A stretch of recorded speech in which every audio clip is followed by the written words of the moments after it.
Colleagues, this is your 2-minute warning.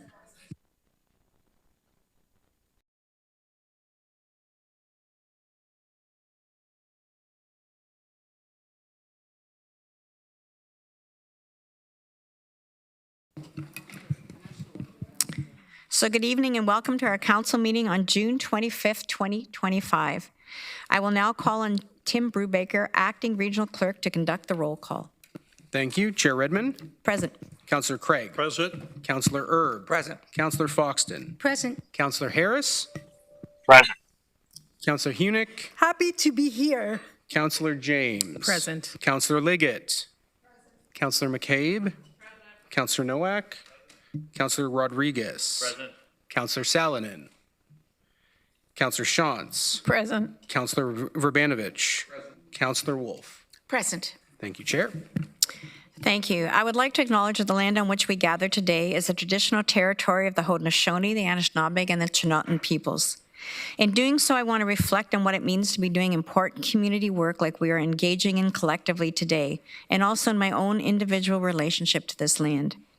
As a settler, one of the most important aspects of my individual journey towards truth and reconciliation has been to listen, and I am continually grateful to a community that shares their stories and their concerns with me.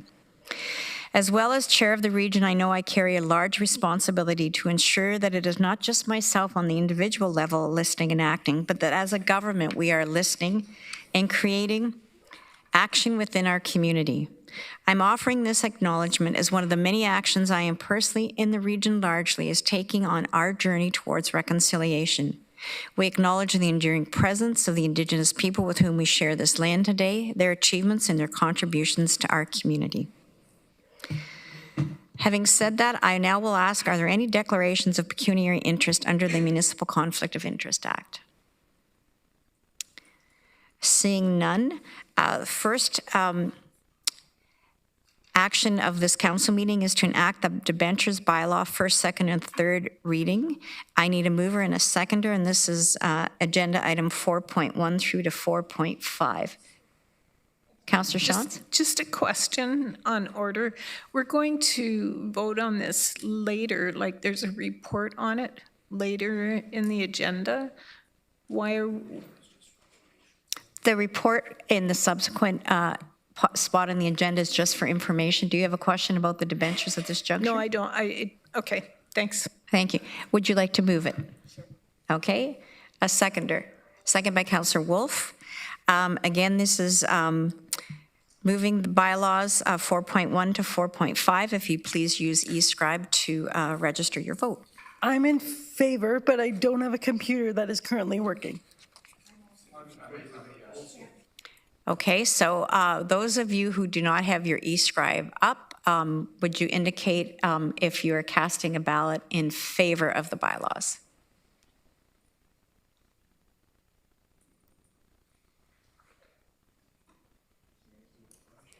That is carried, colleagues.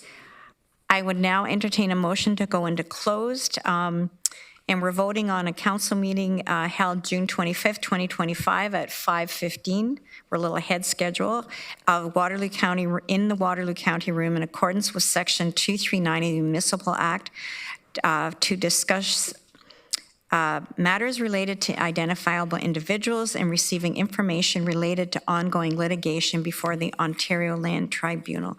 If I could have a motion to go in, Councillor Leggett and seconded by Councillor Hunick.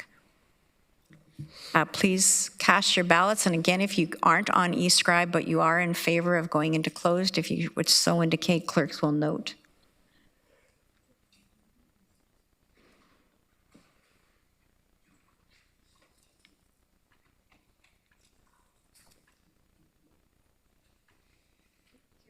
Thank you, colleagues. We will reconvene in the Waterloo County room.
Colleagues, we're now going to resume in open session. And Councillor Wolf, I believe you have a conflict to declare from closed? Yes, through you, Madam Chair. I'm declaring a conflict with respect to the second closed item to be considered later in the agenda, and I declare it in closed as well. Thank you. I would now entertain a motion to reconvene in open. If I could have a mover, moved by Councillor McCabe, seconded by Councillor Craig. Please use your e-scribe to vote. I'm a yes. I'm a yes.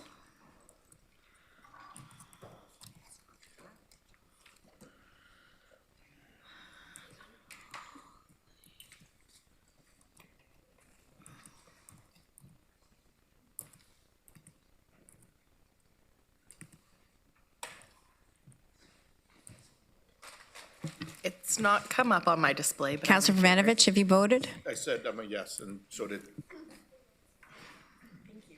Councillor Rodriguez says thumbs up.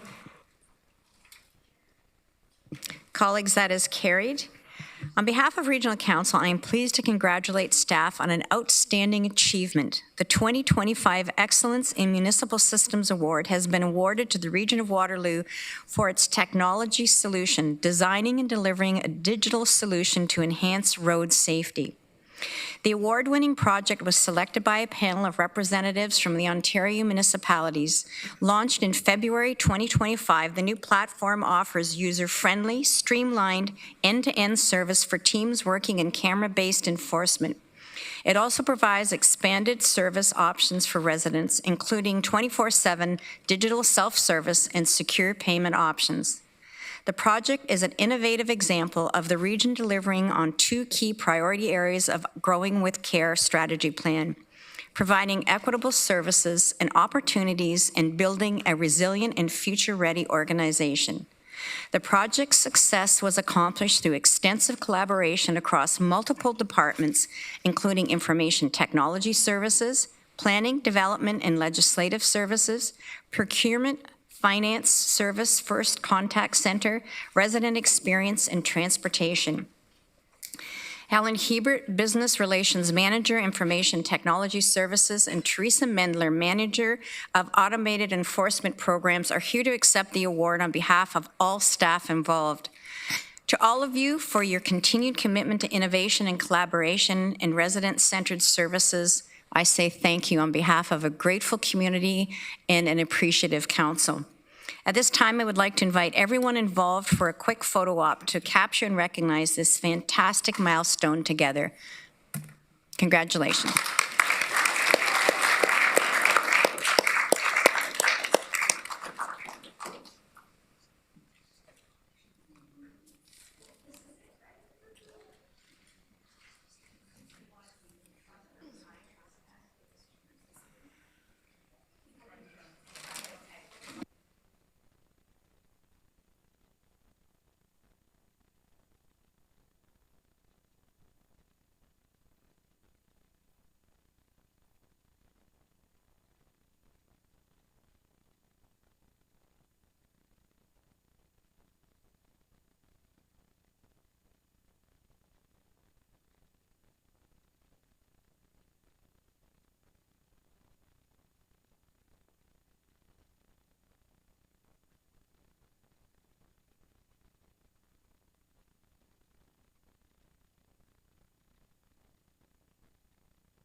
Colleagues, I will now call on Police Chief Mark Kroll to deliver a presentation. Thank you, Chief, for joining us. The floor is yours.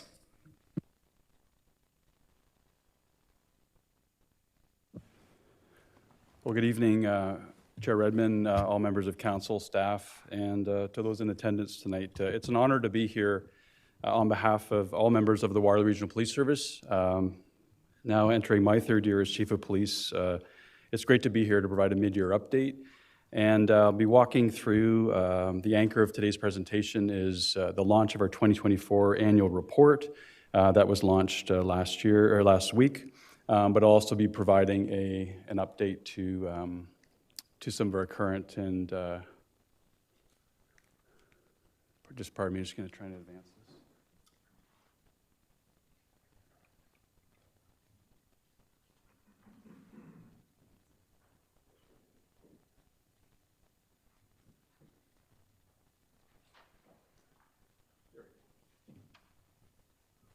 Thank you very much. As I mentioned, the anchor of today's presentation is really about our annual report with a look back to 2024. We launched this last week publicly, and contained therein is a snapshot and overview of our activities, the investments in policing and public safety across the region of Waterloo, and also outlining our commitment to serving this community well. And I'm very proud to represent 1,349 dedicated professionals who serve this region 24/7, 365. And we share a vision that every person in this region is safe and feels safe. And knowing that that is a heavy burden and a shared responsibility, it's an honor to be here. So I will just give you an overview. I think many of you are familiar with the volume of our activities. We continue to be one of the fastest growing communities in all of Canada and all of Ontario. Last year, we had total occurrence numbers of just under 350,000. Those are 911 calls for service, non-emergency calls for service, walk-in activity from the public, some of our proactive initiatives, and also occurrences that we generate to recognize the multiple occurrences that sometimes open up when we conduct our investigations. It's a heavy number of initiatives that we're carrying throughout the course of the year. And contained within the report, you will see a myriad of numbers. It's dizzying to see the totals of whether it's accumulation of drugs seized, or the number of intimate partner violence calls, or the number of human trafficking investigations and charges. But behind every number are human beings. There are people, there are victims, there are survivors, families, neighborhoods, and communities impacted by the work that we do in partnership with so many. So just to give you a brief snapshot of some of our highest concerning criminal activity in 2024, we saw 22 shooting incidents. And over the past 3 years, we've seen a total of 21 shooting incidents on average over the past 3 years. We've seen a high number of violent firearm offenses across a number of different categories. And concerning to us is that of the 5 homicides that occurred last year, 4 of those involved firearms. One concerning trend as well is there was 20 carjackings, and that was a doubling of carjacking incidents. That is the act of robbery or theft of a vehicle with violence that is occurring. And I'll speak a little bit more about vehicle thefts and some of the trends that we're seeing. But that is a form of robbery that we are very concerned about. We have a dedicated robbery unit. We have a dedicated drugs and firearms unit and break and enter vehicle theft team. And we are working in collaboration, not only locally, but with public safety, policing partners right across the province to look at organized crime networks that are infiltrating commercial establishments in our region. Featured on the screen there, it shows the number of very high-profile jewelry store robberies, pharmacy robberies, which have been on the decline, and also the number of total robberies. There's a high number of person-on-person robberies that have occurred. There have been some breakthrough partnerships when it comes to thwarting and dealing with this from a proactive basis. Right across Canada and Ontario, pharmacies have endorsed and embraced time delay safes for pharmacies, and we are working with local and partners right across Canada to advocate for greater adherence to store security provisions in malls and other commercial establishments that are making some places vulnerable that require some more security enhancements. When it comes to vehicle thefts across Canada and across Ontario, and certainly within the GTA, there's actually been a decline in the organized crime vehicle thefts that have occurred and have been so high profile across our country. But within Waterloo region, we saw an increase in vehicle thefts last year. And working with leaders across Ontario, we've seen a displacement of some of the organized crime activity to regions such as Niagara, Hamilton, Waterloo region, and so on. There's been a concentration on some of the organized policing efforts within the proper GTA services and communities. We've continued to see an organized crime network that is stealing vehicles. There was a very high-profile discovery in North Dumfries Township within the last year of a multi-million-dollar chop shop fueling the global enterprise in vehicle thefts and also vehicle parts. And we are, again, working with our policing partners right across the country and globally to track all of these concerning efforts by organized crime groups to fuel the network of vehicle thefts. Behind many of our investigations, and this has been the same for decades, remains drug trafficking. We all know the scourge and the concerns of opioids. What shows on the screen this year is we've seen an uptick right across Canada and locally of cocaine and a resurgence of trafficking of cocaine and some very harmful impacts upon our community. Through the course of our dedicated drug trafficking investigations, we've seized over 1,000 weapons, and a lot of our investigative groups are working in collaboration with the OPP, with the RCMP, and other public safety partners at border security and so on to thwart all of this concerning behavior that has local impacts. Trending in this year, there's been a reduction in total overdoses and overdose deaths locally and more broadly. And we want to continue to work in collaboration with all of our public health partners and community partners to address issues of addiction primarily. And there's a lot of moving parts in that space that we might get to in a question and answer phase. Everyone around this room knows the concerns that we all collectively have with road safety. So displayed with you are our efforts when it comes to visibility, education, and enforcement. We are often focused on the fatal 4 offenses, so speeding and aggressive driving, impaired driving, distracted driving, and seatbelt use. But very alarmingly and sadly, there were 17 fatalities on our roadways last year. The 5-year average on road fatalities in Waterloo region is about 14 deaths a year. But working in collaboration with our municipal regional partners, we know there's more to be done on the investments on road safety, smart road design, automated speed enforcement, and other technologies that are assisting to continue to educate and provide a real impact for members of our community so that we can reduce these alarming trends. So that is just a very high-level overview of all that's contained in the annual report. In the short time I have with you today, just wanted to highlight some of our current initiatives that are occurring, but also our future-focused alignment as well. So we've very proudly been looking at ways to reduce the impact of victimization and violence in this community. We have done some global scanning, trying to find a model of what's something called crime suppression or addressing crime the most effectively, and working with some academic partners who have had incredible success in other jurisdictions, we've adopted an evidence-based approach known as stratified policing. And while it may not sound revolutionary in what I describe, this has allowed us to mobilize some of our resources differently, to have one conversation amongst our members about the highest priority needs in our community, prolific offenses, prolific offenders, and focused on some high crime areas, including issues of social disorder that are leading to an erosion in community safety and trust and safety in our community. So the highest crime priorities that we have using this dedicated approach to sharing information differently in our organization remains on gun violence, robberies, and break-and enters as some of the top categories. There's an emergence of a provincial bail dashboard that has become available to our members, and we're providing more real-time intelligence to our members to be able to be better equipped, better mobilized, and better unified, working with all of our community partners on addressing the highest priority needs. I'll be happy to talk more about stratified policing as we go on.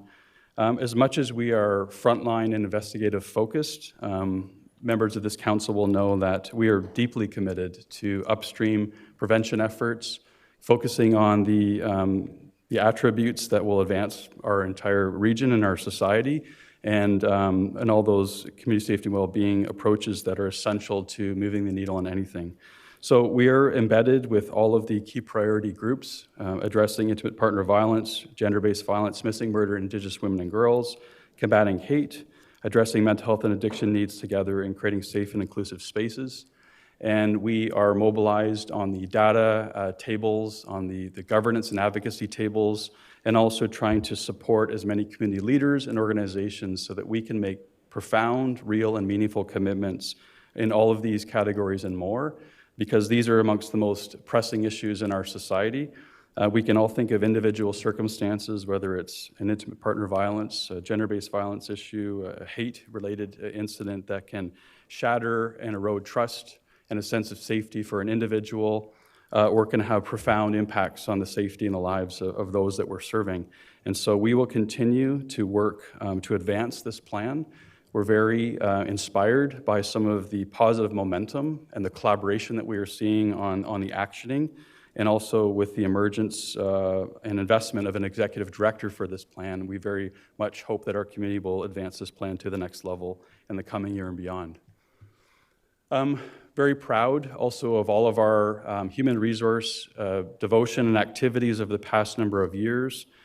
This council will know that we have had an uphill climb addressing issues of growth, addressing issues of health within our organization to meet those 24/7 demands. But we have met that match, and heading into 2025, we had achieved our full authorized staffing.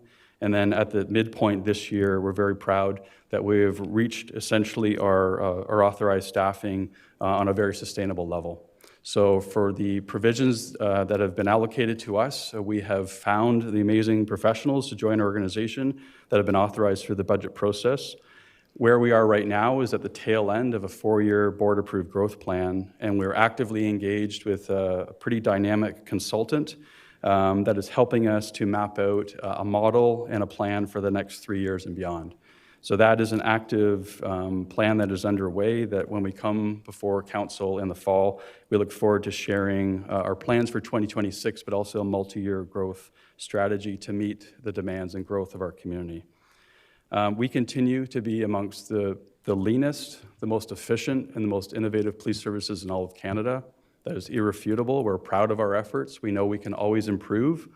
And we continue to provide excellent service and cost efficiency for very tough economic times with so many demands. And we very much want to continue to work in partnership to ensure that the total stability of our systems is there to serve everybody well. Lastly, I have 2 slides that speak to our commitment to innovation and modernization. A strong legacy of WRPS has been striving to be, leading edge when it comes to continuous improvement, and we are committed to building the necessary public safety infrastructure that the region will require today, but also for the decades to come. And so we are looking at best practices within Ontario, within Canada, and globally for how do we leverage technology in ways that can help us to better serve and better resolve the emergencies, the investigations that come to us to serve in a profound way. And so we will be advancing a number of programs. We've just launched a community-based program called CamSafe, where we're welcoming members of the public to register their cameras within their homes, within their business, with us, just for an awareness and an ability to contact people in a time of investigative need. And so that is a voluntary program that has really started to mobilize some interest and some commitment from our citizens. We'll be looking to solidify MOUs with various municipalities across the region to roll out closed-circuit television camera systems, also with automated license plate reader technology. A lot of the issues that I mentioned earlier when it comes to the vehicle thefts, the robberies, the gun violence, are people traveling throughout our region using stolen vehicles, armed, and with a disregard for public safety. We will require some of these emerging technologies, such as enhanced license plate reader technology, some of which we are using today, but we'll also be needing to leverage new forms of technology. We currently operate a couple remotely piloted aerial system devices, otherwise known as drones. These assist us greatly with searching for missing persons, dealing with critical incidents, traffic reconstruction, some of these critical incidents. This is the future of policing and public safety in many ways as well. Cost efficient, in many ways investigatively and operationally prudent to operate with the best technology available. So these are some of the programs that we'll be rolling out, and I'll speak to some of the privacy and community impact issues in a few minutes. We're very proud. For those of you who are unaware, for several decades, WRPS has been a leading agency with something formerly known as PRIDE, but currently has been rebranded as ESCO. The Emergency Services Cooperative Ontario is a jewel within the province and within the country as a technology cooperative, allowing us to partner with policing and some fire service agencies for the licensing, for the deployment, for the implementation, for the piloting of innovation technology, for things like computer-aided dispatch, records management systems, and new technologies that we deploy. This provides us an incredible ability for cost efficiency, for procurement at an amazing scale, and we'll continue to build upon this model in the months and years to come. Very proud of the work that's been conducted in that collaborative space. We're continuing to also expand our digital evidence management capacity and our reach to the public. Our officers are equipped with smartphone technology. When they're on the street in neighborhoods, they are capturing digital evidence there and then from businesses and citizens that allow that investigative evidence to flow through our systems and onto the criminal justice system in a very fluid manner. And we will continue to explore and collaborate best global efforts on artificial intelligence and automation efforts. The flood of digital evidence in all of our world right now is putting great stresses and pressures upon us, and we know that adding more human resources will be required for some of it, but leveraging technology in a safe, collaborative, transparent, accountable, innovative way will advance our efforts. I just want to recognize that I've mentioned a bunch of programs and technological capabilities. We are deeply committed to community consultation at every stage. We're deeply committed to following all the best practices, guidelines, and provisions of privacy legislation. And the way that we deploy these technologies will be with the consent and the awareness, the ongoing transparency with our community, who are asking for us to do better and to do more, and this is part of our future. The last slide just speaks to one of our major capital investments and programs that's on the horizon. We've done a lot of work over the past number of years on a major evaluation of our current needs and future needs. And so through a master facility plan process last year, we solidified the future investment of a public safety communications center. And looking decades ahead, we know that the emergence of next generation 911 technology will change the way that we do business.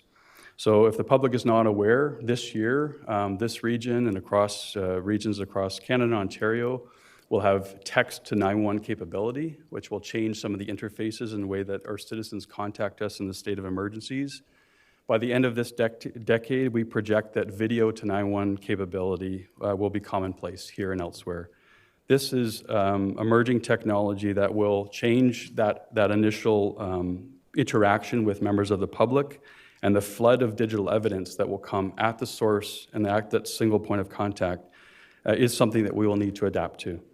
So we will be building a real-time operations center and a major incident support center, leading best practices globally and across North America within this center to serve our community better.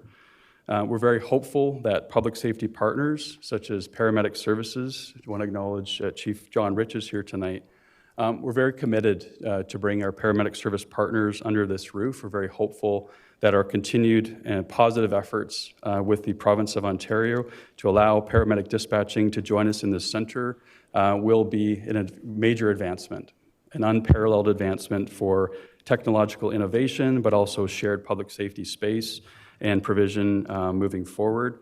We continue to provide outreach and dialogue and efforts to collaborate with all public safety partners within the region of Waterloo and beyond.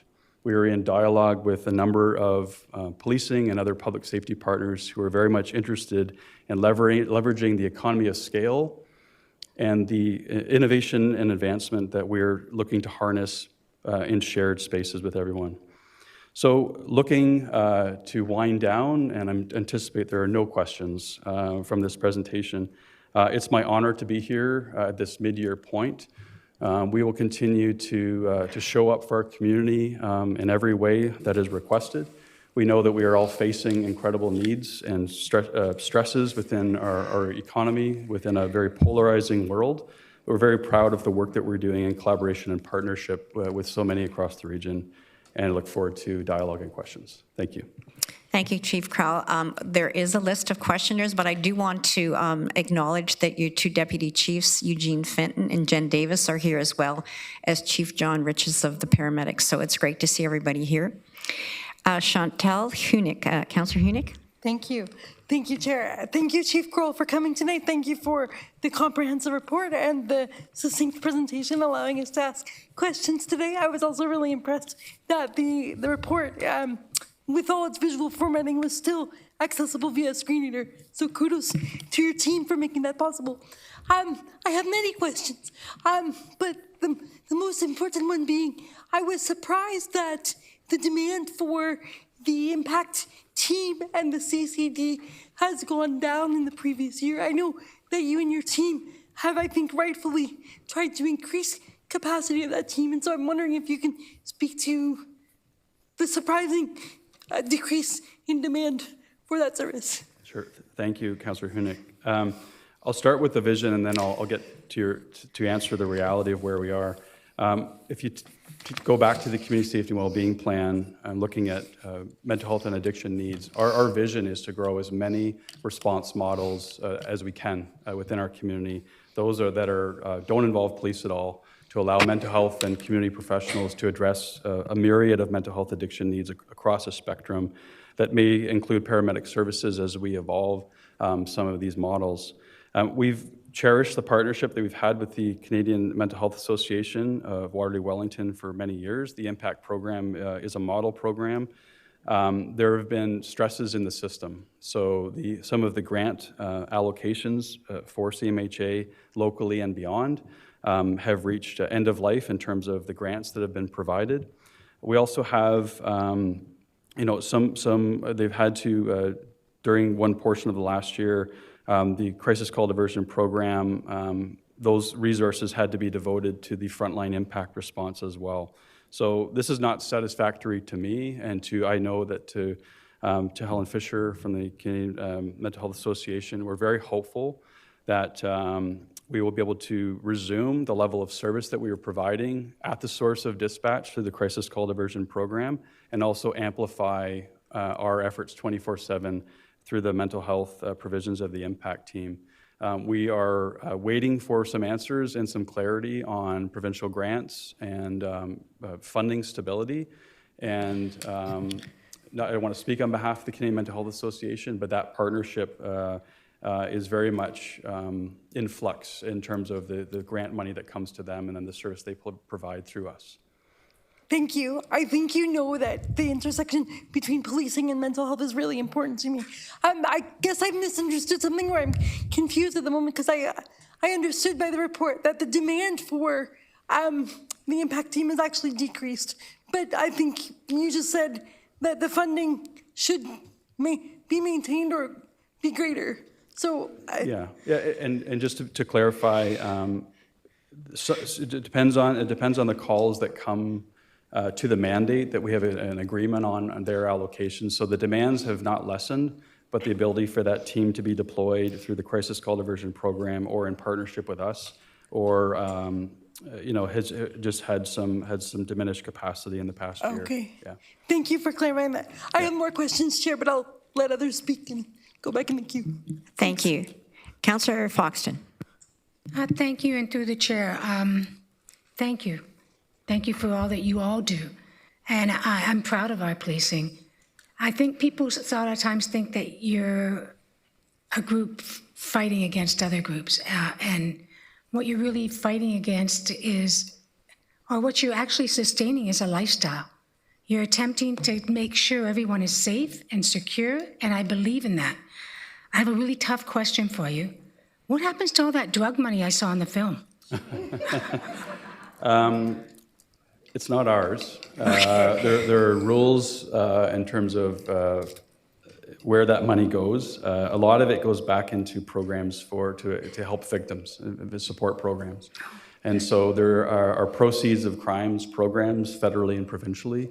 So ultimately, when a matter finds its way all the way through the system and it's determined to be seized officially, we don't retain the money. It's not funded back to us.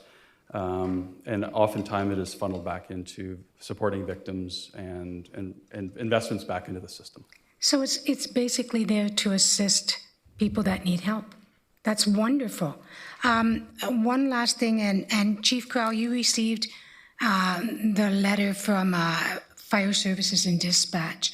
And for councils, they were asked to join in the communications of the new Police Services Communication Center. And they have declined because we have just invested significant millions of dollars in the Police Services Dispatch. And so it meets our needs and everything else. I just wanted to make that known to the public. But I think you're amazing. I think that people sometimes see you as the enemy. And all of us have to work at making sure that they understand that we're here to protect everybody, even when you don't think you need protection. So thank you, Chief. Councillor Fox, did I hear you say you invested millions of dollars in police dispatch? Did you mean fire? No. Okay. No. We invested millions of dollars in the fire dispatch services. Thank you. Thank you. Chief Crowell, I don't know if you want to respond or go to the next question. Just very briefly, thank you, Mayor Foxton, for your comments. And I can tell you that seeing all of the activity that flows through our service, we receive tremendous positive support from our community. There's far more compliments than there are challenges and complaints, and that speaks to the work that our members are committed to doing. Just in relation to the offer and the continued offer to work with our partners, it is everlasting. And our hope is that we'll continue to work together, to consult, to share best practices, to think with strategic foresight on the way things are right now, technologically, operationally. When we look at the provision of 911 calls for service within the region, 73% are police calls for service, 17% are paramedics, and 10% are for fire services. So we're looking to the future of does that model sustain itself through the emergence of various forms of technology, and we will continue to make an open offer to listen, learn, and collaborate. And we have work to do on emergency preparedness and providing enhanced delivery of service today and tomorrow. Thank you. Councillor James. Thank you, through you, Chair. Thanks for coming in, Chief Crowell. I do have a couple of questions. I may have to go back in the queue, but you started off talking about the stratified policing model. Can you explain, especially being the first Canadian police service using it, where did this model come from? What is more background around it in terms of measuring outcomes? And part of the presentations is focusing on addressing high crime areas, repeat offenders, and serious crimes with tailored solutions. So just want to ensure, like, how is the community involved in this? If you could explain some more for us, thank you. Sure. So the model and the approach is, evidence-based in all its forms. So it's Dr. Roberto and Dr. Rachel Santos are a dynamic academic team, and they have developed this model, and it has been utilized in communities across the United States very effectively. And really, the essence of it is trying to enhance crime analysis to focus on certain crime types, activity types, and to ensure that the information is flowing, very efficiently through the organization. I can tell you that the number of calls that our officers respond to every day, as I displayed earlier, are considerable. And so historically, what is lost in that is the role of our first responders to be investigators and to ensure that they are doing everything possible within that initial call for service to capture evidence and to do things well, and to make sure that all of our teams, and I mentioned some of them, who are focusing in a very specialized capacity, are all sharing information in the most efficient way to address high crime areas and needs. So the way that the community is involved is not only through the calls for services that are mostly citizen generated, but also through all of our networking that we're committed to every day, working with our community leaders, working with community organizations.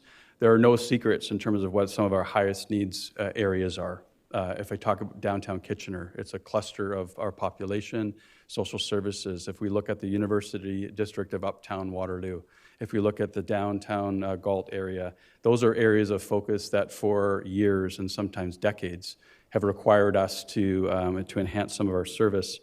As this region has become busier and more complicated in terms of the number of activities happening on our roadways, within the evolution of social services, we need to continue to be efficient in how we focus on the highest levels of violence and victimization. So a lot of it is inside baseball in terms of how we're doing the work internally to revolutionize our information sharing.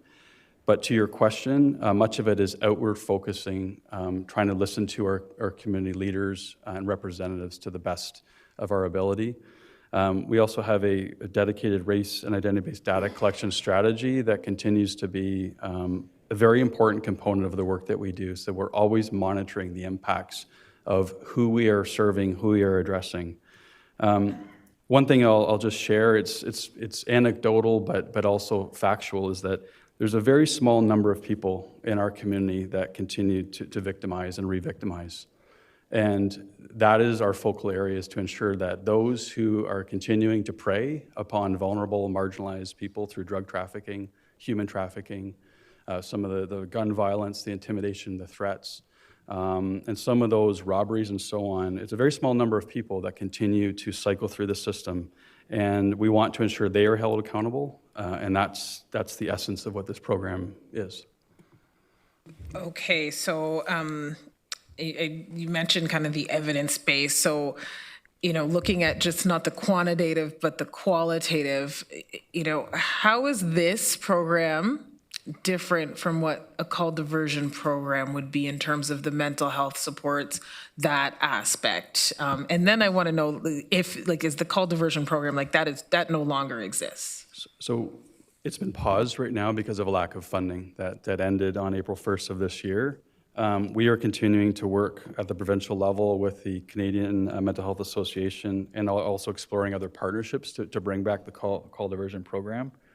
The diversion program that you mentioned, there's many forms of diversion that we are working on in terms of mental health response, in terms of when we reach a point in an investigation where there's a diversionary path for say a young person or somebody where there's an arrangement where we can work with a community partner on a diversionary path. We are stabilizing those relationships, those pathways. There is so much stress on the criminal justice system at present, locally and beyond. Many of our matters within an everyday courtroom are stacked, 2, 3, and 4. And so we are committed to it's not featured here, but a justice modernization strategy. We're trying to work very well with our community, or criminal justice system partners within the local courthouse, federally and provincially, but also with as many community partners as possible to provide those diversionary pathways. So the crime suppression stratified policing plan is a WRPS approach to addressing our highest needs and our approach to being accountable to ourselves and our community. But those partnership diversionary programs that you mentioned or asking about are essential to alleviating stress and pressure on the system and getting people to the places and the pathways that they require. So whether it's treatment, whether it's addiction counseling, whether it's mental health supports, we still need to grow these resources. We have a mental health treatment court, we have a drug addiction court here locally. We need to continue to create more diversionary pathways.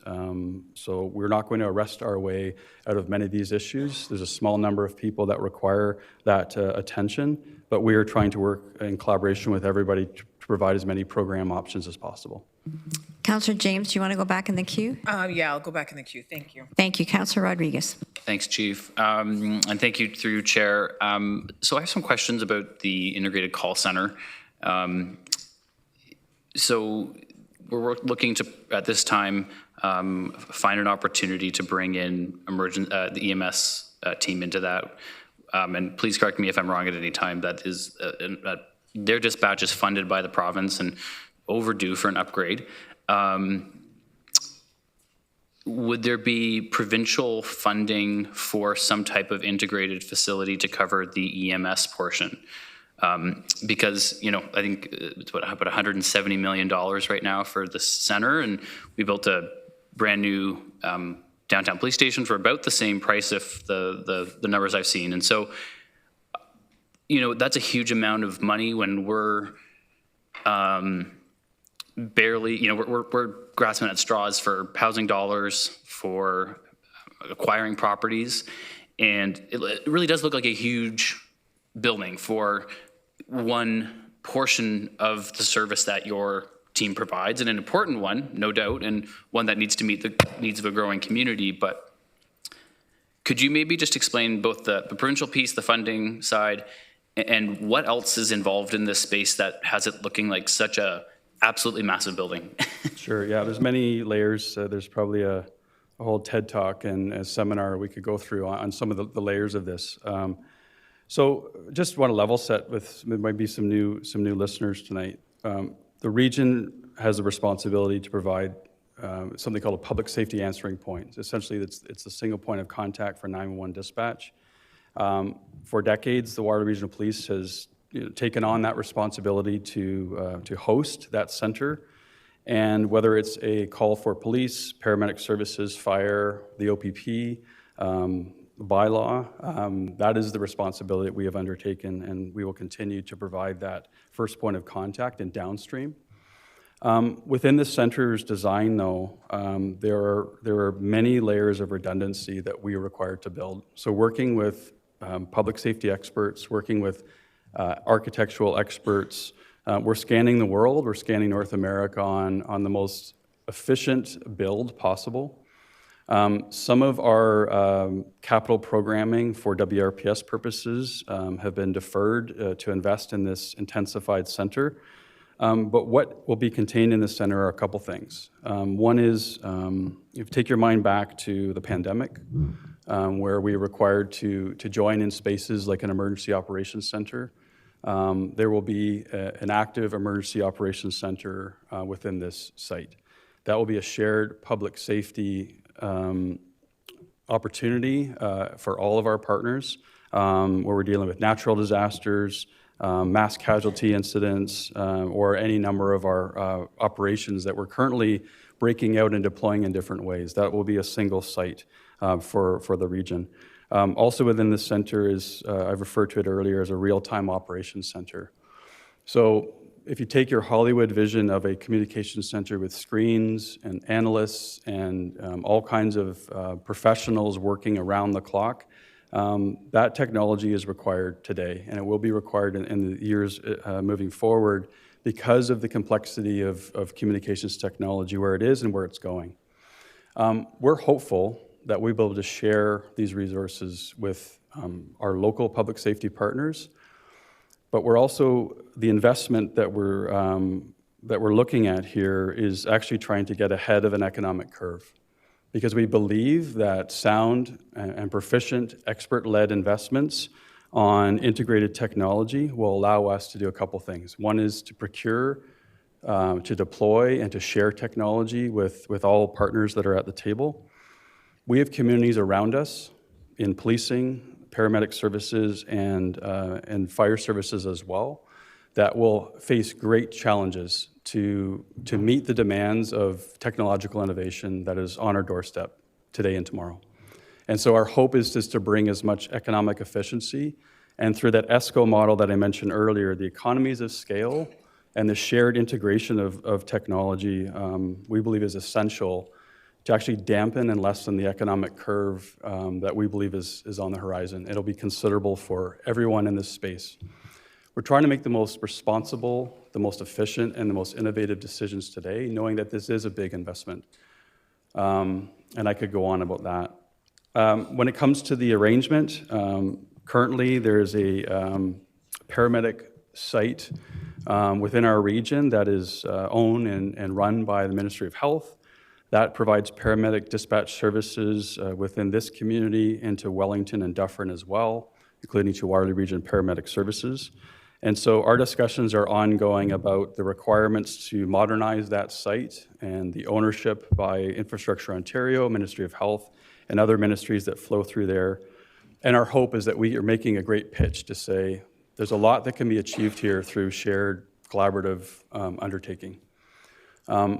There's many layers to this as well. I was asked about, when we're asked about the mental health provisions, when we look at some of our best practices around the world, we hope that this center will also welcome other community partners through the linkages of technology in this center so we can mobilize alternative deployments and response models throughout the region of Waterloo. So that's some of it.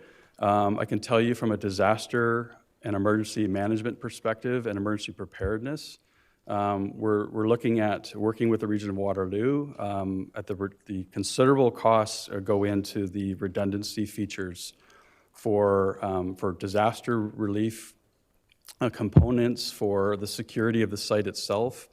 We don't want to be crippled as a region, as a community by natural disasters, by any number of threats that may face our complicated world. Madam Chair, could I just follow up with You're out of time, but go ahead. That was a long answer to a fairly long question. You can have one more question. Okay, thank you. So just perhaps a comment or an observation, I'll frame it as, is that just recently, we provided some budget direction to our staff to come back to us as a first look, we know there's going to be immense budget pressures this year, and I hope we can, all of our departments are going to be, sharpening their pencils on a population that, this year our growth rate is less than it was last year. So we are growing slower than we were last year, and we don't know what that'll look like into the years to come, and we've had a lot of changes in our population growth. And so if you have anything you'd like to say on that, by all means, but perhaps just an observation of some happenings here at Regional Council. Yeah, Thank you. Just to say that I think we've always had a strong legacy of working in partnership and collaboration with the balance of everything. We do pay great attention to the direction of this council, the pressures and the stresses here, and trying to do all of our work within that balance and working with our board. We've received the direction of this council and the request for us all to be as prudent and efficient as possible. And I can assure you that the sophistication of our finance and assets team, working with everybody, is focused on the most lean, efficient budget for 2026 and beyond, also acknowledging the pressures of growth and public safety that are our responsibility. So your point and your thoughts are well taken, and it's top of mind for everything we do. We never stop budgeting, so yeah. Thank you. Councillor Leggett. Thank you, Madam Chair.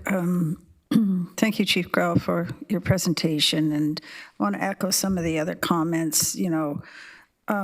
We depend on you to keep our community safe and our respective communities as we represent them around the horseshoe, as well as our families. So thank you so much for everything all of you do, even those sitting out there in the audience.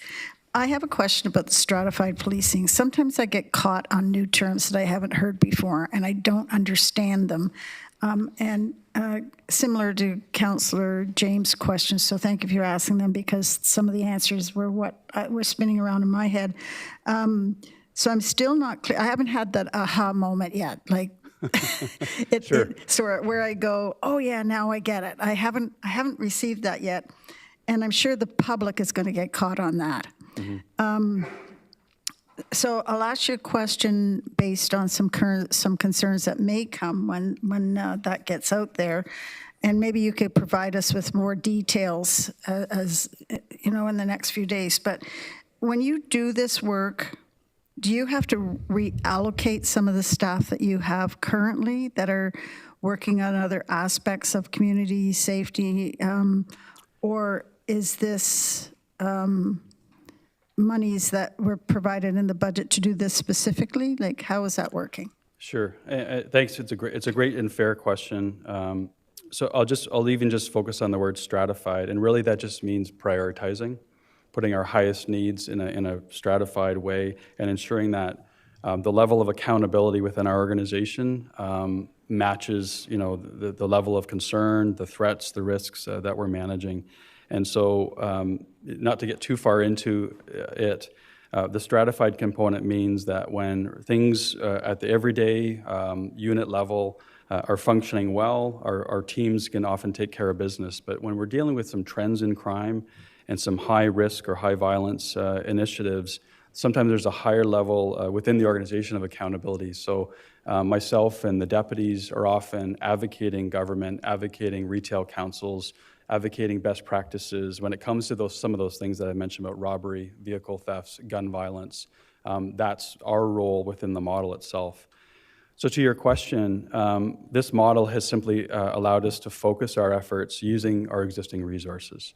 And so at each one of our urban divisions, we have allocated some regional teams that were functioning well across the region, but to give a higher focus to Cambridge, for instance, Waterloo, Kitchener, and our rural communities, with some dedicated resources related to community engagement and youth, our street crime efforts, and a team we call the DART unit. So this is allowing us to be a little more fluid, agile, and nimble through the course of the year. And we're working within our existing resources and always challenging ourselves about the way that we're deploying. And one thing I can highlight that just shows our responsiveness is we have a dedicated rural officer that is really trying to ensure that we're doing the right things in our rural communities. We have added downtown officers within Cambridge, within Waterloo, and Kitchener as well, with some enhanced dedication, recognizing that our visibility, our enforcement capacity, and our partnership needs to be focused, predictable, and consistent. So the light bulb might not have gone off and it might not have helped with that, but we want to ensure that we're being as transparent with our work as possible, but also as responsive to the needs. And so knowing your concerns within the City of Cambridge and how they're mirrored and reflected across the region, we're really just trying to get it right and meet our local representatives, our business owners, our citizens for the things that are scaring them the most and that are concerning them the most. Councillor Leggett, did you have your aha moment?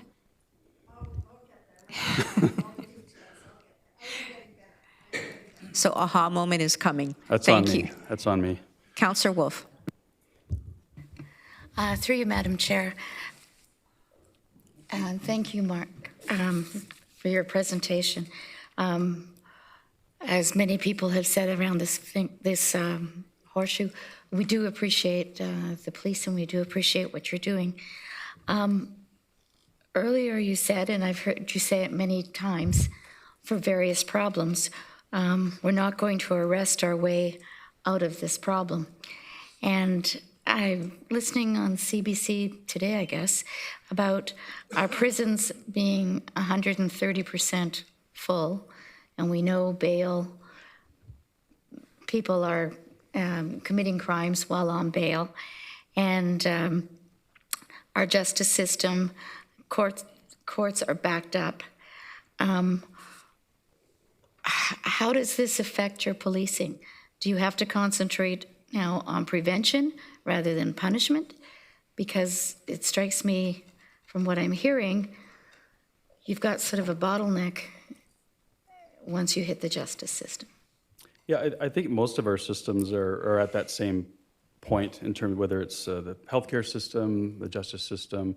Many of our social services face those same ceiling pressures. So what I would say is we continue to be as responsive and reactive as we can be, as we need to be, but we're always trying to find those opportunities to whether it's upstream opportunities, whether it's those collaborative diversionary pathways. We know that addiction, mental health, and disadvantage is leading to a lot of the behaviors and the outcomes that we see. We still have to provide that balanced responsiveness. And there's so many examples I could provide, but we're really trying to focus, I mentioned a justice modernization strategy on the work that we do to ensure that we're focused on the right investigations and the right inputs into the system, but we really want to grow with a number of partners those diversionary pathways. And so when it comes to those issues of mental health, addictions, housing, homelessness, and so on. The criminalization of some of those concerns is not where we want to be. That being said, there are times and occasions where we're absolutely the right responder doing the right work. And so we don't do this in isolation. We are often the first call and funneling people onto that next connection. We're trying to get it right on our end. We have a great collaborative relationship with our Crown Attorney partners here locally. And I know working right across the province, this is a constant conversation that we're having at every level of government, federally, provincially, locally, about making these systems flow better. And we have continued to do some leading work on the prevention front, on the community building front, and with our partnerships, that work will continue. And my second question is about using the new technology to become more efficient. When I did a ride-along last year, I was surprised that the officer wrote everything down in a little notebook. Mm-hmm. And he said, I don't know how many notebooks, 25 notebooks he had or more, and they need them for the court cases. And is that changing?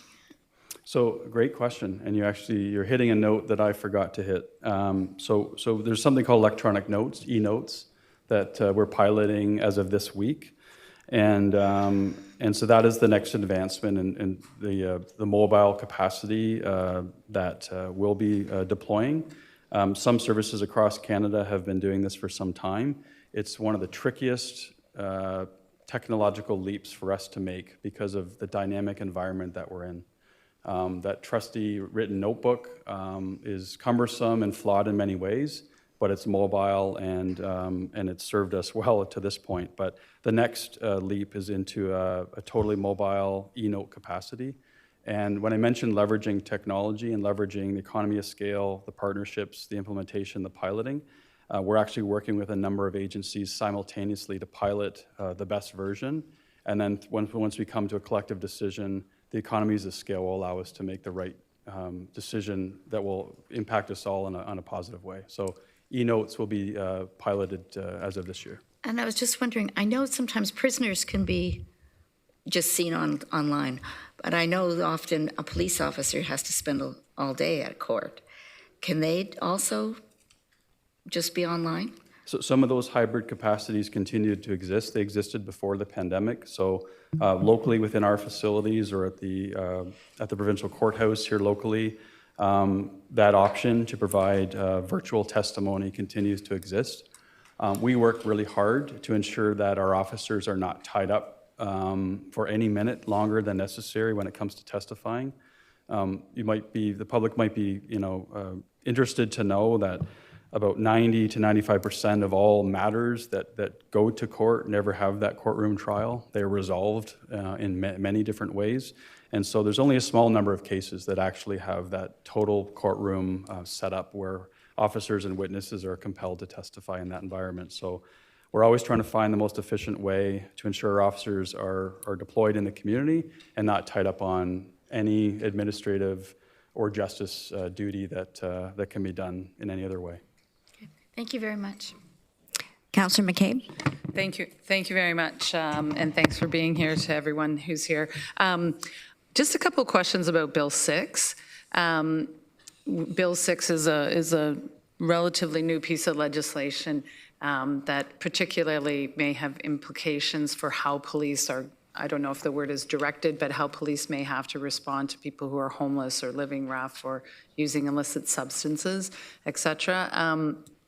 So I'm curious about, I know in an email exchange you had said that there hadn't been comments from the WRPS, but that you and Deputy Chief Jen Davis are members of the Ontario Association of Chiefs of Police. So I'm just wondering if you could share some of the recommendations from that association. And then my other question is, how you might expect municipalities, if you might expect municipalities to partner with the implementation of Bill 6 and what implications that might have for, any of our local municipalities. Thanks. Sure. Yeah, I don't know if my answers will be satisfactory, but I'll try. So whenever there's any proposed legislation or legislation that comes into effect, oftentimes the Ontario Association of Chiefs of Police or other similar bodies will provide, active engagement in the drafting of the legislation or as it's rolled out. I would say that is consistent in this case, and I've just spoke to the executive director and government relations lead. So those conversations are ongoing. Where the legislation is right now, and people might know this commonly as the Safer Municipalities Act, it's still, they're still writing or finalizing the regulations. And those regulations are what give the powers to engage and to enforce. And so we're still working across the policing sector to understand exactly what those will detail and what opportunities or abilities will be provided to us.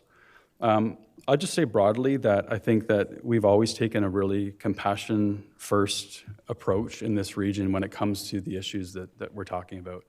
Housing and homelessness, addictions, mental health response. And we have many tools at our disposal today that I think allow us every ability that we require to continue to deal with these issues with compassion. And so our officers locally and beyond retain the discretion to make decisions based on legislative frameworks, regulations as they're provided, and we're going to continue to do that in partnership. I can think of many examples, 24 hours a day, but where we have not rushed to advance, things like encampment engagements. I mean, we're engaged every day with our partners to provide connections, support, and compassionate care to everyone that we can.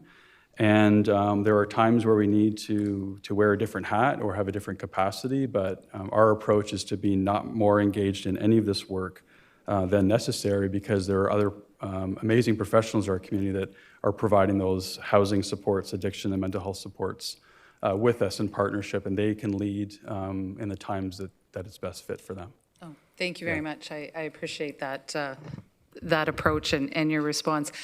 And my other question is just around the domestic violence. The calls that it indicated you have 6,414 calls annually. But it didn't indicate if that's increasing or decreasing. And so I'm assuming, based on the numbers that were just there, that calls for domestic violence continue to be one of the most significant crimes across our community.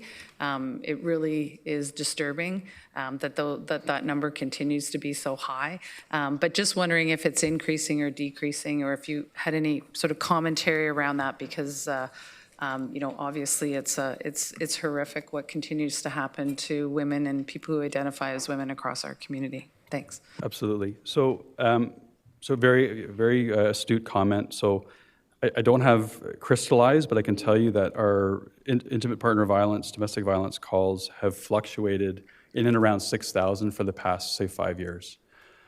With the growth of our community, that actually tells us it's stabilized somewhat. I mean, every call is dire and concerning. But where we've made some headway is along the partnership front. So some early intervention programming with our partners. And we have something, it's 19 years in existence, called the Family Violence Project, which is our collaborative wraparound community-led program. And so that is our portion of the number of investigations that we are part of. But every single investigation that we undertake has these community support components.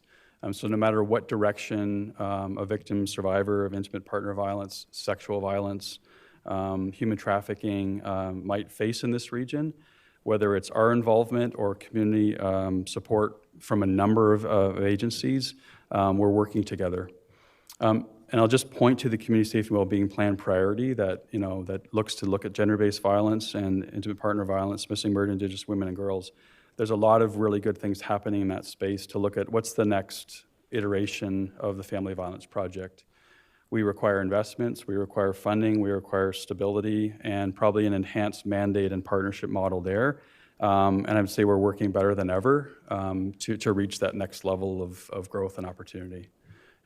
It's been a best in Canada model for some time, and it's now time to continue to build better. Yeah.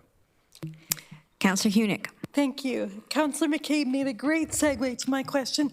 My question is also related to the IPV section of the report. It indicates that your team is educating couples involved with IPV on legal frameworks.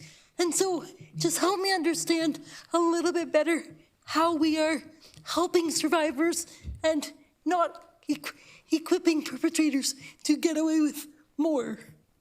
Sure. So thank you very much. So in all of our response and investigative capacities, we're using a trauma-informed approach to supporting victims and survivors of intimate partner violence, sexual violence, and beyond. And a lot of that looks at supporting the journey of those victims and survivors along the way, no matter what they require, working in partnership that's provided. There's a recognition, though, that a lot of intimate partner violence is the product of many concerning things in life: economic pressures, many forms of disadvantage and marginalization, and we want to ensure that we're providing as much of a compassionate approach to everyone involved in that circle and cycle of violence. That is how we advance and hopefully solve and lessen and reduce some of intimate partner violence within society. And so we're always looking at evidence-informed practices, those compassionate-led practices, and the offender profile and management side of things is important to us as well. We have some people that continue to cycle through that offense cycle, but we also have people that, provided the right intervention at the right time, can actually learn, grow, and improve their approach and behavior over time. So that's a part of the partnership model that we have, and a number of our leading agencies continue to help to support everybody with families, partners, children, and we want to stop the cycles of violence that often early traumatic experiences in life can lead to cycles of violence in adulthood. So there's a lot of education, intervention that's required to do it all. Okay, thank you. I appreciate that. That approach is compassionate-led, especially. Chair Redmond, if I could ask another unrelated question within my 5 minutes, that'd be awesome. The report indicates that crime in pharmacies has gone down, and in the beginning of your report, you referenced that crime in jewelry stores is going up. And so I'm wondering if there's anything specific that is happening in pharmacies that we could replicate in other environments, or if that's just an unexplained phenomenon. Yeah, no, it's a great observation. And so if you just let your mind go for a while, we don't hear about bank robberies as often as we might have a decade or two ago. Pharmacies have taken a very proactive approach on the time delay safe, which is, it stops that opportunity of the immediate, theft or robbery of drugs within the pharmacy sphere. And so we're taking, to your question, it's a great point, some of that shared knowledge into jewelry stores, into cell phone stores, into convenience stores. There's a number of things we're doing, working with partners within the retail and commercial space, working with crime prevention through environmental design, some of the camera networks that I've mentioned that will assist us and our security and public safety partners.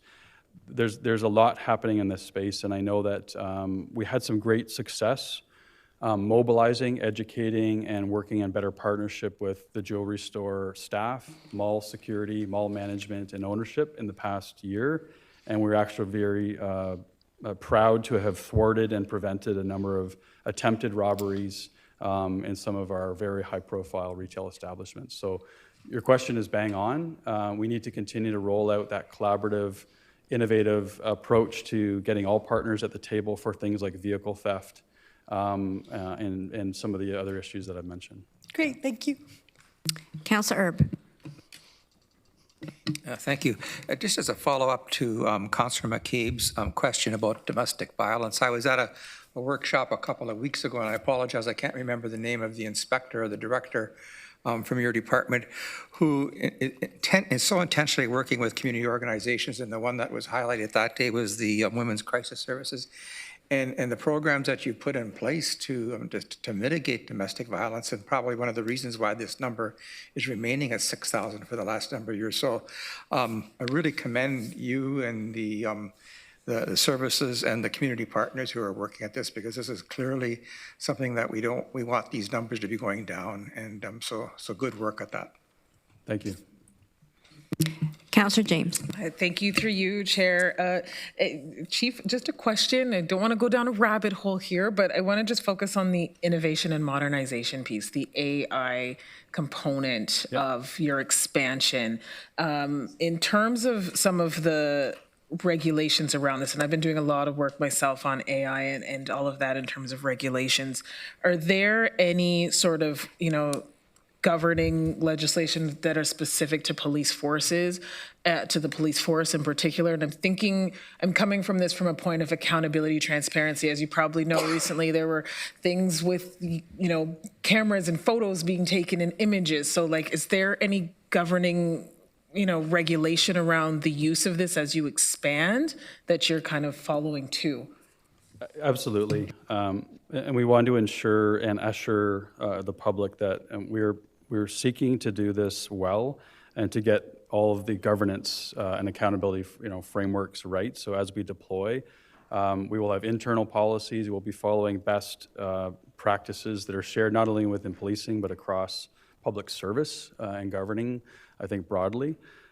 So I would say we're continuing to get our legs with developing those frameworks, those best practices, but the guiding principles and the accountability really comes with the different privacy, layers of privacy legislation that exist currently that are also evolving.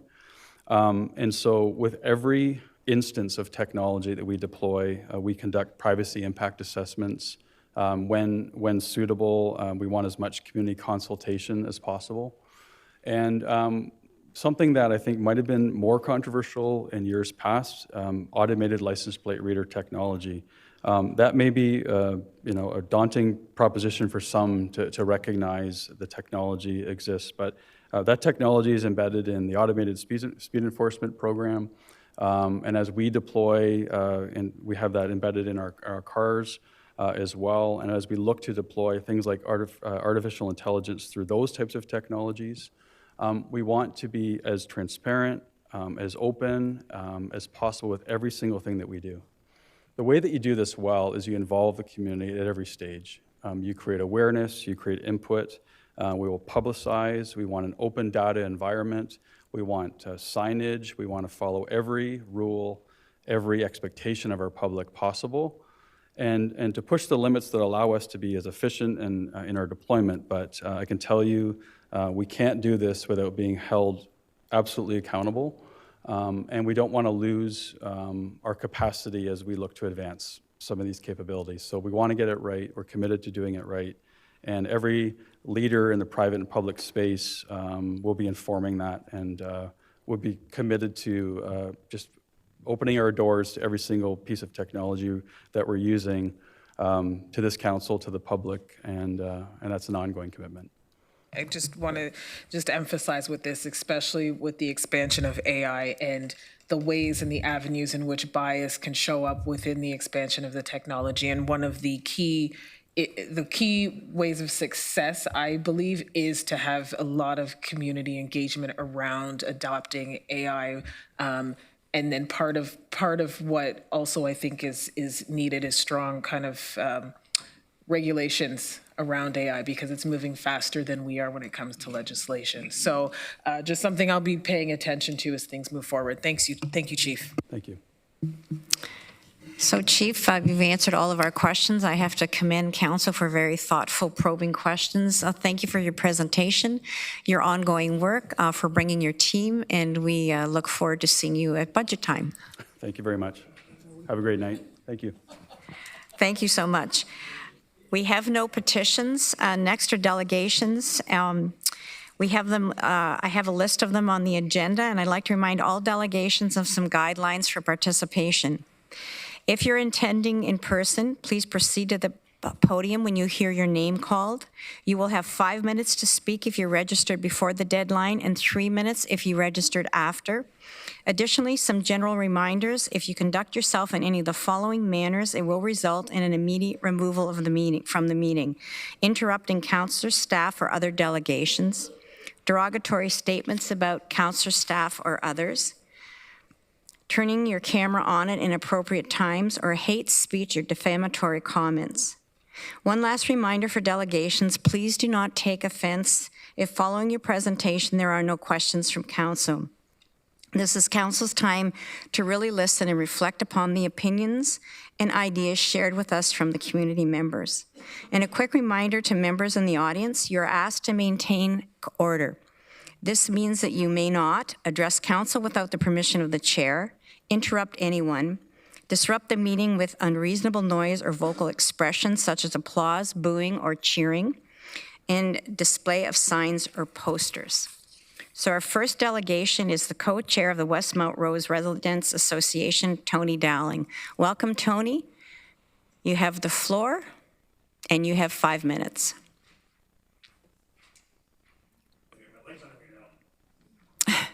We won't start counting until you start talking, okay?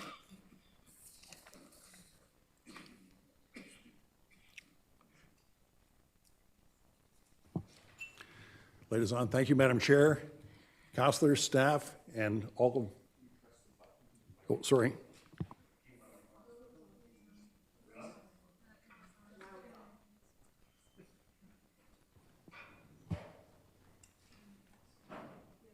Good to go?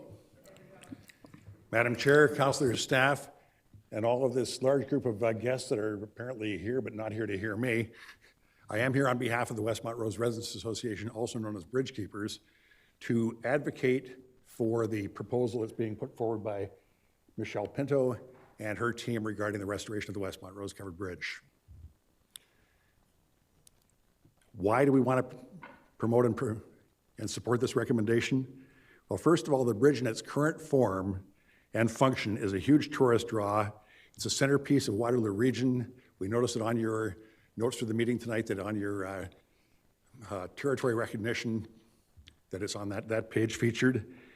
It is, next slide,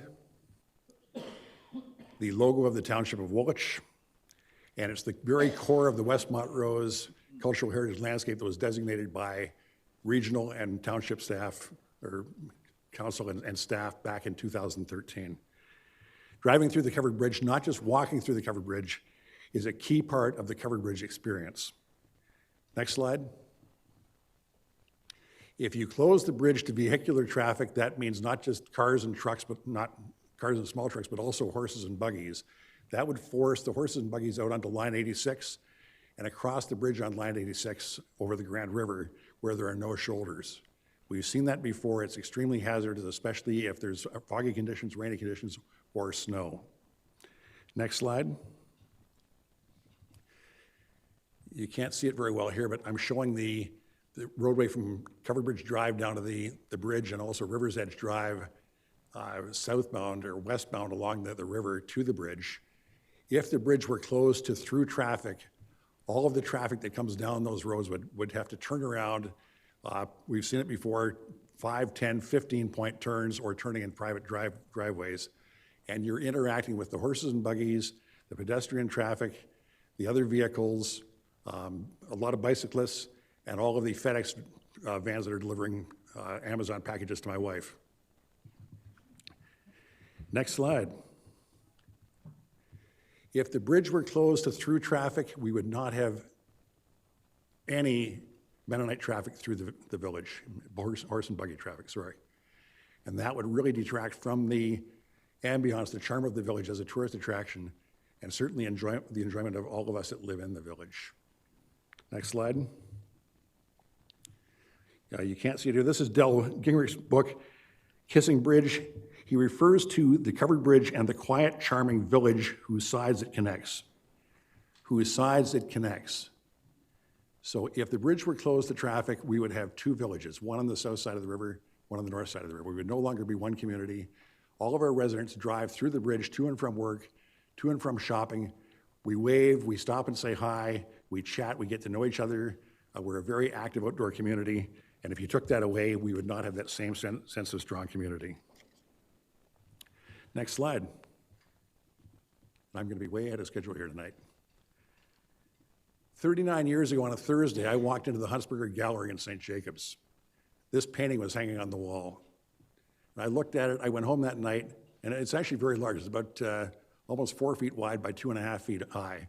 I went home that night and I said to my wife, Barb, who's here in her Bridgekeeper shirt, why don't you stop by Huntsberger tomorrow? There's a great painting there. If you like it, why don't you buy it and bring it home? Friday morning, I had second thoughts about that. I said, maybe I should stop by Huntsberger and see what that painting is priced at and not just give her carte blanche to buy it. So I stopped in, got the price on the painting. I was off in another room, and Barb came in and I said, did you see the painting? She said, I think so. I said, the one when you come in, it's right on the wall there. And she said, yeah. I said, do you like it? And she said, yeah, I like it. And I said, do you like it a lot? She said, yes, I like it a lot. How much do you like it a lot? Well, $500? You got to like it more than that.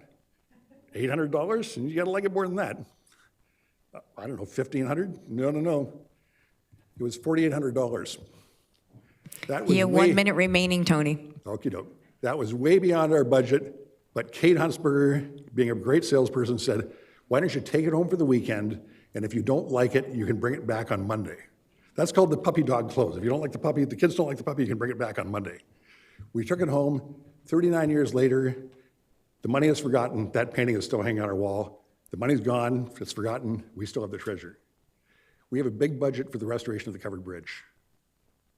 Fix it right. In 39 years, no one will remember the money. You'll still have the treasure. Thank you, Tony. We do have a question. Councillor Shantz. Thanks, Tony, for coming in. And I have to tell you that Tony and the Bridgekeepers have been very, very involved with the whole process. They have put in a ton of work and effort and research. And it's been very interesting taking that journey with you. So congratulations to staff and to the Bridgekeepers for sticking it out and for getting to this place. And I look forward to the, not reconstruction, but the refurbishment of the bridge. Thank you. It's been a long ride. Thank you, Tony, for being so candid about getting hornswoggled by 2 women to buy a painting. I have no further questions, so thank you very much for your ongoing work. This is an iconic bridge for sure. Thank you. The next registered delegation is Jason Edwards from Kitchener. Jason, welcome to the podium, and you have 5 minutes. Thank you. Actually, I want to thank Council for playing a little bit into my hand with some of your other stuff that has gone on over the last couple of days. The reason I'm here to speak to you this evening is actually regarding the rules and procedures that you use for these meetings. I want to start with the ones that are actually put in writing in the confirmation emails that we receive.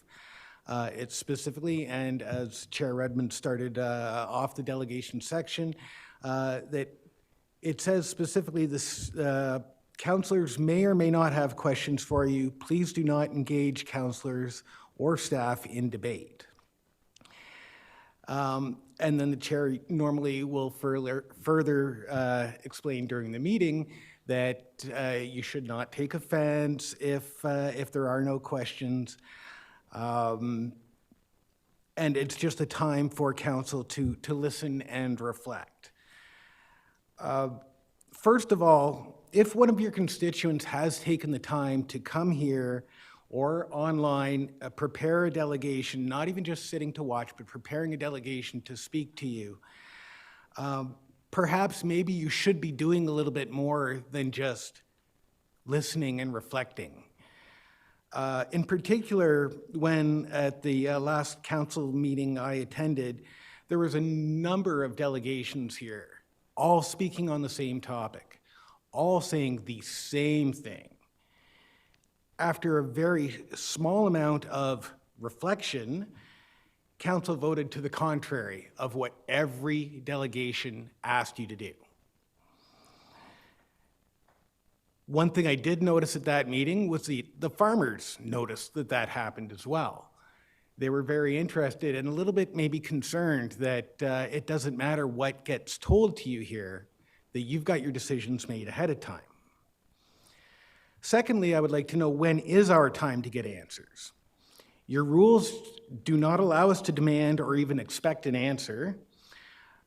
We can deal with individual counselors on one-on-one, possibly even the police one-on-one, but we have no public forum like this where we can ask you the questions and get the answers that we deserve.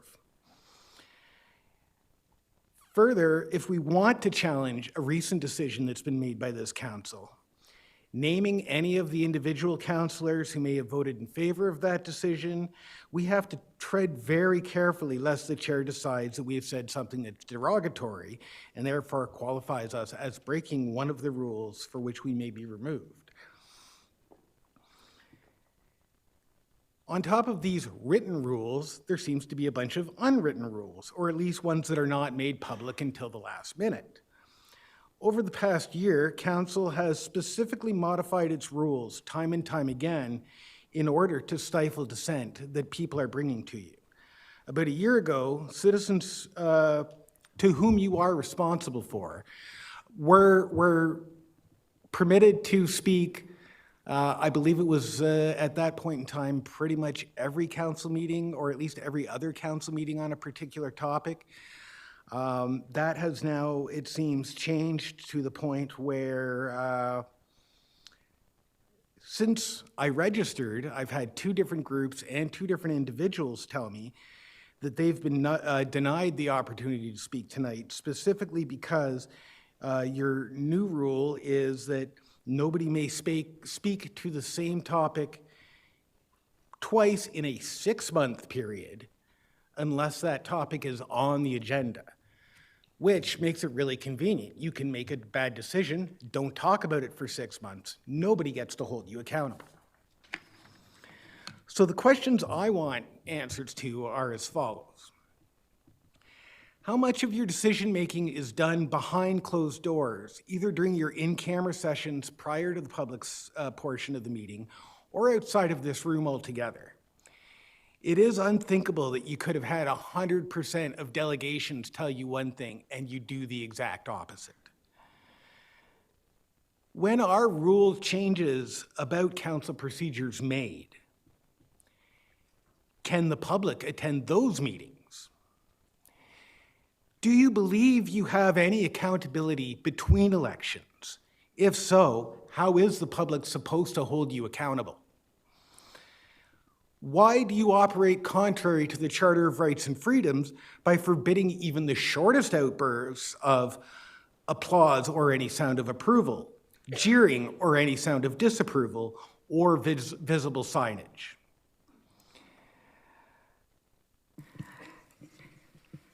To some of the other topics that came up a little bit earlier. Jason, you're out of time if you want to sum up.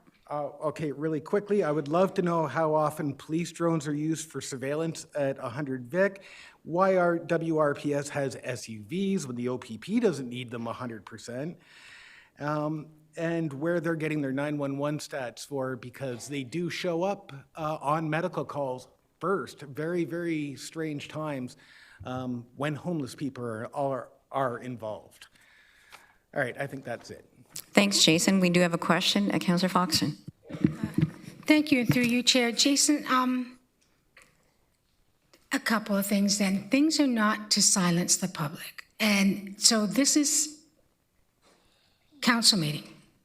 Committee meeting is when the discussion happens, which is the Tuesdays. Is it the second Tuesday of the month, Will? Second Tuesday? Thank you. It's the second Tuesday of the month. And then everything is discussed in depth. And comments and all that are taken into consideration. And so what we bring forward is what's come out of committee, where the discussion has already taken place. All the emails and everything are in those packages, and we read them, and we get all your stuff. We really, really do. And we try and balance it. And we hear reports from staff, and if we disagree with staff, we tell them to change it. We really, really do. It is a democratic process. So when you come here tonight, we listen to you, and our job is to See if you've swayed us from any of the other information we've already received from committee. So that's our job, is to listen and then not respond to you, but say to the chair, Chair, I heard this from this individual. Can we look into that further? So that's our process, basically. The reason for not allowing the cheering or anything else is because opposing individuals could be intimidated by it. And so we're trying to protect everybody in the room. And I know that some people have walked out crying because they've been so intimidated by the group. Or it's ended up in screaming back and forth, and we've had to actually ask people to leave. It's for mutual respect. This chamber is a place for respect. In my council, I say, thank you for coming, for one, and we do respect you. But you have to respect us, the staff, and every other member of the public, even the ones that disagree with you. So that's what this decorum is about. It's about respect rather than confrontation. And I say to people, you're allowed to disagree. That's what part of our Canadian society. But it can't be intimidating, and you have to listen to the other person's opinion as well and weigh it properly, because that's our job. Our job is to weigh it properly and do the best that we can, and that's what we believe we're trying to do. And some will attack the chair, and I am totally against that, and I'll tell you why. The chair is the chair, which means she's only one vote. What the decision, when it comes back from all of us. So going after her is wrong. It has to come to all of us if you disagree with us, not the chair. She only implements the rules that we have passed and made. So I respect you, and I respect what you're saying. And again, I think coming to committee on a Tuesday, it will enlighten you a lot more, especially check the agenda, make sure the topic's on it, because it's sometimes a 15-hour day because we discuss that much. I'm sure you want to attend those meetings. Kidding. Well, I'm not. If you want to, you're welcome. But so I believe in these people. I believe these people are good, and I believe they're doing the best for society that we can, and that we need every point of view. And when you give your point of view, I need to think about it and contemplate it with the other points of view that I've received to come up with the best opinion I can. Thank you. Jason, I just want to add to that and say, anybody who has come here more often than every 6 months, they're always welcome to email any or all of us. And if you have specific questions, we all do respond to our email. It is not good practice to debate between council and delegations because, first of all, there's an imbalance, and second of all, we spend all our time trying to get up to speed, and sometimes we know more than the delegation. You may have a specific point of view, but if you email us, we will respond to your specific questions. May I speak to that point specifically? Sure. Just in that we have, or people associated with us have had individual conversations with members of council that are around this table. All indication is that you guys don't necessarily know what staff is doing all the time too. That staff is not necessarily communicating back to you the full breadth of information. And I mean, that was demonstrated by my last presentation where I had to tell you guys that public health said that there was more washrooms needed at 100 Vic. Things got taken care of right after that. Thank you very much for that. I maybe had to threaten a little bit with like pictures, but the counselors that we spoke to didn't know about the conditions until we told them. So what is city staff doing? Are they communicating to you? Are you holding them accountable? Well, yes, we work closely with staff, and staff do a great deal of investment in making sure that we give the services that are required. I see Councillor Salonen, you want to jump in? I just wanted to jump in on your comments about some of the processes that you were unfamiliar with or thought weren't written down in terms of the redelegating on items that aren't on the agenda every 6 months. I don't know if you've had a chance to read, but the procedural bylaws is where you can find that information. Maybe we can work with staff on that being more publicly upfront, perhaps. I'm not quite certain what the process looks like when you sign up, but for your question related to how can you be involved when those decisions are made? When the procedural bylaw is reviewed is the appropriate time that council as well as the public can make comment on and influence how those decisions are made as to who can come and delegate at what times and increments. So that's on the procedural bylaw. And it is on the website, Jason? So just related to, I guess, the accountability part, on tonight's agenda, I saw a couple of items that said they referred to future appendices. I could not find those on the website. So how do we find those items? If you want to email staff, we will look into it. All right, thank you. Thanks. Okay, the next delegation is Benny Skinner from Waterloo. Benny, are you here? Welcome. You have the floor, and you have 5 minutes.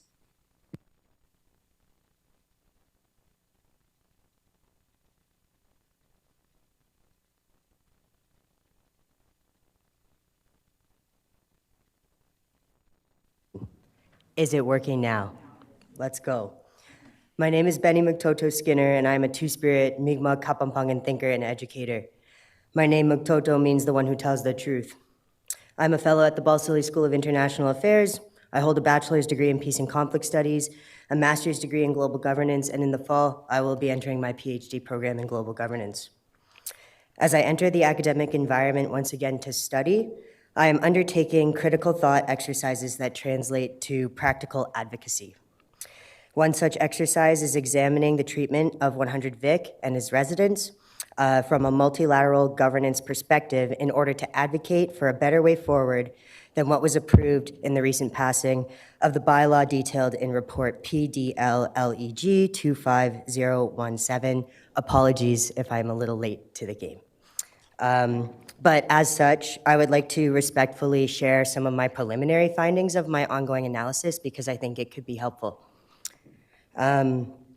The 6 nations of the Grand River have been in the process of recovering an astronomical amount of due assets from the nation-state of Canada, which the court continues to investigate.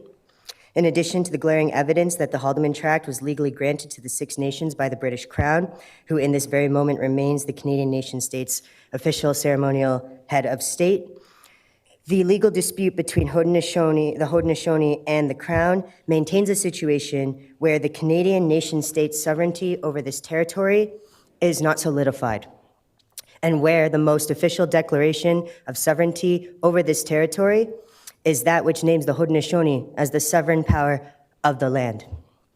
Your own Truth and Reconciliation webpage refers to the Haldimand Treaty of 1784 as a formally ratified agreement acknowledging the Haldimand Tract as treaty territory belonging to the 6 nations of the Grand River. Now, why is this relevant?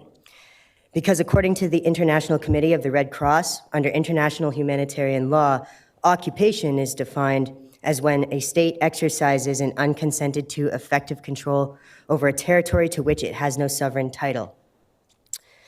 I mean all of this very respectfully. Mind you, it's just my analysis. The region of Waterloo's creation of its own bylaws, infrastructure, and Waterloo Regional Police Services, which serves as a militarized unit for maintaining the ability to coerce people into certain behaviors, and the use of these structures and systems to effectively control Haldimand Tract territory actually qualifies the region of Waterloo as an occupying power on behalf of the Canadian nation-state.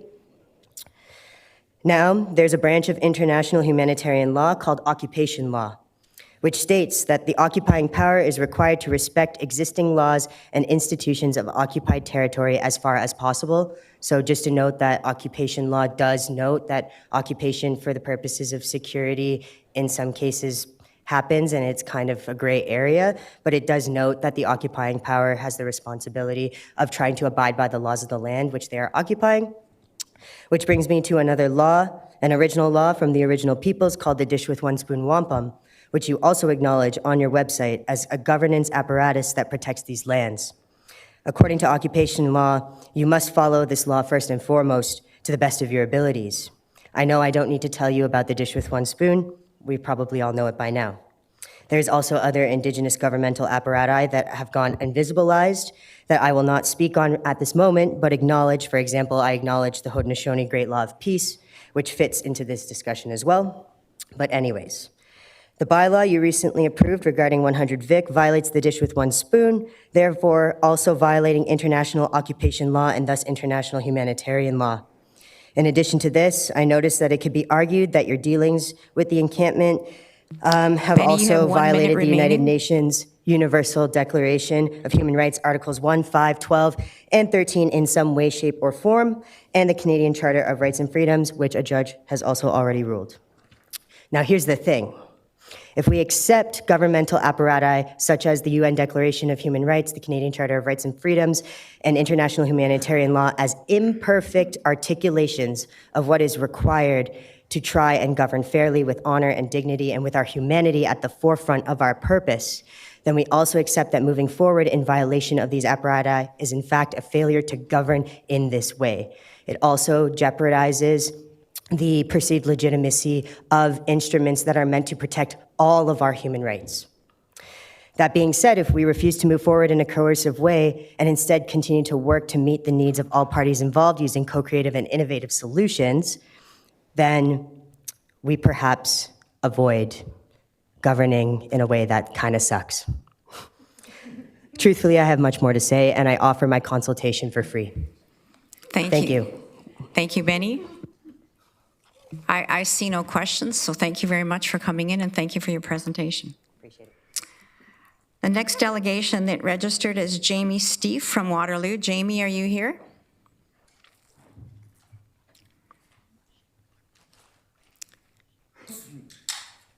You have the floor, and you have 5 minutes. Okay, thank you. Mic is on? Yes. Are you ready?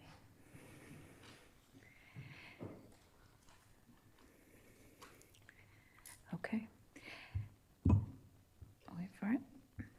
All right. Hello, my name is Jamie Steve. I'm a homeowner in Waterloo, and I'm also someone with lived expertise of outreach at the 100 Victoria encampment. My name is Thomas Lütting. I live in Tent City at the moment. My profession is chemical engineering, and my experience is Canadian and German. Okay, so we're here to talk. Can you move closer to the mic when you're speaking, just so everybody can pick it up? And it's on YouTube, too, so it's important. For sure, thank you. So we're here to propose a cooling center at the 100 Victoria encampment at Wheatburn, Victoria, and Kitchener. We're going to start with why. There's ample information online about the current heat dome phenomenon.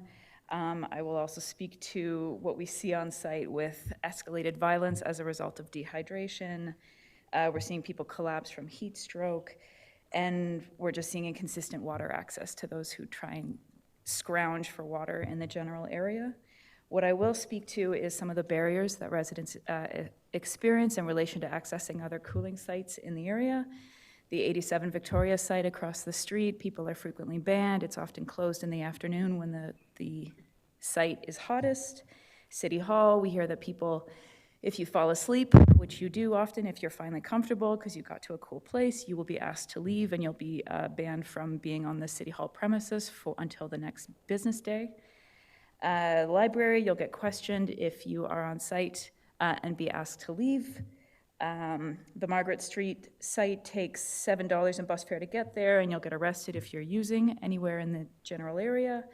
And same as winter, if you leave your space for a longer period of time, you will be robbed and lose your possessions. So these are the reasons why folks are not accessing some of the other cooling spaces during the current heat dome phenomenon. The proposal we're talking about came from a resident at 100 Vic, and so it's my pleasure to share it. The idea is that there is a cooling site on site at the 100 Victoria encampment. And I'm going to defer to Thomas. There are two options to install a cooling unit on the lot. So there's an existing building which has to be fixed to contain the cool air, or there's a possibility to rent a cooling container and put it somewhere on the lot. And the existing building needs a roof fixed, doors and windows, and the cooling units installed.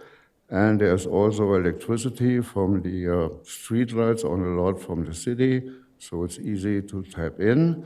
And we could do the same with a purchased container, which we could design for our special needs. The building gives us some constraints, but it's still feasible. When we were considering how one might afford to have such accommodations on site, we know that there are numerous dumpster units currently being rented and taking up space on site. They aren't all necessary at all times. We were thinking the money that is currently going into renting 5 dumpsters holding space on site could be redirected to something that could protect the health outcomes and humanity of people living on site. And I estimated cost for either proposal around $6,500, and heating period till the end of this year. My estimation is 12 months, so this is an investment for $600 a month till the end of the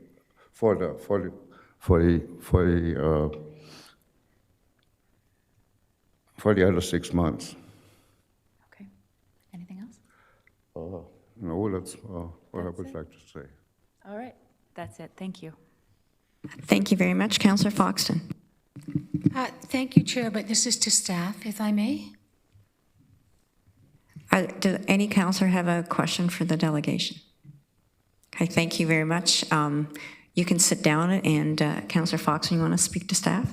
Yes, please, staff, is there any way we can look at to some way of, this is terrible weather right now, if we could find some way for some cooling to be at 100 Vic at least? If it could just be looked into, please, and if you're able to implement, would you let us know? Thank you. Councillor Rodriguez. Yeah, thank you both for coming in. To Commissioner Sweeney, I'm wondering, it's difficult to respond to the specific request that just we learned about, but as an interim solution, I'm wondering if there's an opportunity to post information in an analog way on the site, some cooling center locations, the available hours, perhaps some relevant information that might be useful, and have it in a central spot that is accessible.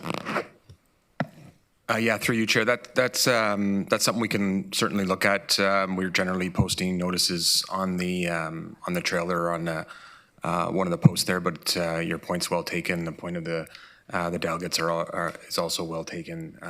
Climate impacts across the community are increasing, and I think it's something we have to think about from a system perspective as well. So points are very valid and well taken. So thank you. Thank you. Councillor James. Thank you, through you, Chair, and thank you to the delegation who came in. I just have a question regarding the water access. It's related to heat. I just want to, and this is for Commissioner Sweeney, access to water, I know across the street. Is there also information around that for residents who are at 100 Vic? Sorry, Councillor James, are you asking if there's specific water available, like the water resources available, or just information related to where it's available? I'm asking if there's specific nearby water available. I'm not saying specifically at 100 Vic, but I recognize there, if it's across the street or if it's at any of the cooling stations as well, like, is that available as well? Yeah, through you, Chair, Councillor James, since the inception of the encampment at 100 Victoria in 2021, access to water for the residents has been generally across the street. We do as the delegates mentioned, there's construction there. We do know that volunteers do drop off water there at the site. And again, I think to Councillor Rodriguez's point, ensuring that we could actually post some information. I know that our unsheltered workers who are there regularly carry water supplies, in particular, through heat domes like this, to be able to make sure that they're supporting people the best they can. But again, I think we can continue to look at if there's other ways we can support folks, particularly at times like this. We have a specific strategy within our housing stability system as it relates to winter warming and winter expansion. And again, as we're thinking about the effects of climate change and how we also address that, both not only for our housing stability system, but across all of our housing efforts, including our Waterloo Regional Housing, affordable housing units. Needs to be something we have to think about through our climate strategy. Councillor James. No, just thank you for that, Peter. Just, hearing hearing different situations of access to water or cooling. It is something that is, I think it's concern for all of us in this heat, and just ensuring that there is resources there, be it through our community partners and through staff and even the area municipalities in terms of the resources that are available during this time, and probably many more this summer. Thank you. Commissioner Sweeney, I'm wondering, as you do a follow-up, it would, I think, behoove all of council if you could send us an email just giving us an update of what the resources and services that are available now. Yeah, I'll commit to meeting with the staff team tomorrow and circulate an email to council as a follow-up.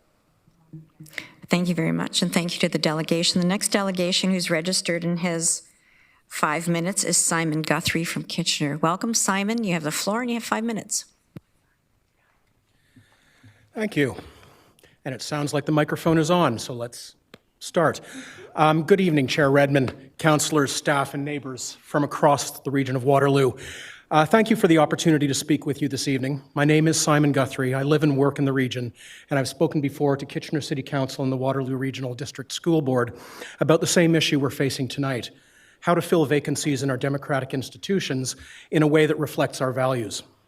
Let me start by recognizing that you're under considerable time pressure due to provincial legislation. It's never easy to lose a colleague, especially someone as committed as Councillor Kerry Williams. And with summer here and regular meetings more limited, I understand the urgency of choosing a path forward. But speed must not come at the cost of democratic integrity. Council has 3 basic options: appoint someone directly, hold a by-election, or try something new, and each come with trade-offs. An appointment might be expedient and cost-effective, but it comes at a democratic cost. It is fundamentally undemocratic for a legislature to elect one of its own, particularly when most of its members wouldn't be eligible to vote in the very community that is now left without representation. And that's not just theoretical. The majority of this council does not live in Kitchener, yet would be tasked with choosing someone to speak on Kitchener's behalf. This should give us all pause. Even the most well-intentioned appointment can give the appearance of cronyism or insider politics. It risks eroding public trust. And if council considers appointing a previous runner-up, we open the door, however unintentionally, to a deeply concerning precedent that a campaign of harassment or pressure against an elected official could force a resignation and install a more palatable replacement. That may sound far-fetched, but it's a concern I raised when speaking to the school board, where trustee harassment has become far too common. I'm confident that you each know this better than I do. Now, a by-election would solve many of these legitimacy issues, but it's also expensive and time-consuming. And as we know from experience, voter turnout in municipal by-elections can be low. That leaves us with elected officials who may have received support from fewer voters than a community association president. It's democratic in form, but not always in function. That said, by-elections do happen. Just last week, the City of Ottawa held one to fill a council vacancy in Osgood Ward. Turnout was 24%, and notably, the runner-up from 2022 who ran again was not elected.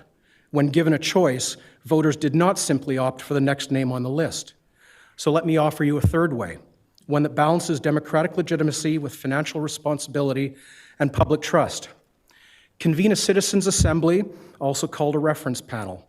This is a body of randomly selected voters that reflects the demographics of Kitchener: age, gender, neighborhood, background. They would meet with the support of professional facilitators and background materials to deliberate on these questions. How should the vacancy be filled? Who is the most suitable person to fill it? Council would commit at the outset to accept the guidance of the panel. This ensures the final decision rests with residents, not insiders. This isn't just a theory. It's already been done here in Ontario, across Canada, and around the world. Mass LBP, for example, a Toronto-based organization, has guided more than 30 panels for governments across Canada.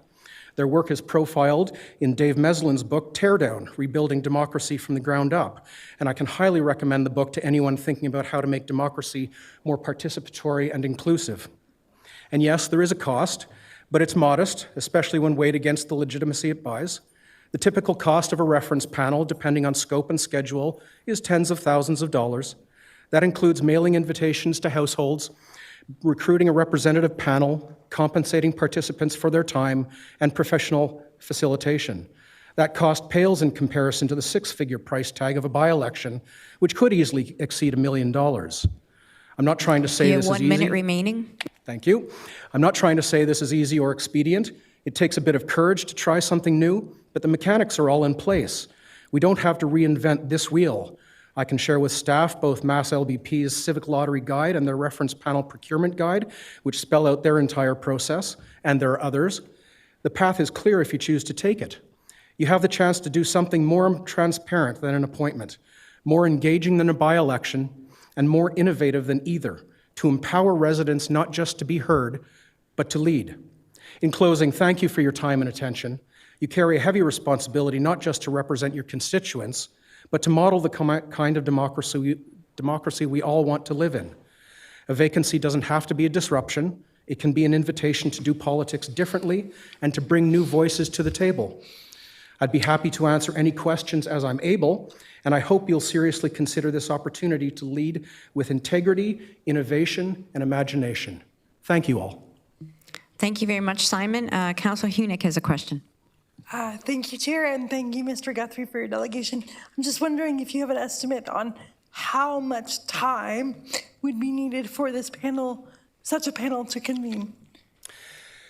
That's a question that I could only guess at, and it's a question that an organization like the one that I mentioned in my delegation would be able to answer fairly quickly. Unfortunately, I suspect that the answer would be more time than we have left under legislation in order to fill the vacancy. This speaks to perhaps a bigger question of when we should be asking these questions and putting in place processes to fill hypothetical vacancies before they become real vacancies. So I'm afraid the answer is I don't know, but I would be happy to follow up and provide an answer in a few days if possible. Thanks, Mr. Guthrie. I'm just not sure that that would comply with the Municipal Act, which has the timeline associated. But thank you for the suggestion, and we look forward to your email. Simon, I see no further questions, but thank you very much for coming in with a positive suggestion and a thoughtful solution. Thank you. The next delegation is Heather Majuri from Kitchener. Welcome, Heather. You have 5 minutes, and you have the floor. Oh, I have 5. Okay, awesome. I thought I had 3, so thank you. You have 5. Okay, hi, everybody. Thank you, Chair Redmond and councillors, as well as all my neighbors that are still here. I'm with the Lived Expertise program that works with the Plan to End Chronic Homelessness. I'm part of their support team. I'm also part of the Lived Expertise working group with the City of Kitchener, and I hang out a lot with the Unsheltered campaign. So now you know who I am. I'm a homeowner, I'm a taxpayer, and a voter. And although I shouldn't have to be these things to be held with positive regard, treated with dignity, and responded to with compassion, I appreciate it whenever that happens. Because of my work, I have conversations a lot with a lot of people who have direct experience with encampments in the area, as well as with people who are currently experiencing hidden homelessness, live in motels, and I also talk with researchers, outreach and grassroots mutual aid and peer supports. So I have a lot of people that I talk with. And they often say the same things. So I'm going to share a couple of things because I want to get something into the public record tonight. Number one, I support the cooling center at 100 Vic, brilliant and affordable. I also have heard from many people that water access is inconsistent at 100 Vic. But what I'd like to enter into the public record is hot off the presses, also posted on the website My Mother Named Me Sunshine, and is circulating on online platforms currently. At 4:30 yesterday, I got a message that said the city of Cambridge chose to evict some encampments on the weekend during the worst heat wave we've had in a long, long time. A dangerous heat wave, actually. I also have a copy of the eviction notice. I have a photo of the encampment, which is made of found materials, and quite industriously, I might say. One of our ongoing focuses, also with the Plan to End Chronic Homelessness, is with winter warming and summer cooling. We've been talking about it now for 3 years. With the increase in extreme weather and climate change, I believe these events are going to increase. I guess my thing is to Cambridge is, because we can do something, does it mean we should? Is it cost effective to end chronic homelessness when police are needed in so many other areas and we all agree that criminalizing homelessness really does not make it better? On the question of air conditioning, because I have heard that people think they're doing a favor by saying, well, we're going to get them into air conditioning. What I would say to that is it not better to ask if somebody would like to be helped by going into a place that has air conditioning rather than threatening them with criminalization and evicting them within 3 days during a heat wave? I agree with Mark Kroll that we shouldn't arrest. We're not going to be able to arrest our ways out of this problem. And I think Cambridge really needs to consider that. Yes? I would really appreciate if you addressed your comments to me rather than to individual counselor. To the mayor of Cambridge? Yes, okay. So the eviction notice came on Friday the 20th, and it was scheduled for Monday the 23rd. The people there have pets, and they have couples, they're couples, and they have been on the region of Waterloo's list for years. So there is no housing for them that would be adequate. They were offered shelter, is my understanding, but I think it's important to understand that a shelter bed is not an adequate housing situation. What it is it's... Sorry, you've got 40 seconds left. Okay, awesome. So what it is it's actually destabilizing to a degree, especially if somebody has an established place where they feel safe.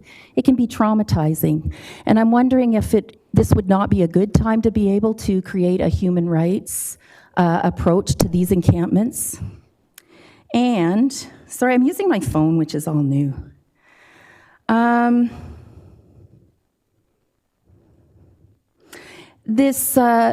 We're invoking the Properties Trespassing Act, and again, the question is, we can, but should we? Especially under these kind of circumstances. And I think I'll leave it at that. I think it's important to ask when municipalities are making decisions that contradict the goals of the plan to end chronic homelessness. How can we as a region work with municipalities in a way that they can see the wisdom of trying to end chronic homelessness without criminalizing it or without causing harm, hurt, or death? Heather, thank you very much for taking the time to come in. I see no questions, and you had no problem filling up 5 minutes when you thought you had 3. I know, I would have never got there. Thanks. Thank you very much. Stephanie Florence from Waterloo. Stephanie, welcome. You have 5 minutes, and the floor is yours. Thank you for your time, councillors. My name is Stephanie. I am delegating as a working artist and cultural worker in the region of Waterloo on delegation or agenda item 14.2. I have received funding from the Region of Waterloo Art Fund in the fall of 2022 and the fall of 2024. I have 4 main items to discuss. First, I think the arts community needs to be meaningfully collaborated with. Second, the arts organizations need to be included in the Arts Council, if it happens. Third, there needs to be an understanding of what artists do for the budget lines of municipalities, the Region of Waterloo, and Ontario. Fourth, the Region of Waterloo needs to be held responsible by the community for the lack of transparency and accessibility in discussing the Region of Waterloo Arts Fund.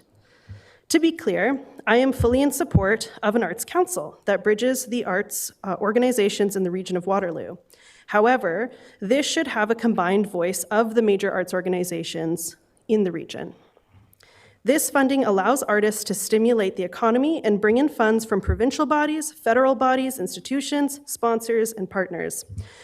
By lowering the amount in the Region of Waterloo Arts Fund, you are essentially taking away seed funding for economic growth in the Region of Waterloo and lowering the GDP. The reduction to the Region of Waterloo Art Fund in any fashion is a mismanagement of resources and proves that the Region of Waterloo Council is completely disconnected to the needs of the arts community and how the artists stimulate the economy.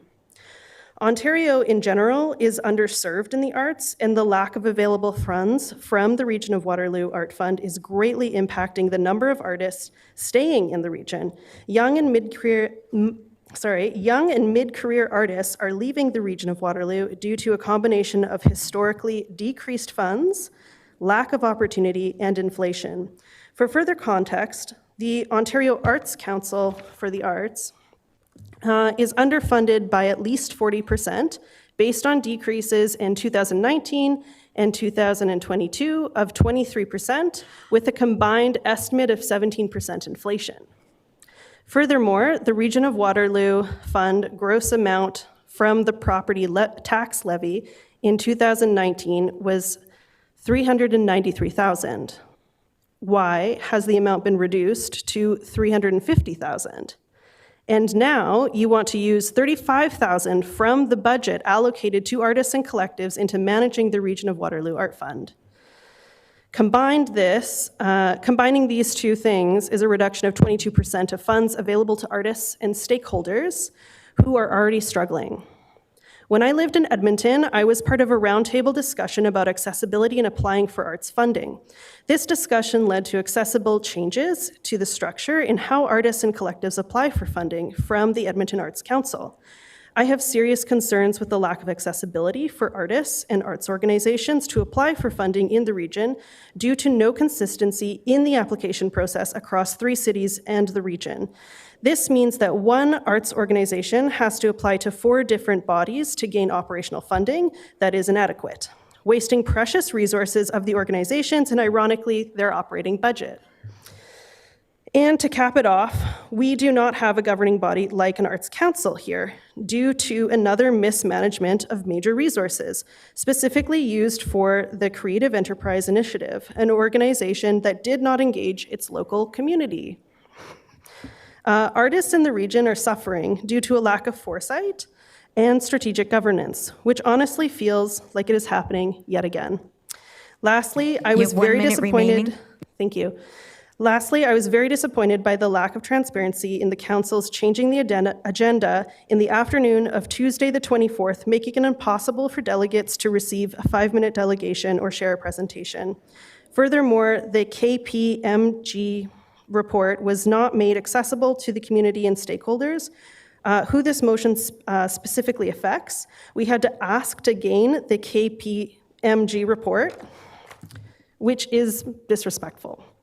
I'm disappointed by the lack of transparency in this process, but feel optimistic about the opportunity for the region to move forward to foster a better collaborative relationship with local artists. Thank you. Thank you very much for delegating. Councillor Rodriguez.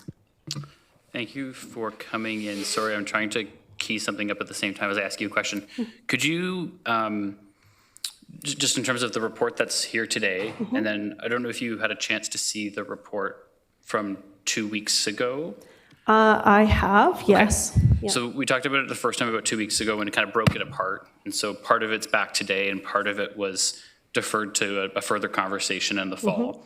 Okay, I'm glad that you've had a chance to see that.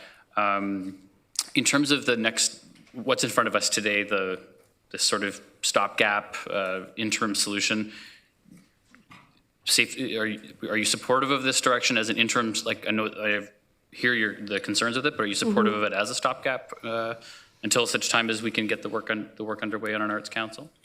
One of my colleagues will be putting forward an amendment to a motion shortly. I am for community partnership if it engages an arts council. I think that an arts council needs to come first because we need advocates in the community who understand the arts, not outside firms, not outside partners, not people from Toronto or a different city.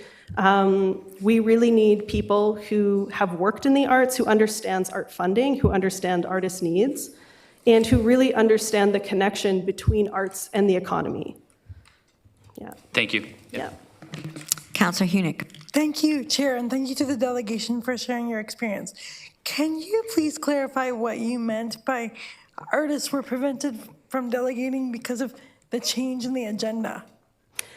They weren't prevented from delegating, but we weren't allowed to do a presentation. We didn't have time to prepare anything because this item 14.2 was added yesterday afternoon. And the only reason why I was allowed 5 minutes was because I was in conversation with the region of Waterloo for the last week trying to find answers about this. I see. Okay, thank you. Thank you. I have no further questions, but thank you for coming to delegate. Thank you so much. The next delegation is Eric Olmberg from Waterloo. Eric, welcome. You have the floor and you have 5 minutes.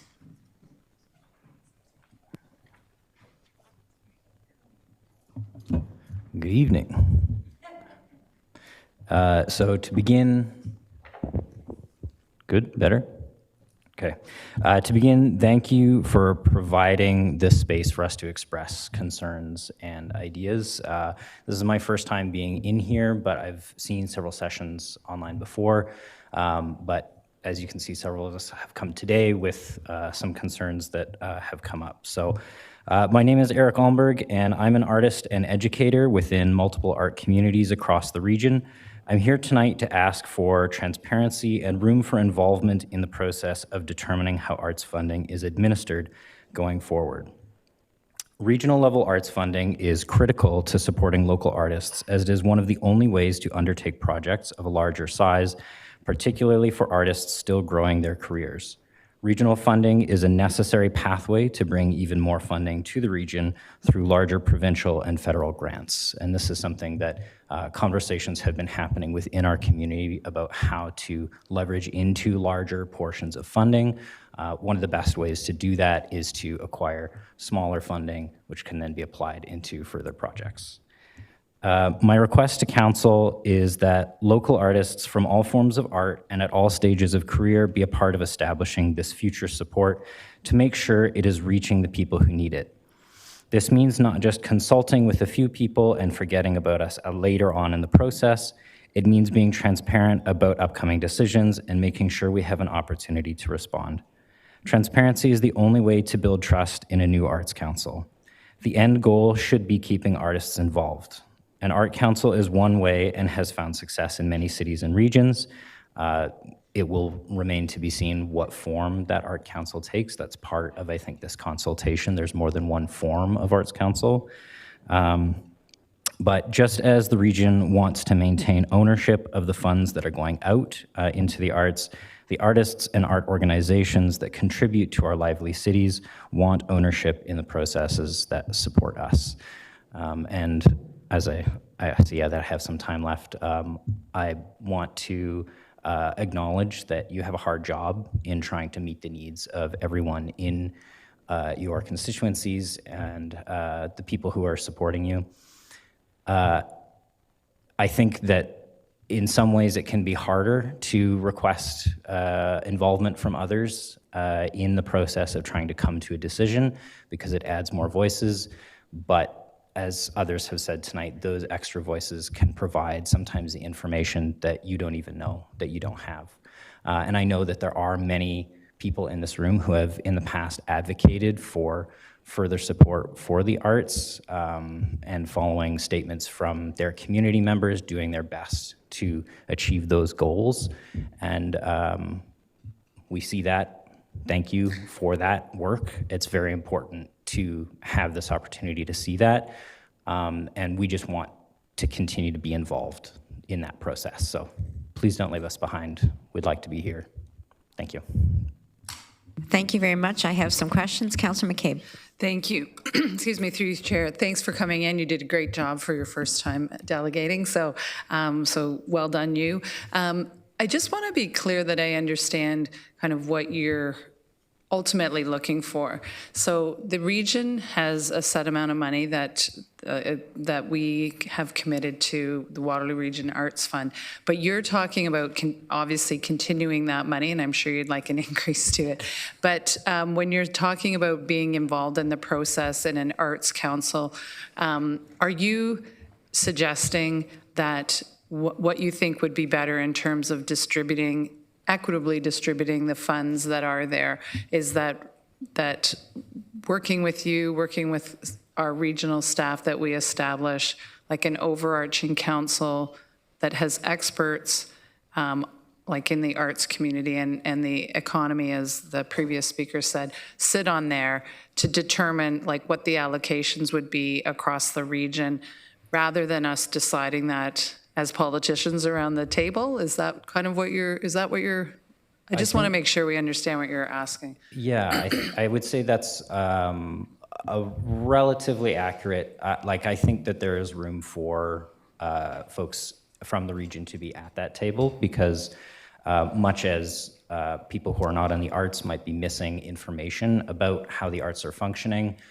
I'm not a politician. I don't know all of the things behind closed doors. And in my mind, that's part of the transparency that I would like to see, is if there are particular barriers that we're facing in moving forward with certain plans, it's helpful for us as individuals and arts organizations to have that kind of open communication. And I know that there has been some of that. The situation surrounding the previous Region of Waterloo Arts Fund, I know is complicated, but I'm hoping that there's some sort of relationship where we can be sharing that knowledge back and forth. In terms of the specific format that it takes, I don't know that I myself am qualified to say I want this way. I think that how that comes about comes from a conversation within our community. There are several organizations that are working towards gathering that information already.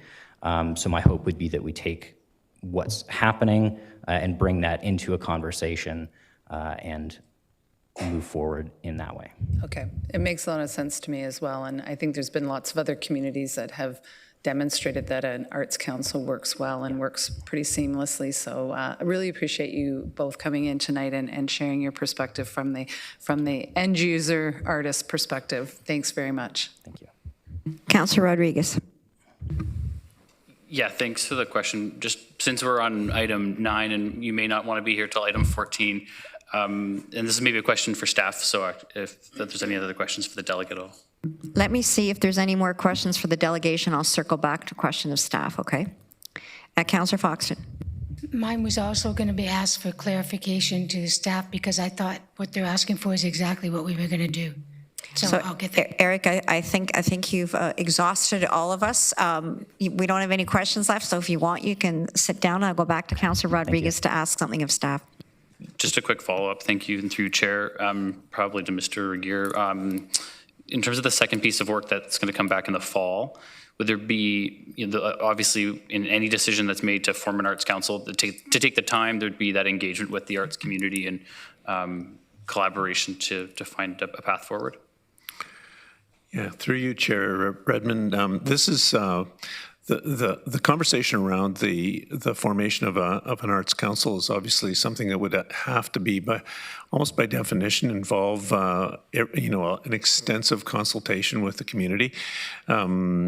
It's and that's part of the reason why we suggested that we need, this is a conversation that would have to unfold over the course of 2 or 3 years to get to a point where we really felt there was a solid commitment by the community to a particular organizational model.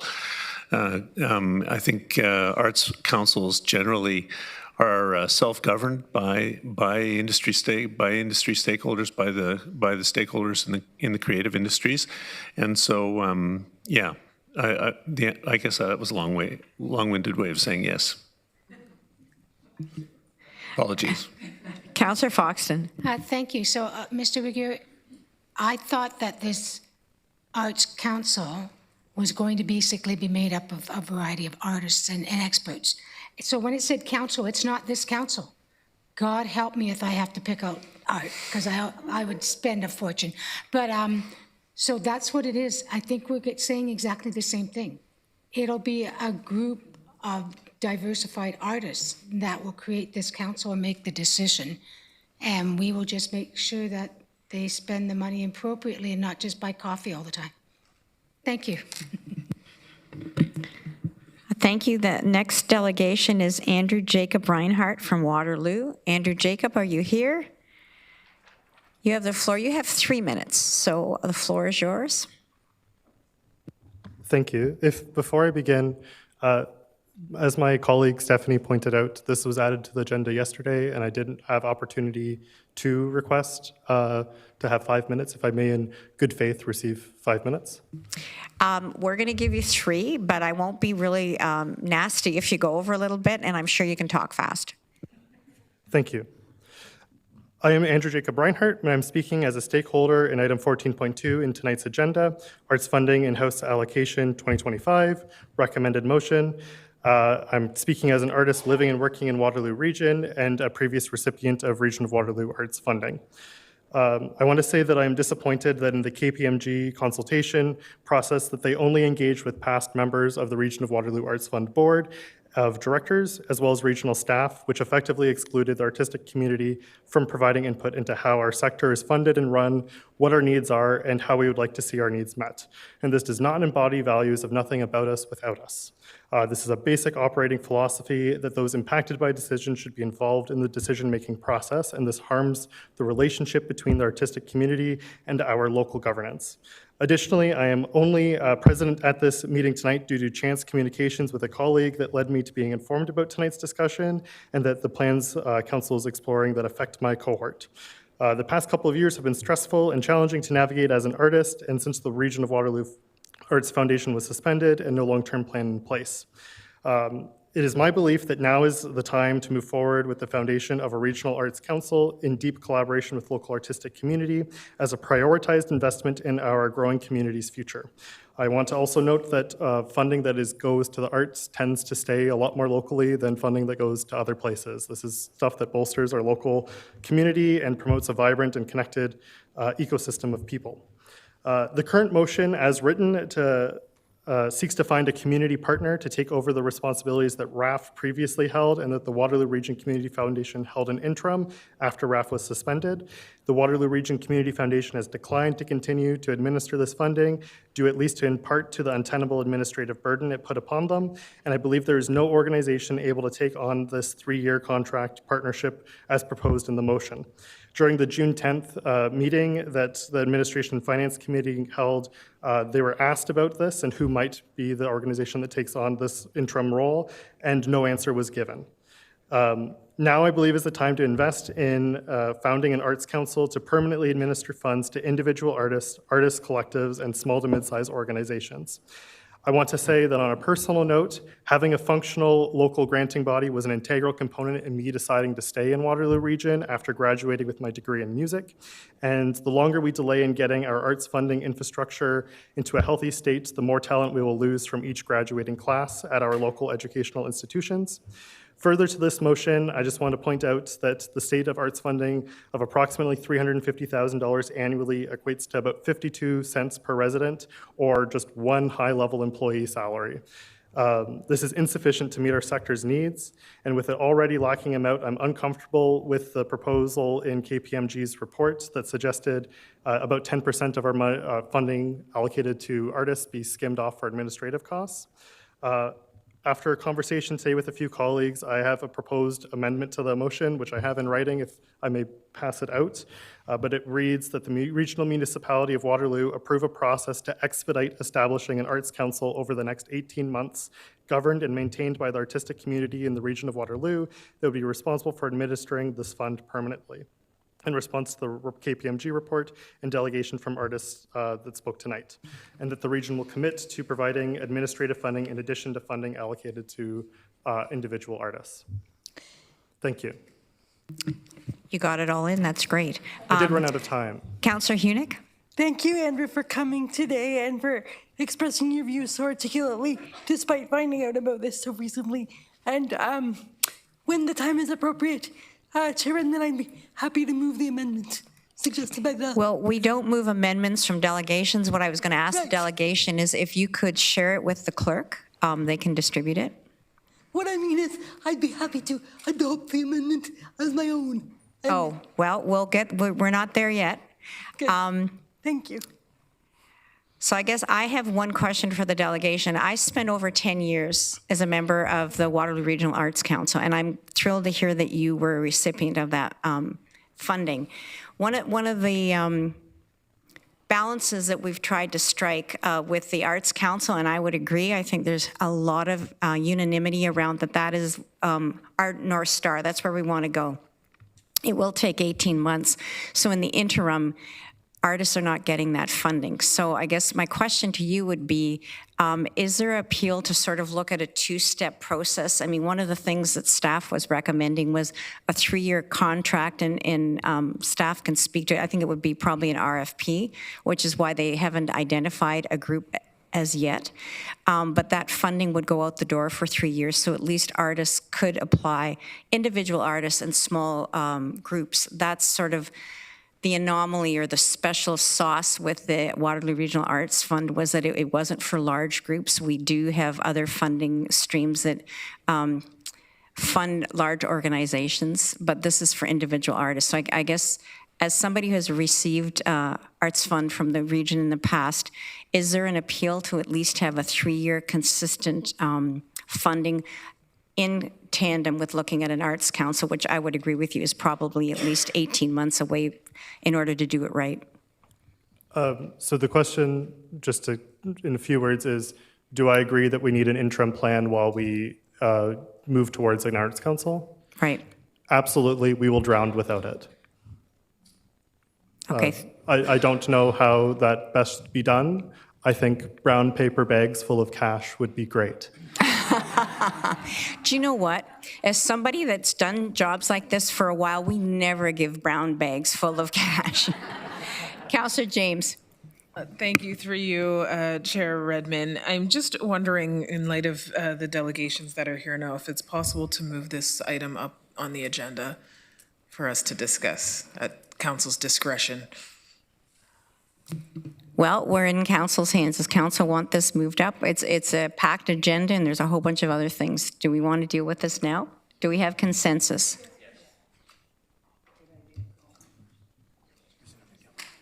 There is another delegation, so we're not going to move it up till we hear the delegation. Thank you very much. Thank you. The next delegation is Remy Renz from Kitchener.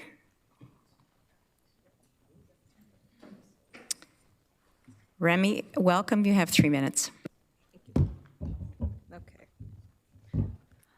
Hi, sorry, I was also part of the recently informed about this, so didn't have time to get to a printer. Hi, so my name is Remy Renz. I'm here in my capacity as a community member and artist in the Waterloo region to speak on motion 14.2, arts funding in-house allocation. I'd like to express my support for the proposed amendment to the motion 14.2 provided by my fellow arts community member Andrew before me.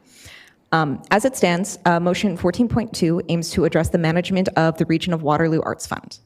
Today, I would like to highlight how this iteration of motion 14.2, as it currently stands, has been proposed without consultation or transparency to those who will be most affected by the fund's management, which is individual artists and arts collectives. I would also like to highlight how the current motion, which proposes contracting the management of the fund to an independent community partner, does not align with the recommendations provided by the KPMG report, a report which was explicitly commissioned to determine the most effective way to manage the fund. It also doesn't address the concerns that prompted the Region of Waterloo Council to defer this matter from the June 10th council meeting to today's meeting. This motion does not appear to satisfactorily address the challenges associated with administrating the Region of Waterloo Arts Fund, which felt a little concerning and prompted our whole posse of delegation to come forward today. So this fund is unique in the region as significant portions of the fund are earmarked for the express purpose of providing direct funding for individual artists and arts collectives as opposed to large sums at the organizational level. I fear that if this fund is not managed in an equitable manner in collaboration with the arts community, it will fail to support the community that relies on the funds for its existence. The KPMG report specifically recommended the creation of an Arts Council for the long-term management of this fund, and the short-term recommendation calls for some level of internal regional management of the fund, specifically for the allocation of funds to individual artists and art collectives.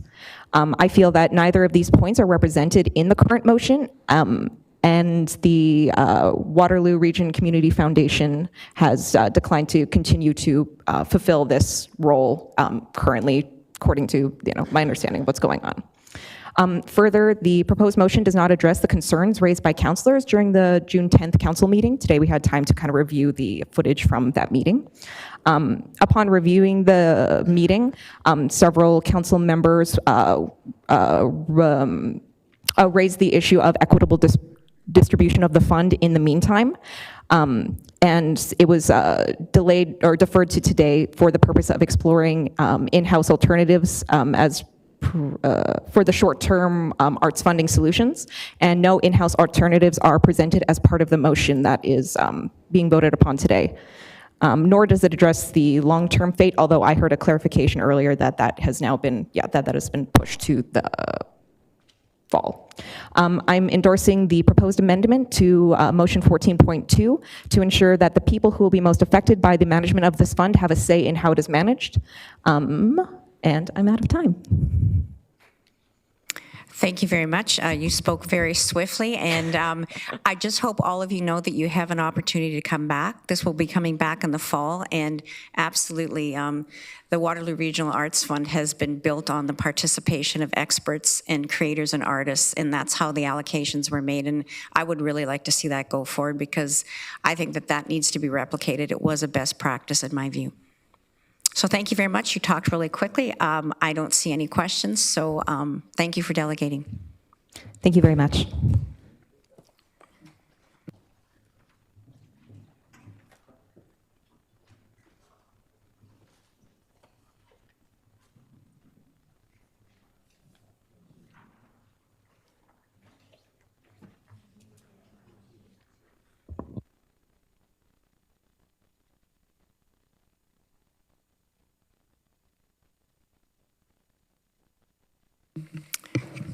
So I saw no objection. I feel we had consensus, so we're going to pull up 14.2, which is the report on arts funding in-house allocation 2025. And I will ask Commissioner Rod Regier to introduce this report. Yeah, thank you, Chair Redmond. The report outlines the response to the questions raised by Council, particularly relating to other alternative methods of delivering the Arts Fund for 2025 and 2026 and 2027. The options that we took a look at were included administering the fund internally, and to get a sense of the scope of the challenge here, we had extensive conversations with the Community Foundation that administered the program in 2024. So the report outlines the approximate level of effort that is required to implement or execute the funding administrative requirements, and it indicates that really with the current resource allocation in our internal team, we would either need to significantly defer work to do this, take this task on, or to add a temporary staff complement to help administer the program. Financially, it's probably a wash. I think our estimated cost for internal administration would be about $35,000 as well, and that's what we've got estimated for administering or entering into a contract with an external agency to help do this. I would say to the specific question or point that the delegations have all lobbied for this evening. Certainly, any external agency that we would use would need to engage with qualified jury to make decisions based in around the administration of the fund. So before I go to questions, and Julian Kingston is at the podium, can you just talk about if we were to go to an external agency, what that process might look like? And I don't know if that's you or Julian. I can speak to that. Thank you, Chair. The suggestion, well, I could talk a little bit about history, perhaps, how we got here. And it might actually, I appreciate the delegations today and the fact that they haven't seen this as a coherent narrative. But in the KPMG report, the recommendation was to continue with the community foundation. However, the community foundation is not in the position to continue. So we're essentially looking to replicate that kind of a partnership with another community organization. We've had actually, and again, because it would be a competitive process, because of the size of the funds involved and the fact it would be a three-year period, we would need to go through at least a request for quotes on this. And that's why I've been hesitant to talk about some of the organizations that have indicated some interest, but we do have organizations that are interested that will be well positioned to do this work.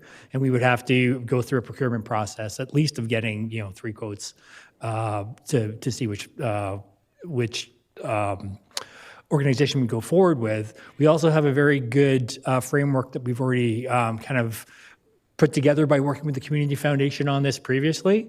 And we have a good kind of template for an agreement with a third party to make sure that the selections are done in an appropriate manner. And to Rod's point, any way we did this, whether we did it in-house or whether we did it with a community partner, we would be working with a volunteer selection jury that would be jurying the applications. Julian, do you want to just touch on, or Rod, why Community Foundation felt they couldn't do this? Again, a little bit more history. I can certainly do that. Last year when we worked with the Community Foundation, we had 170 applications, I think 177 overall. About 60 of those were organizations, which the Community Foundation is really well positioned to work with, because they work with they can only grant funds to what they call qualified donees. So basically, organizations that are large and organized and have charitable status. What they did do for us last year was they juried all of the applications, both for organizations and for individual artists. And then we actually took the recommended list of individual artists and dispersed the funds from the region directly. We could have been in the position to repeat that process this year. However, it took long enough for us to bring this forward that the Community Foundation had already gone through their annual. They moved up their annual disbursements of funds to earlier in the year and went from 2 disbursements to 1. So we essentially missed their window. Rod, do you want to add anything? No, except that when we go out to the community for a request for proposals, we would be looking for an organization that would be prepared to do both make the jury recommendations on both the organizational funding and the individual artist funding. So I think keeping this all tied together as a single package is a good idea, because it taps into the strengths of the consolidated strengths of the jury. Thank you. Okay, I'll go to the speakers list. Councillor Hunick. Thank you, Mr. Regier and Mr. Kingston. I think the report well demonstrates why it is beneficial to go back to staff's original recommendation. With that being said, the input of the delegations today emphasized how important it is to have artists actually speak into the process. And so I'm wondering what avenues or power, shall we say, that local artists will have to be able to speak into the distribution of funds if we go ahead with the staff recommendation that's proposed. Thank you, through the chair. The key to that would be the jury process. And typically the jury is composed of working artists and people who are active in the artist community and very well kind of expert in those levels. There tends to be a selection, like you may have someone who's a curator, you may have somebody who's a practicing artist. But it's really at the jury level that those decisions are made. The rest of it is administration around it. I might add that one of the things that we would be asking for in the terms of reference would be a clear statement from the organization as to how they propose to select the jury and what the composition of that jury would be. Great, thank you. Councillor Hunick, is that everything? Yes. Councillor Vravanovich. Thank you very much. Just one further question of staff. Did we at all take an opportunity to talk to the arts departments, like the staff, arts and culture staff in the area municipalities, to see how they might be able to partner with the region in terms of administering the grant program? Because we all have grant programs in place already, and it sounds like it actually could be beneficial to approach it in that manner. Through the chair, yeah, we have had several conversations at the Municipal Cultural Initiatives Group, where we've talked about how we, fulfill the grants at our, and there definitely is, I think, further work that we could do around coordinating around that. But we do look at, each of the cities and the region tend to work with their own grant packages individually. So where I have had conversations with Kitchener staff and Waterloo staff and Cambridge staff around how we're approaching, how there's a lot of interest around how we're dealing with the arts funding. There hasn't been consensus around the table to say, yes, we should get together on this or we should coordinate the grants. Well, and to be clear, I'm not suggesting that there should be a single fund. What I'm suggesting is each of the area municipalities already have a grant program in place. And much like we went to the Community Foundation to administer the region's grants, why wouldn't we work with our area municipal partners who actually, have a significant portion of the arts and cultural responsibilities, and have them administer them on our behalf in conjunction with their other grants? You can put conditions on it, just like the federal government puts conditions on us for things like the gas tax funding, and we acknowledge them. Area municipalities would, appropriately acknowledge the regions and so on. You could actually divide it up to make sure it was equitably split on population or whatever between the area municipalities. Have we pursued any of that? Because these were some of the things that I believe we raised in whole or in part at committee 2 weeks ago. I don't know who wants to take that. Yeah, through you, Chair Redmond. The key issue for us was the delivery of a well-juried distribution process or selection process for the grant funding. We essentially did have the role last year of administering the actual disbursements internally, but the key problem for us was having a community-based organization that was able to manage a jury process and make the decisions for allocation. So there were 2 or 3 organizations that expressed interest in doing that. None of the conversations that we had with the area municipalities resulted in that commitment, but frankly, I guess our thoughts, or at least my thought on this, was that it would be an additional layer of complication to split the fund into pieces and distribute it to all the area municipalities, some of which have got different levels of expertise and capacity and committee structures in place to do this work. Whereas there are organizations in this community that are able to do this fairly quickly and move forward this year. But the long and short of it, just to be clear, is we haven't had that level of dialogue with area municipalities to explore it as a possibility? Well, I guess the answer is no. Okay, thank you. Councillor Erb.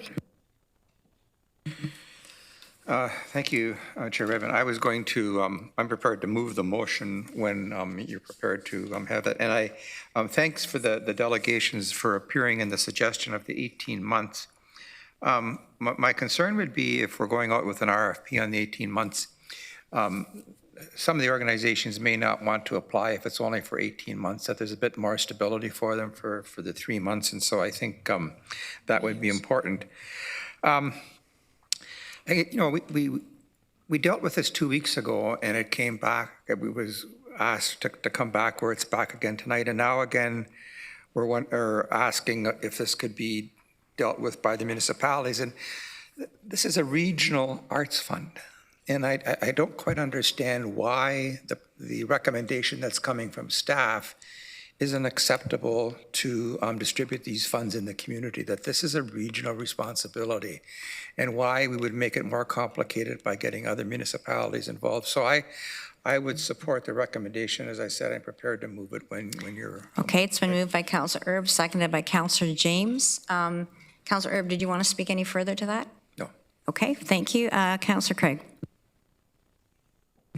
Oh, thank you, Madam Chair. I'm going to come back to some of my earlier comments about how funds are dispersed in the regional community, and the fact that overwhelmingly we see it in the KW area, not in the city of Cambridge or in fact in the townships.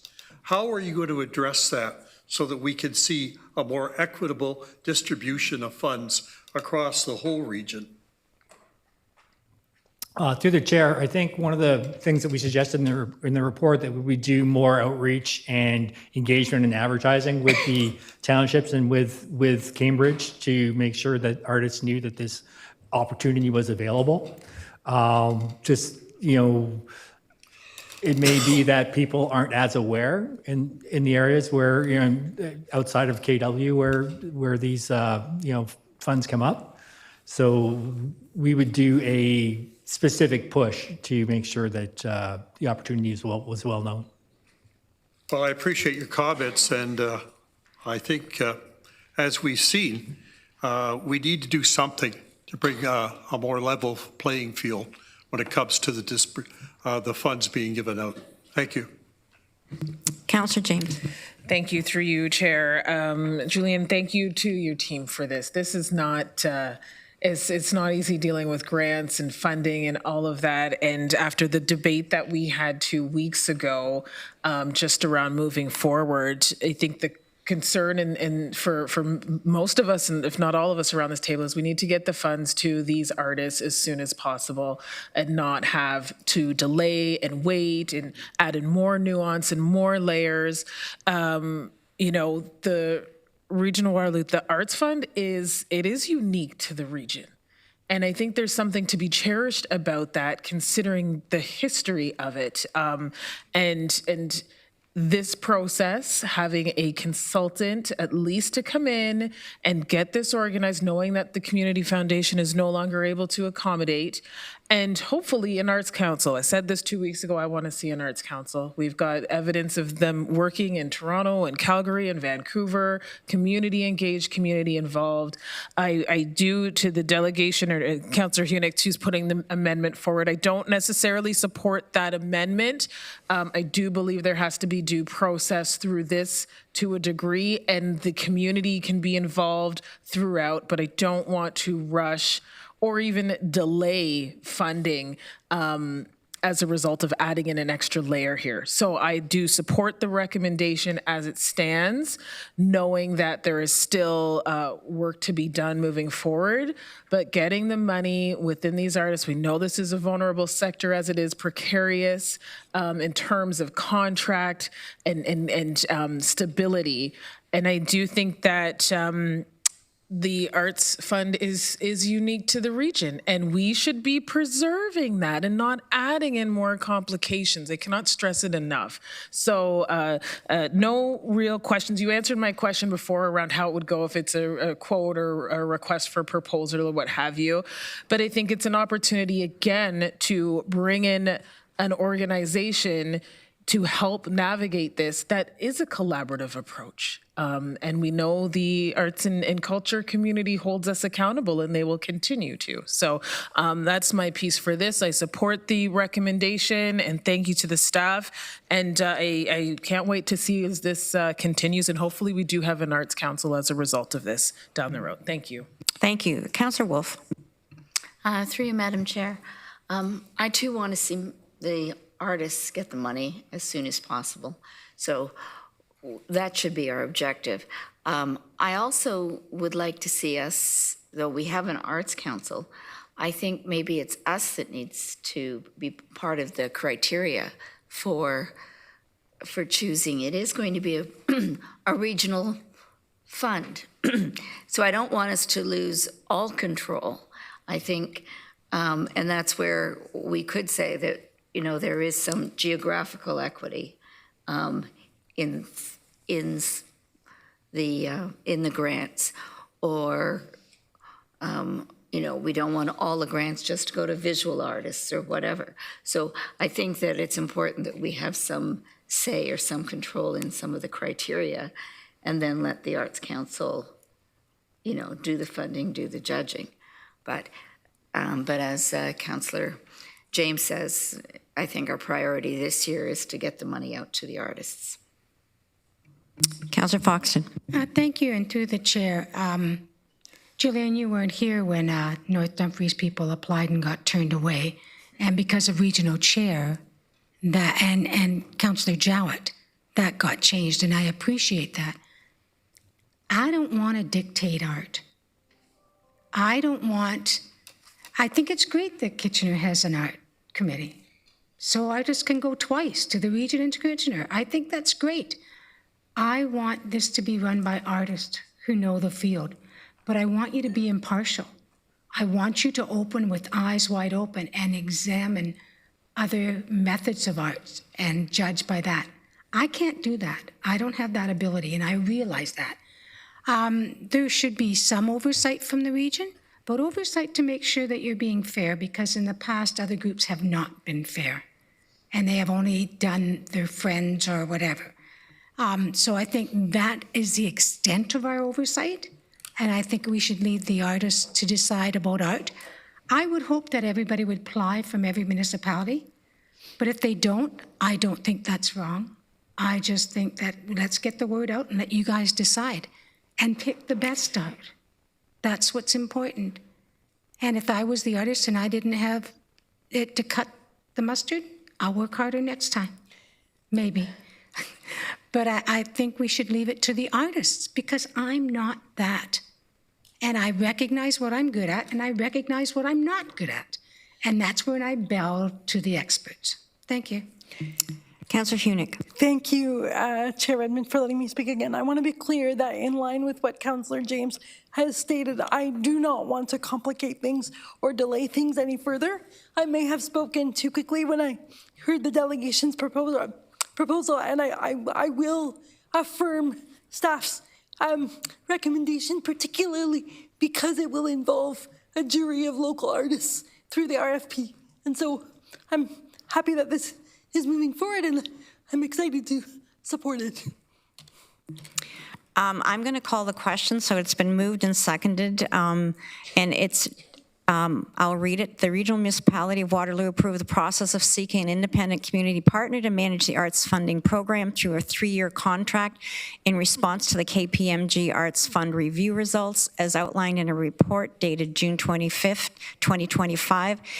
And I just want to underscore something, and I know I've already said, I think I was probably on the Arts Fund for 12 or 13 years, and I was joined by my predecessor, Ken Sealing. It was a passion project for him. Former Councillor Helen Jowett was on, as well as the late Kerry Williams. This was a passion project. I hope nobody watching this or around this horseshoe thinks that the City of Cambridge did not have members on the board, did not have volunteers, did not have subject experts that could talk and say whether a proposal was valid and whether the budget was workable, because they were there for that entire time. And I know Terry Plummer has retired after a long and vigorous career with the region. She was the backbone of the Arts Council. Our database isn't in shape that we could give you the statistics, but I would venture to guess that about 30% of grants over that 10-year period went to artists in Cambridge. It's a very vibrant community, and certainly there were artists and creators that got funding in the townships. Unfortunately, I don't have that data right at my fingertips, but I have to tell you, it was working. And it was getting, as Councillor Foxton was saying, it really was juried by people who knew what they were talking about, and it was looked at as best practice. So I'm thrilled to see that this will continue going forward, and I fully support this. And I really like the 3 years because it gives a little bit of continuity and predictability for the artists. There's never enough money. We know that. There's always more applications than there is funding, and that's why we need to rely on experts to make those decisions. So it's been moved and seconded. I would ask you to cast your ballots with eScribe. Councillor McCabe? I was just going to ask for clarification, though, and direction to staff. Like, if we pass this tonight, is it understood that we want to, in response to what the delegation said, that we want to move towards an arts council? Or is that another discussion? I believe that's an issue that'll come back in the fall, but I'll go to Mr. Regier. Yeah, what we do need to have another set of conversations with both the community and with our area municipal colleagues about how we would approach the question, because we're hearing some really strong support for the concept of an arts council here tonight, but we do need to test that concept with our colleagues in the area municipalities and with the rest of the arts industry as well. So what we'd be proposing to do is bring back a report on how we do that. We'll have some preliminary discussions and then bring largely a process-oriented report back to council for consideration in the fall. Great, thank you. Thank you. Please cast your ballots.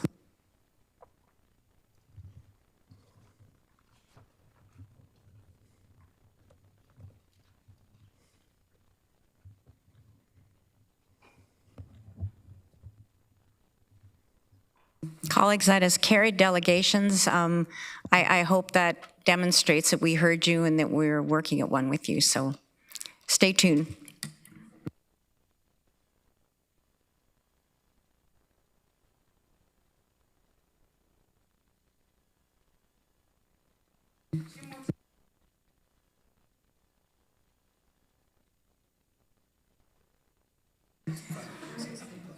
Okay, I'm going to suggest we take a 5-minute recess, but I'm also going to warn everybody that when I ask for extension past 11 o'clock, I want a lot of yeses, okay? We'll take a 5-minute break.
So colleagues, I'm reconvening the meeting after that short break, and we are now dealing with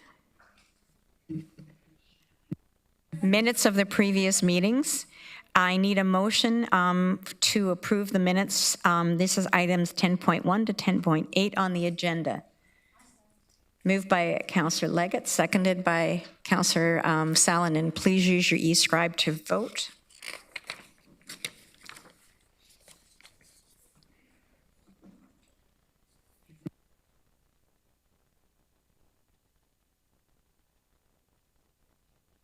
Councillor Vanovich is in the room.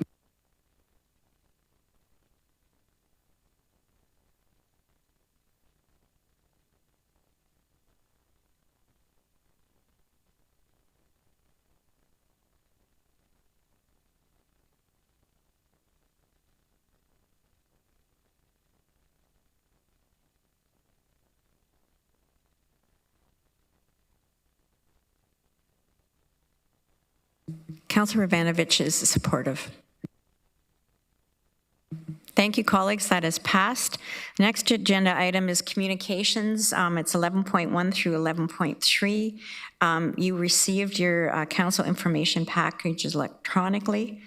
There's also correspondence from Pam O'Rourke as well as Pauline Dench-Miller.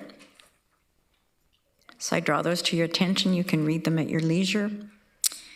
Next is a motion to go into the Committee of Whole to consider reports. If I could have a mover, moved by Councillor Nowak, seconded by Councillor Foxton. Please use your e-scribe to vote that the council go into the Committee of the Whole to consider reports.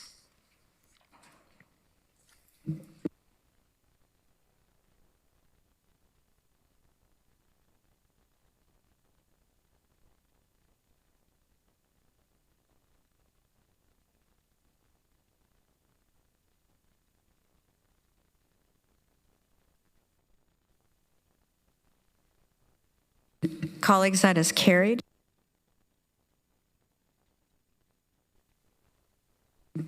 So the committees that we are going to consider, the first one is 13.1. Financial reports listed will be dealt with in one motion unless somebody wishes to remove anyone. Councillor Salonen?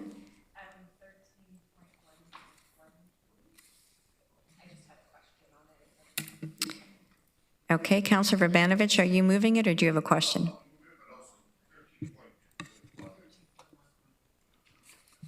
Okay, so it's been moved by Councillor Verbanovich, seconded. Councillor Leggett, are you seconding it? I wanted to pull something up.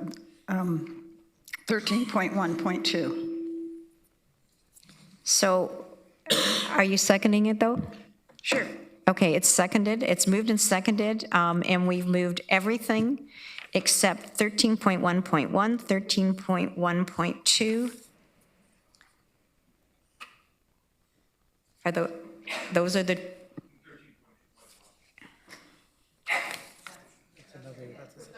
That's a different... Chair Redmond. That's a different group, Councillor Bavanovich. It's too late at night for him. Oops. Okay, so we are, they've been moved and seconded, and we are voting on everything except 13.1.1 and 13.1.2, which we will take separately.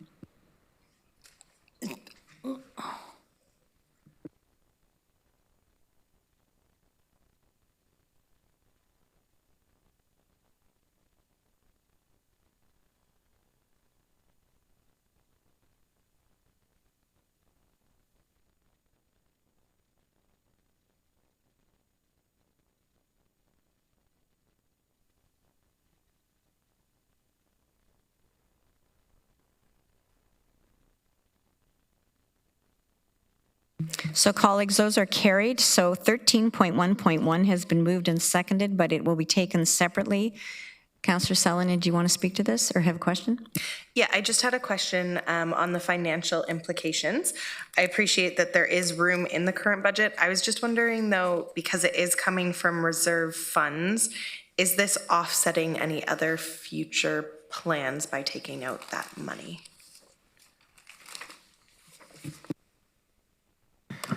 Yeah, so through the chair to Councillor Salonen, this will not be taking any money from future works.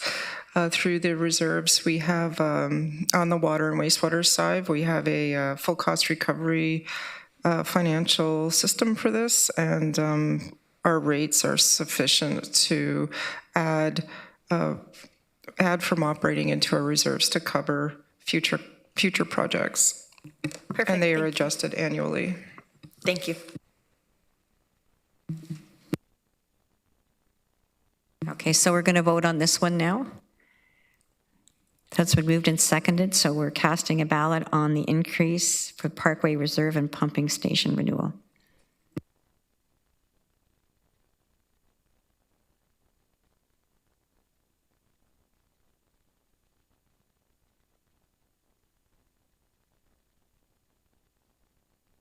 That is carried, colleagues. The next agenda item moved and seconded already is 13.1.2. And Councillor Leggett, you wanted this one separated out? I do. I support this. I think it's wonderful that we have such a structure in our community. I'm sad that there used to be one in Blair that no longer exists, but I have a concern with page 123 of the agenda when it says that the additional costs on this project are offset by construction timeline adjustments on 2 other projects with the same funding. Even though it's one project for the region in Cambridge, it's actually 3 projects in Cambridge. Municipally, we have 2 projects that have been totally approved. We have major housing numbers, and we have another one where it's going through the process. So this is going to affect our numbers for provincial funding as well, because we could lose millions of dollars from the BFF fund for this. I want to know, Jennifer has spoken to me about this, and I just want to make sure these projects will go forward, like the delay isn't so long or thrown into another year or whatever, that the pause is short so it doesn't affect our funding.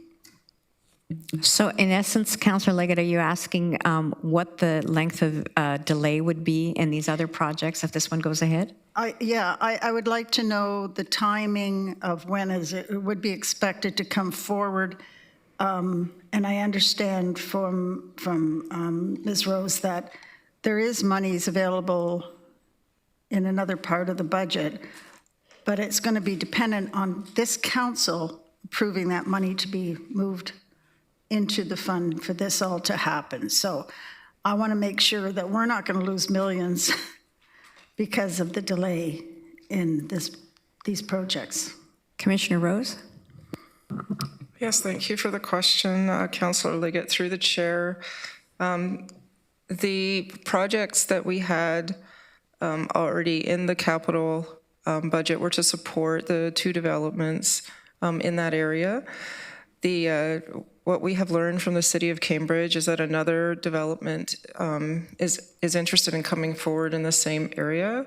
So because of that, we want to make sure that the road construction project is going to be able to serve all of the residents who will be living in that subdivision area. This does not mean that the housing cannot start. This means that the roads may be congested until we can get to the roads project. However, just speaking to the second point about any delays, the deferrals of the project, if we do get a signal from Cambridge that we can move quicker on these construction projects, there's a mechanism through our quarterly financial reports where we come back to council and we ask them to ask you to bring money forward that has been presented in the capital plan in a future year, like 27 or 28. And in this case, it would be 2027. And through those quarter financial reports, we indicate that we would like to bring that funding into the current year, and that's part of a council decision through those reports. Does that satisfy your concern? Yes and no, because it's dependent on this council to do that, to approve that on behalf of Cambridge so that we can get our millions of dollars in funding from the province. So it's not about what we've approved, it's what the ability is of the developer to get those shovels in the ground. We're already over our numbers, but we're not getting the money because the developers haven't put the shovel in the ground. So I don't want this happening where, because of us here at the region not going forward with that project, that it stops us short of our numbers in a given year. I just want to make sure that everybody around this horseshoe understands we need that to happen. So that's just me talking to the, I understand what's going on here. I don't have a real problem with it other than the fact if it affects our funding and we can't get those housings on board, those units on board for people to live in. So, Commissioner Rose, can I just, for my own clarification, seeing that we're just speaking entre nous here, did I hear that the City of Cambridge, this might be contingent on some information that's coming back from them about another development that's, I would assume, adjacent to the two that Councillor Leggett's referring to? Yes, to the chair, when we do underground work on behalf of the area municipalities, it's really a to-do list. They say, we want this size of pipe here, and then we put it there. We don't have any involvement in EAs or anything else that they have. So we work with the area municipalities to make sure that the infrastructure is in place for when they say it's going to be in place. So it's a very close conversation with them, and we're able to adjust the capital budget either at budget time or throughout the year in the quarterly financial reports to ensure that we do have the infrastructure in place so that the area municipalities can move forward with development if the infrastructure is required for that development. Councillor Liggett, you flagged this, and does this satisfy your concerns for the time being? It does for the time being. I just want it in everybody's head that when I come back, I'm going to be asking for that. Thank you. Okay, it's been moved and seconded. I would ask you to cast ballots on this item.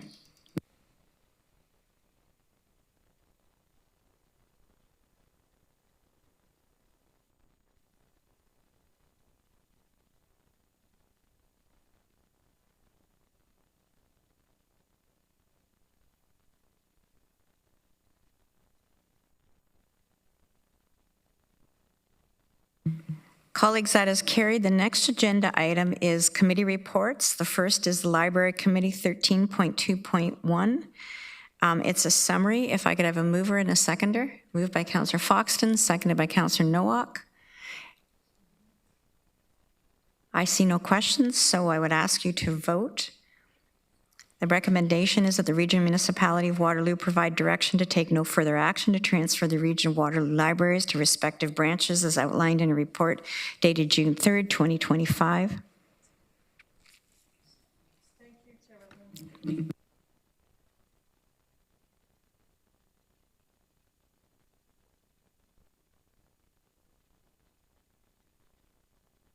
That is carried, colleagues.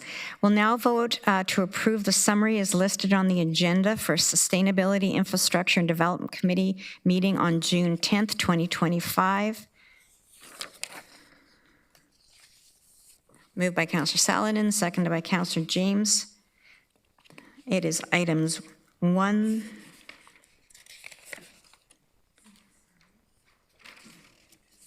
through 6. Please cast your ballots. Oh, Councillor Verbanovich?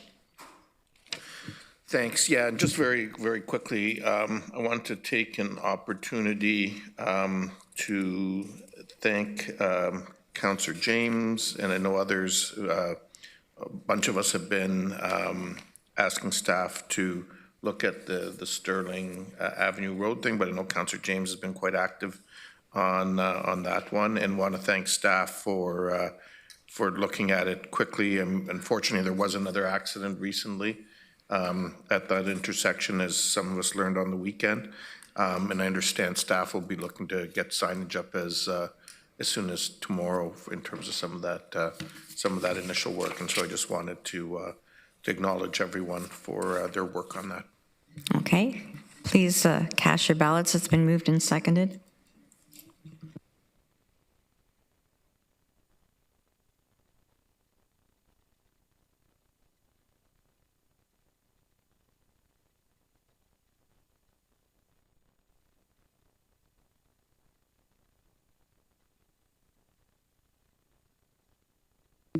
Colleagues, that is carried. I will now vote to approve the summary as listed on the agenda from Finance and Administration Committee on June 10th, 2025.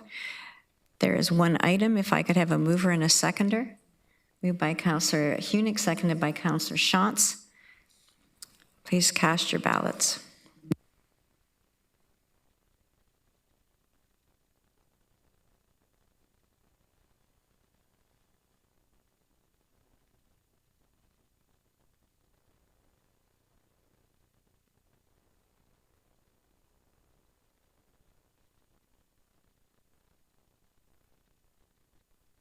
Colleagues, that is carried.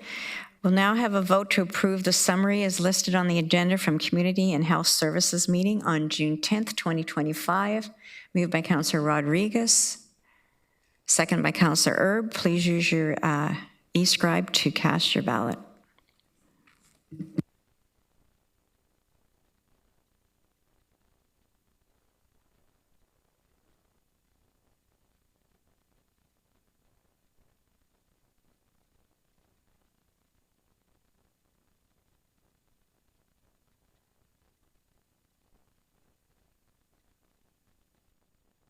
That is carried, colleagues.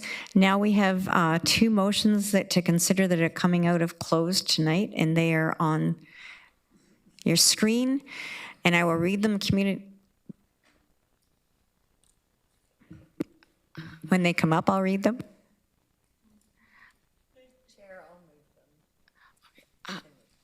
Sorry, I have a conflict for the second one. Okay, Councillor Wolf, but you already declared that at the beginning of open session, so I don't think you need to do it again. But you won't vote. Councillor Saladin? Could I just ask that we separate the vote? Yes. Then? Thank you. And I'm happy to move both of them. Sorry, you're moving both of them? Yeah, I'm happy to. Whatever process you want that in. Trying to get moved by towards Councillor the end Saladin, of the seconded meeting. by Councillor Foxton. We will take them separately as Councillor Wolf does have a conflict with the second one. I'm waiting for them to come up and I will read them.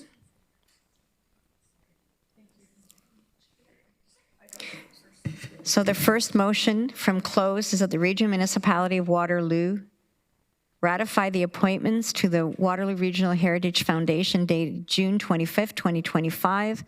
And there are 4 names: Camilla Costello for a term ending June 2028, Emily Dick for a term ending June 2028, David Emberley for a term ending June 2027, and John Glass for a term ending June 2027.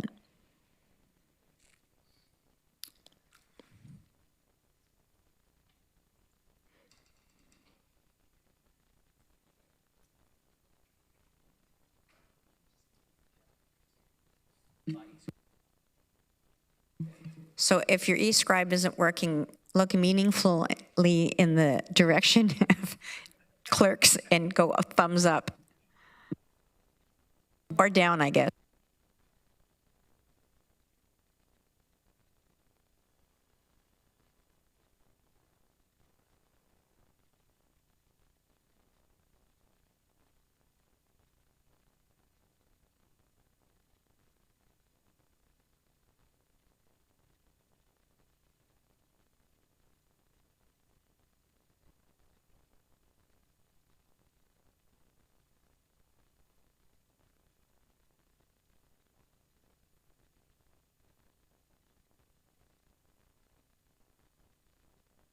That is carried, colleagues. The second motion from closed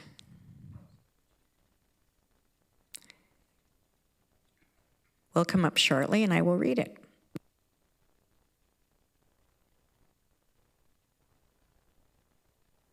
Second motion is that the Regional Municipality of Waterloo withdraw the appeal filed by the Regional Commissioner of Planning, Development, and Legislative Services on behalf of the region pursuant to bylaw 17-035, Commissioner's Delegation bylaw, with regard to a decision of the City of Kitchener Council to pass zoning bylaw amendment 2025-049 to the Ontario Land Tribunal, the OLT. So use your e-scribe to vote.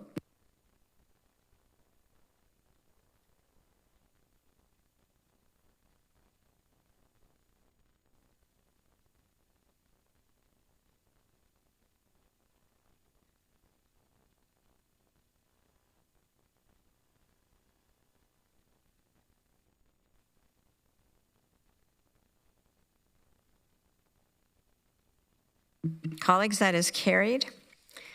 Next agenda item is the Board of Health, and I will now call on Dr. Wong, Commissioner of Public Health and Paramedic Services, Medical Officer of Health, to provide a verbal update, which will be received for information. Thank you for your patience, Dr. Wong. Thank you. Good evening, members of council.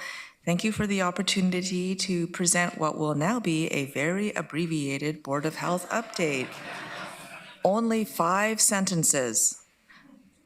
Public Health has observed a decline in local measles activity, with 110 cases in total since March. There have been no new cases reported since early June. While we remain hopeful that this trend will continue into summer, Public Health will remain vigilant. We have, for example, been working with local partners who coordinate summer school and camps to promote proactive measures to minimize operational disruptions should cases of measles occur in these settings. And last but not least, ensuring you're up to date with measles vaccinations is the most effective way to prevent measles and its complications. Thank you. And I won't ask for any questions, maybe? No. Brilliant and brief. That is very good news about the measles cases. I hope everybody's telling everybody in their circle of influence to get vaccinated if they're not already. I see no questions, Dr. Wong. Thank you. The next is a Regional Clerk Code of Conduct update. On the agenda, we have Tim Brubaker, Acting Director and Council Administration for Services and Regional Clerk, to introduce the report. Thank you, Chair Redmond. I probably won't be as fast as Dr. Wong, but so following Council's direction last month, staff contacted the Integrity Commissioner for his opinion on the definition of the conflict of interest in the draft code. That opinion was circulated to Council via email, but in short, for the public, the Integrity Commissioner is of the opinion that the Municipal Conflict of Interest Act is insufficient with respect to the breadth of potential conflicts of interest, which is why the non-pecuniary interest section is being recommended to be included. The definition of conflict of interest in the draft code applies to non-pecuniary interests and is based on existing case law. The Integrity Commissioner is recommending that if Council wishes to include the non-pecuniary interest section, that the definition of conflict of interest remain in the code as is. So colleagues, my question is, how speedy are we going to be, or should we do a motion right now to extend past 11? We got some time? Okay. Councillor Salonen. Thank you, through you, Chair, and thank you very much to the Clerk's Department for getting that additional information. I would actually like to, I don't know if it will be an amendment because technically we haven't moved the motion yet. So I don't know which way, Chair, you would like to proceed, but I'd like to essentially try and amend 4 parts before accepting the motion. And clerks So do we have a mover? Somebody, so moved by Councillor James, seconded by Councillor Foxton. So now I'd like to propose an amendment. Okay, Councillor Salonen. Thank you. So the clerks do have the amendments I'd like to propose, but to the council staff relations policy, that's subsection 5.1 item F, which is they shall use staff resources and time effectively, which includes but is not limited to only referring essential matters to staff for reports. I'd like that item to be removed from the policy. It's not to say that I don't want us to respect council resources effectively. It's more so in policymaking. I think that there is a bit of a gray area on what is deemed essential matters, and it is recognized throughout all of these policies that it is council as a whole that directs staff, and I think that that's more than sufficient to determine it's up to council what's essential, so removing that item. Then that in subsection 5.1 item J of the staff council relation policy to change the word shall to may, so that it would read, they may request advice from the clerk about appropriate wording of motions, amendments, and formal directions of staff that will be placed before council to consider and discuss. Again, that is from a perspective of being forced to have to seek out advice versus being able to and perhaps encouraged. I would like to see that wording changed to may.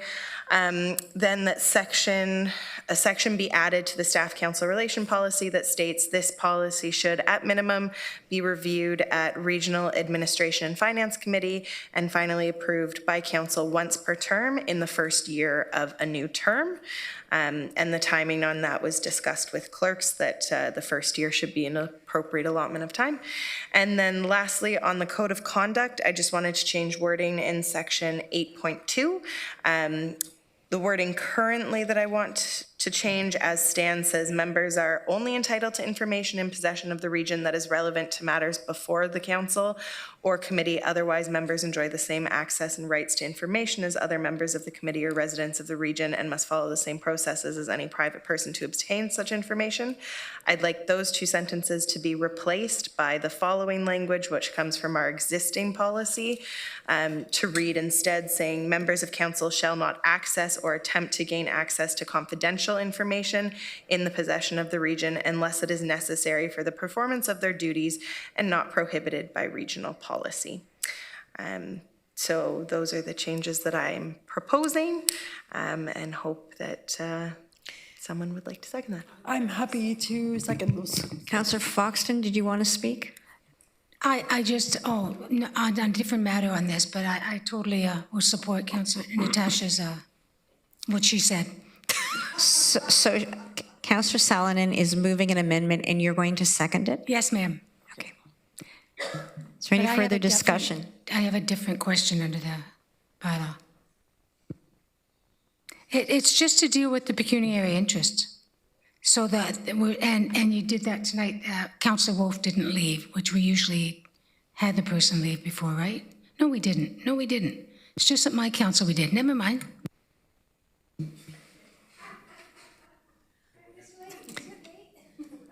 It's not that late, guys. Okay, so we will just strike that comment from the record in our memories. So the motion has been moved and seconded. It has been amended and that's been seconded. So we are now dealing with the amendment. Are there any questions on the amendments as proposed? Yes, sorry. I would love clerk's opinion on, does this complicate the staff role or make things unduly difficult in any way? So if I can rephrase your question, how does this impact the report as it was written? That's what I mean. Thank you. Through the chair, we have no issues with the amendments. We had a chat with Councillor Salonen, and I think we're all on the same page, and we support it. Great.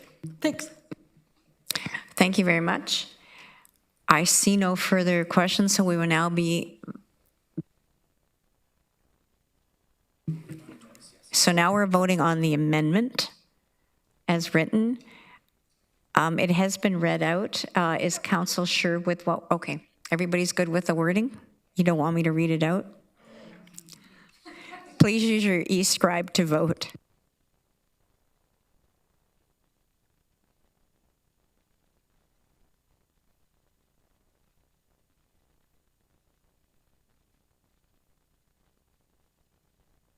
Colleagues, that is carried, so we're now going to be really quick and vote on the amended motion. It's been moved and seconded. The amendment has carried. I'm not going to read it. Please use your e-scribe to vote.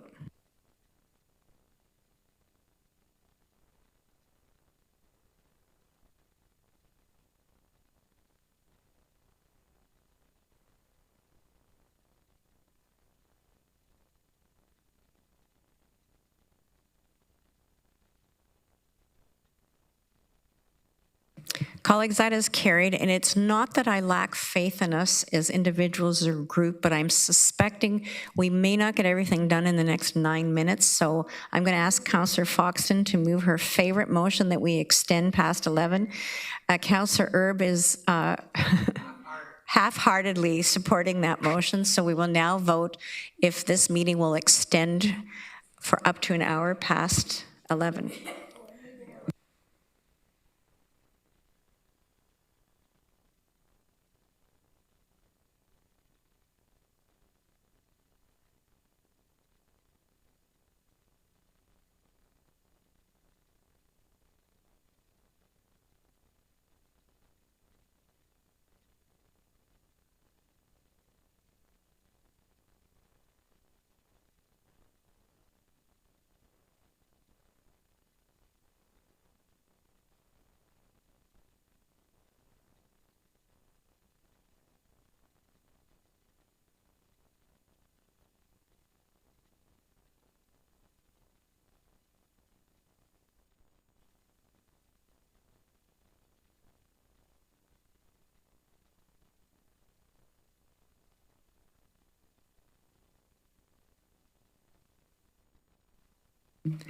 Councillor Wolf, your opposition is duly noted.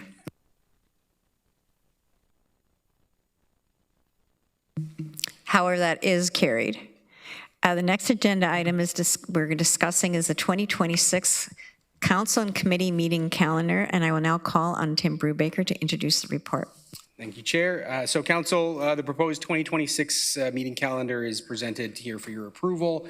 The schedule continues our longstanding practice of standing committee meetings during the day on Tuesdays and council meetings on Wednesday evenings, which I realize at this hour might not be the greatest time for council meetings. But so as always, we do our best to avoid key conferences and special dates.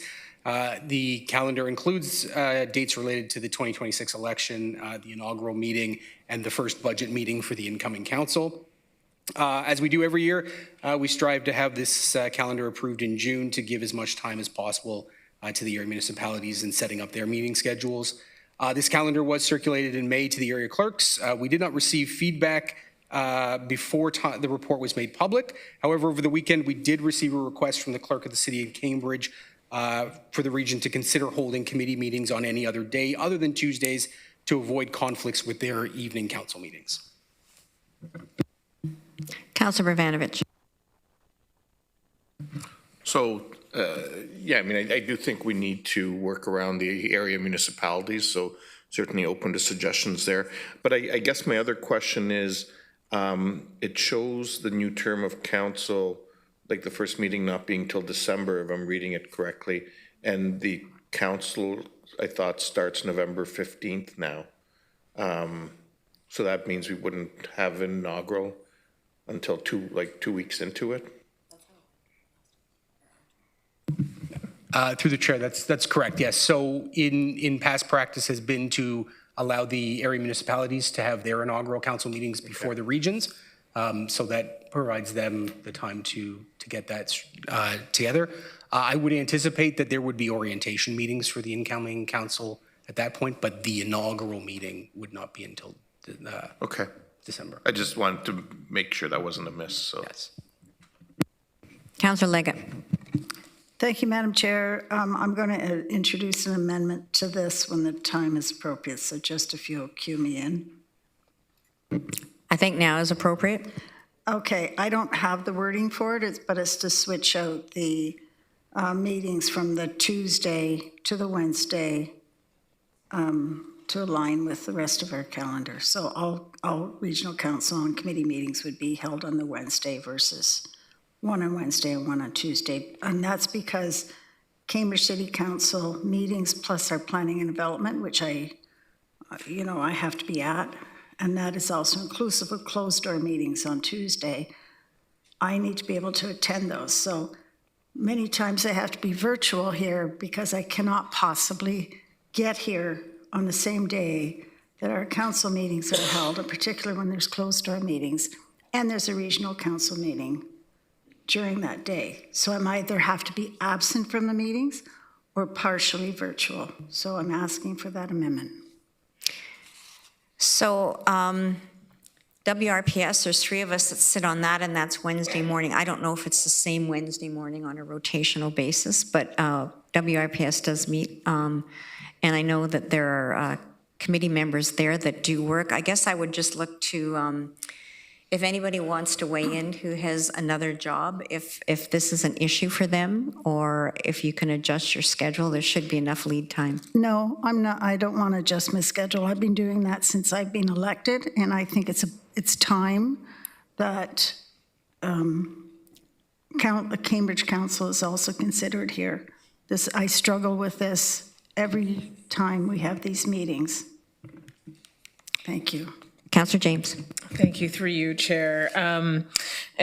While I can appreciate this amendment, I think it's, to be quite honest, a very insular way of looking at things, because some of us are self-employed, have arranged our schedules, and taken on this role, recognizing there is consistency in one aspect, and that is the committee meetings. I think it is also, given the fact that there's the ability to attend virtually, there is an option. So recognizing that, and I always think if we can be upfront and transparent about the why we are not able to be here in person, I think that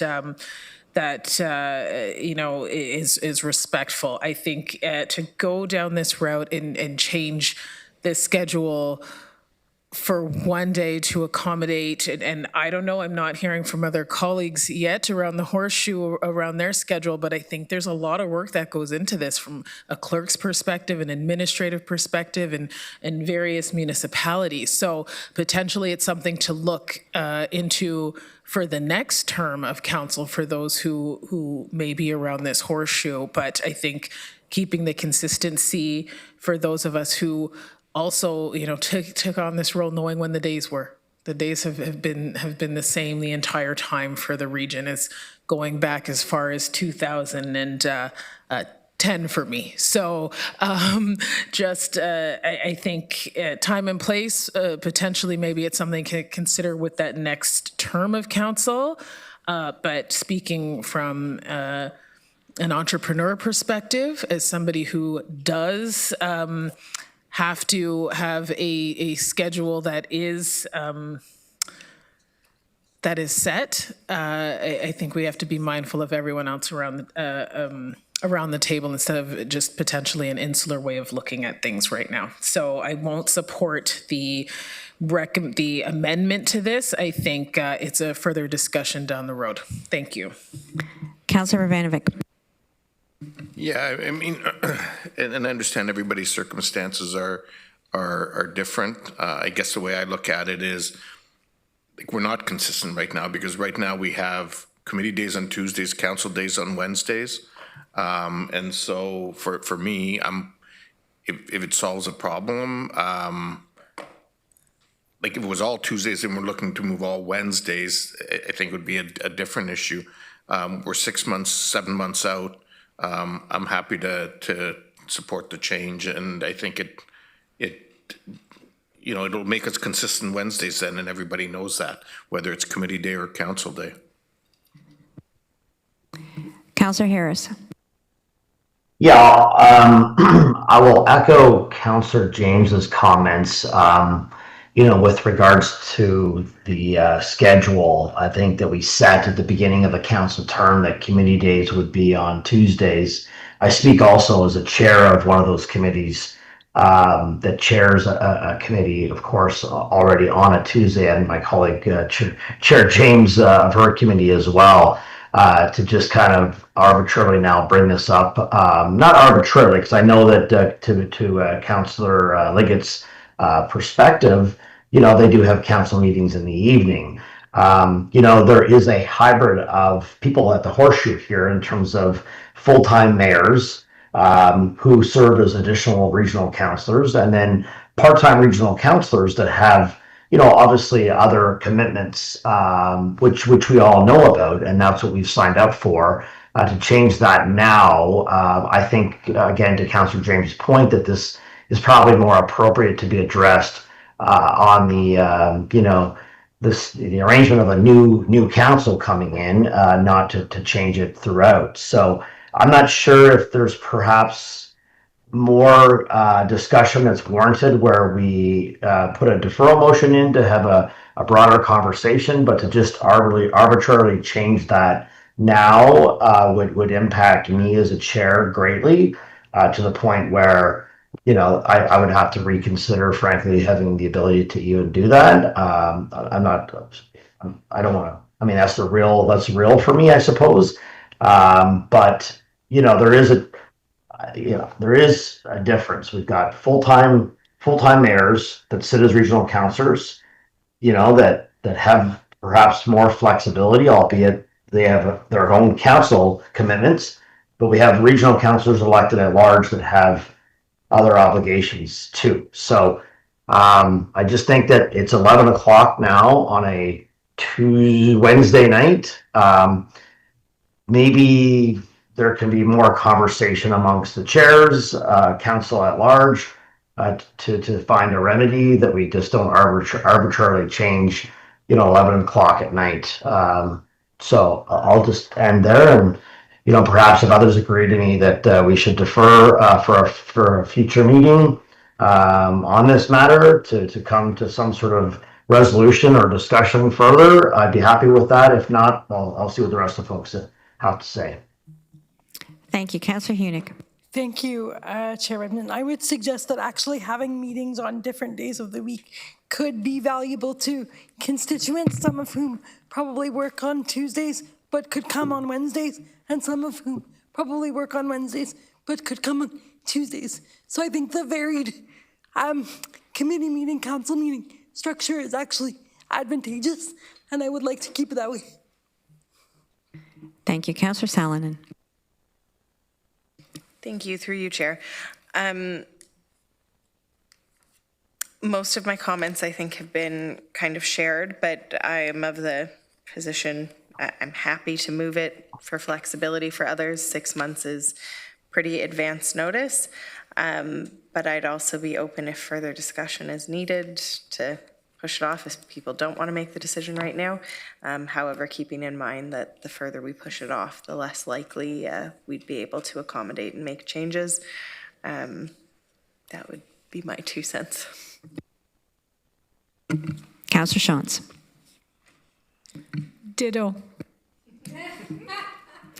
Councillor Leggett. Go ahead. Sorry, just with the police services, we usually meet mid-month.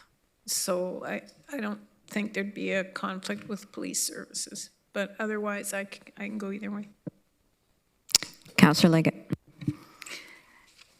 I want to remind everybody that this is being brought here for confirmation that this calendar is the way we all agree that it should be or not. So this is a decision that we make every year. We don't have to accept it like this. We can amend it. Otherwise, what's the point? You may as well set the calendar for the entire term and leave it at that and never be brought to us again. And it also says it's to avoid scheduling meetings on Mondays and Tuesdays, as these are traditionally when area municipal councils meet. But this is actually being held. It's a scheduling conflict on a Tuesday for me. So that's why I'm asking for this to be changed so that all meetings are on Wednesday, not just one. Thank you for that clarification. Councillor Foxton. It's not easy. I understand that that other people have other commitments. To Mr. Harris, Councillor Harris says mayors are not considered full-time, at least not in the townships, but that's regardless. Councillor Liggett, are your meetings during the day on Tuesdays? They're at night? No, they're at night, but when we have a closed door meeting or if our meetings here go past us the time, now I'm in major conflict. I cannot be in both places at the same time. So that's why, and Chair Redmond, has asked me to be in attendance more often in person. I physically cannot be because I have conflicts where the meetings come together all at the same time. So I miss strategic votes here around this horseshoe because my council and my closed-door meetings are of a serious nature, so it's more important that I be there and miss these meetings. So in order for that conflict to be remedied for me, we're already meeting on Wednesdays for the other meetings, so I don't see why we can't meet on Wednesdays for both sets. Okay, I'm going to be a real, can I swear? Shit. No, and you say- can't. Okay, I'm sorry, too late. See, I also have Tuesday night meetings, planning meetings are Tuesday nights. Can you switch your Tuesday of the month? Like, you're the second Tuesday of the month as well then? Can you switch your Tuesday to the third?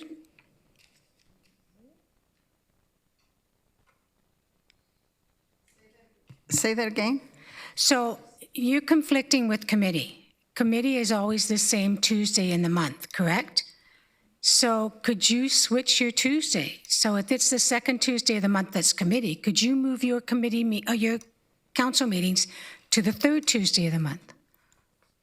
Well, our staff, the way it's scheduled for them in order to do their work, that's scheduled in the month in order for them to do their work. So I would say most likely not, but if you guys want to defer this so that I can get that clarification, that's fine, but I don't see that that's going to happen. See, I would recommend a deferral. I think it may be the easiest solution.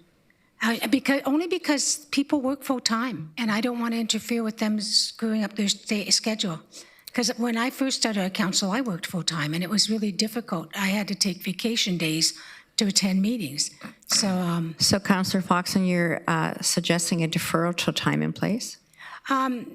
When would we like the next discussion to happen? Would it be next? It will be in committee August. meeting? August, No, we meet again. it's got to be not a committee meeting. You bring it to special council on committee day? That way it doesn't delay it till the end of August? It's still in August, but do you want to refer it to committee day? Yes, please. In August? Is there a seconder? Okay, Councillor Craig and Councillor Verbanovich, I have you next. Do you want to speak to the deferral? Yeah, I mean, I was going to move the deferral, so I'm happy to support it, and I think that gives 5-6 weeks to lots of conversation to happen. Hopefully we can resolve it then. Okay, Councillor Hunick? I'm not sure if my question is appropriate anymore. I was going to ask if Cambridge could move their meetings to Monday, like other municipalities have. Well, and I think that question is moot because the deferral has been moved. I'm going to go to Councillor Nowak. Yeah, if you know, I'm okay with the deferral, but I just wanted to point out that I have meetings every Wednesday morning throughout the year with our staff. So that's something I'm going to have to adjust. I would have to adjust my schedule to accommodate this. It wouldn't really work for me. I could maybe, unless I didn't come here till noon on those days. So that would be my problem. Thank you very much, and I appreciate everybody weighing in. And Councillor Leggett, I really appreciate your flexibility to say that you go back to your council and see if we can work a way around this. I think this has been very respectful, except for a small lapse by Councillor Foxton, but I will take her to task later. You're not allowed to swear. I am sorry, Principal. We were all thinking it. So thank you very much. I think this has been a productive discussion. So there is a motion before us to defer this to the council meetings on August the 12th. Committee day, and there'll be a special council meeting to deal with this. So please cast your ballots, recognizing it's already 10 after 11.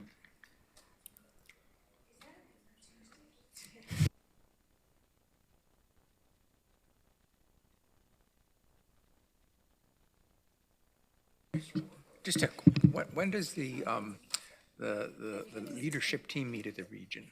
The senior leadership team?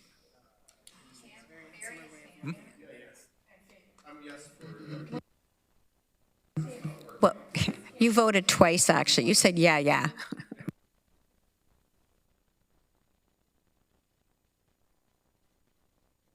That is carried, colleagues. Again, thank you for a respectful discussion. Not that there was total agreement, but that was productive. Next on the agenda is a clerk's report regarding the declaration of a vacant regional councillor seat for Kitchener and in how we fill that seat. So I will now call on Tim Brubaker to introduce this report. We're really making you work tonight, Tim. Yes, I apologize. We won't plan on having 3 reports in future meetings, and I wish we didn't have to do this one, but council, we need to, in accordance with the Municipal Act, declare Councillor Kerry Williams' seat vacant. The Municipal Act requires that after the death of a councillor, that council declares a seat at their first or second meeting after a councillor passes away. This is the second meeting of council since then, so council is required to do that tonight, at which point council will then have 60 days to either fill the seat through an appointment or to pass a bylaw calling for a by-election. The report before you tonight is very similar to the one that we presented in February. After Councillor Deutschman's resignation, the options remain the same. Essentially, we have presented 3 options for filling it, the seat by an appointment, or the second option being the by-election. So I'm going to suggest that we do these in 2 steps. The first is to declare, and we all do this with a heavy heart, but the seat of formerly held by Kerry Williams vacant. If I can have a mover and a seconder. Moved by Councillor James, seconded by Councillor Craig. So we're going to vote on declaring that seat vacant, and then we will go on to discuss how we fill that spot.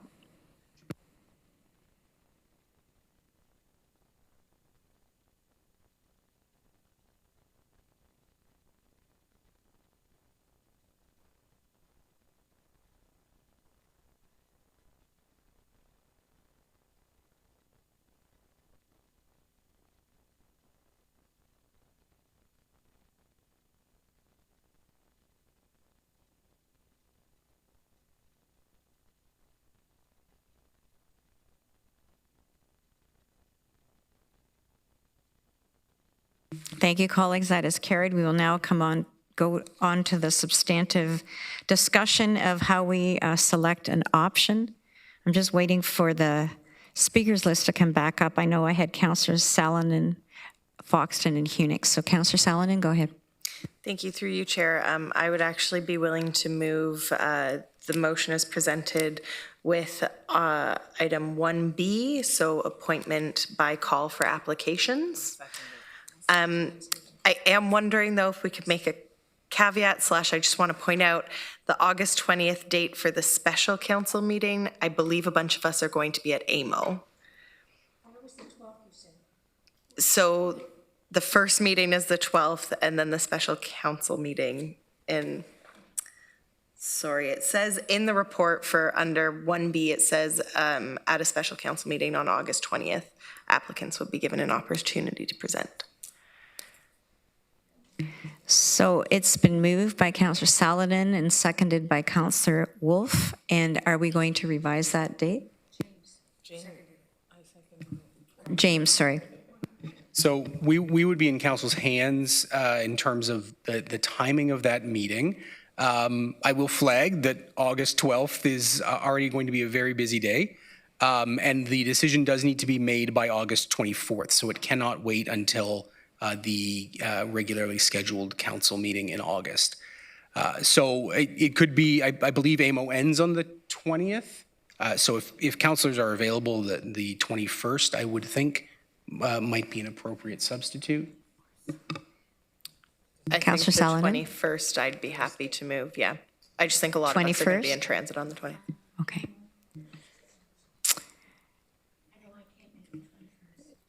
Similarly to, Okay. So can we take the date under advisement? Do we have to do a date certain? what if we did 13th?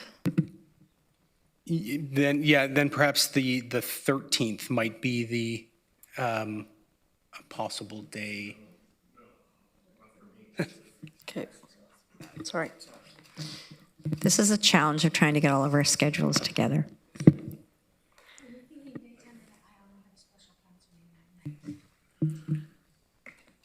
Madam Chair. So So Councilor Ravanovich? So, Mr. Clerk, I understand that, we have this issue of the 24th, but fundamentally, if we waited until the 27th, what is the repercussion of that? I would actually defer that to the regional solicitor. The Municipal Act says within 60 days, which is August 24th. I'm not sure, it does not lay out a penalty for that. Because we have until the 24th to call a by-election, correct? Correct. So why couldn't we have until the 24th to simply say all the names need to be submitted by then, and we'll interview them on the 27th? Because because the by-election results we wouldn't have until whatever it is, September, October sometime. I think we're going to allow the city solicitor or regional solicitor to find as she scrolls.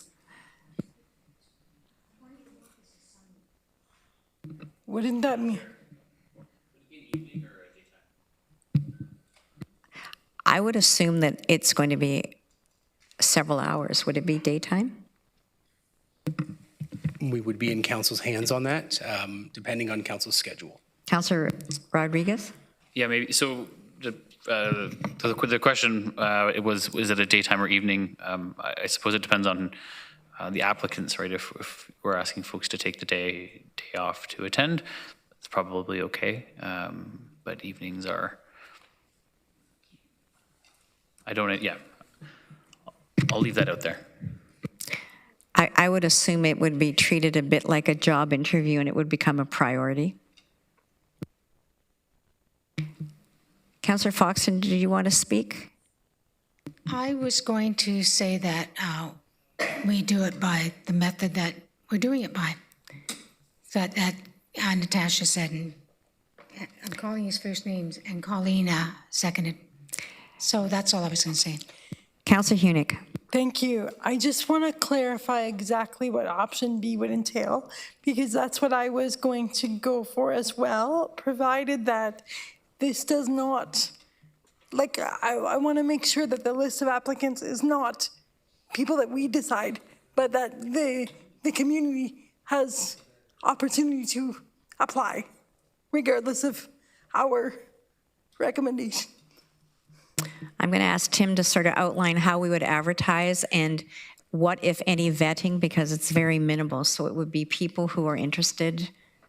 I'll turn it to Tim. So thank you, Chair. Should council choose this option, beginning on July 2nd, we will advertise through various means, social media, the website, newspapers, et cetera, that applications are being accepted. The criteria to apply would be the same as one would have to run for election. So the same vetting that all councillors received when they came in during the election, i.e., are you 18, are you a Canadian citizen, do you reside within the region of Waterloo or own property within the region of Waterloo, would be the extent of the vetting. And option B would not preclude the candidates from running in the next election, is that correct? Through the chair, there's no way to exclude someone who's applying from running in a future election. I mean, even if they're appointed after they apply. Correct. Yep. They would retain their eligibility to run for election. Okay, regardless. great. And then just on the date question, if we leave it until August 27th, does that not mean we're with a vacant seat for yet another council meeting?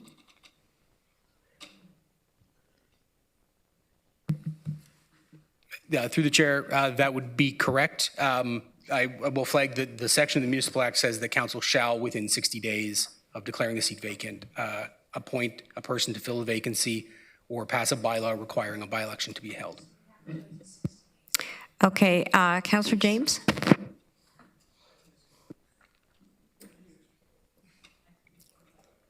Did you press Councillor James' name? I have her, I don't have you.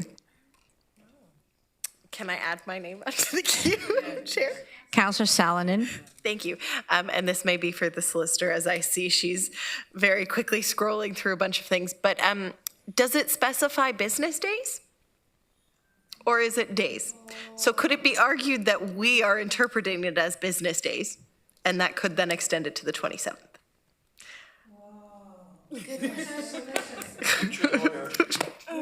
Fiona, are you ready to weigh in on this?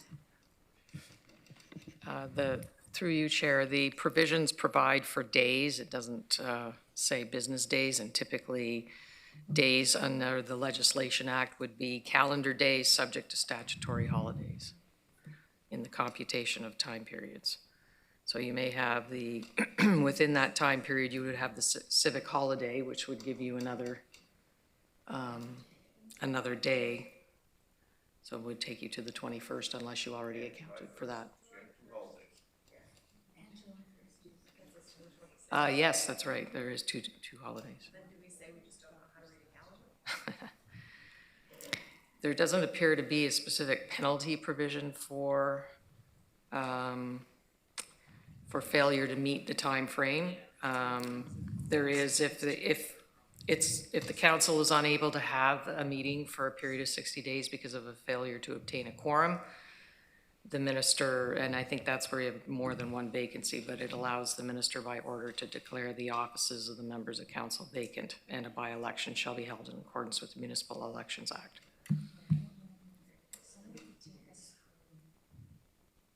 I have a whole list of people again. This is what happens when you vote to go past 11 o'clock, right?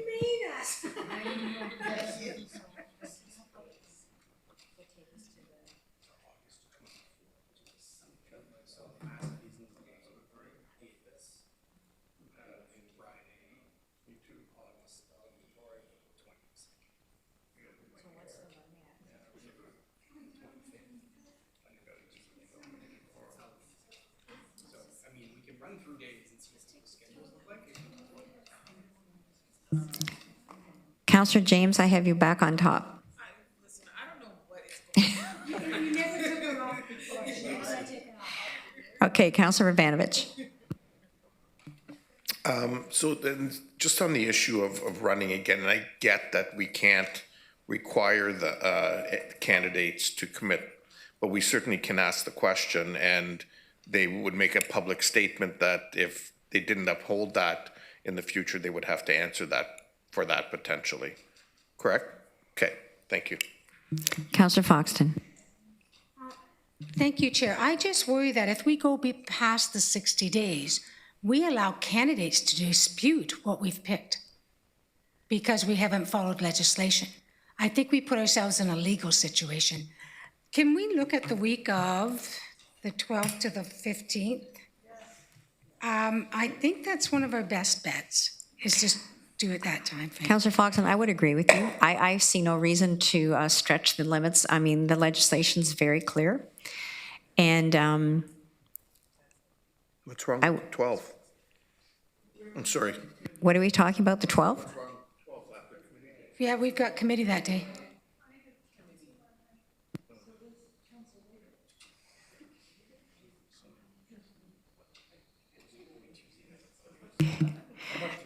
Councillor Leggett? Sorry, turn your mic on. I'm good the 12th or the 13th, but Sandy's not good the 12th. What's wrong with, what about the 11th? The 11th or the 14th during the day? 14, yes. During the day. During the day, 14th. Yes. 1, 2, 3, 4, 5, 6, 7, 8. 14th, Bear, you good? Hang on, I'm checking my calendar. Yeah, it's got to be early. Jesus. Yeah, so we're here anyways. 10 of us can do it. 10 of us can do it on the 14th. Do we have consensus that August the 14th is a possibility during the day? That's what I'm hearing. Show of hands. Okay. Who put your hand up if you cannot make August the 14th? Go.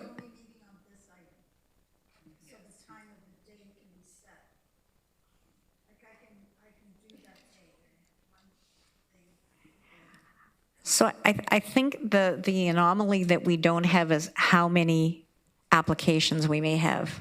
So I think we can all agree that we would start at 8:30 or 9 in the morning, but we might get 5, we might get 500, right?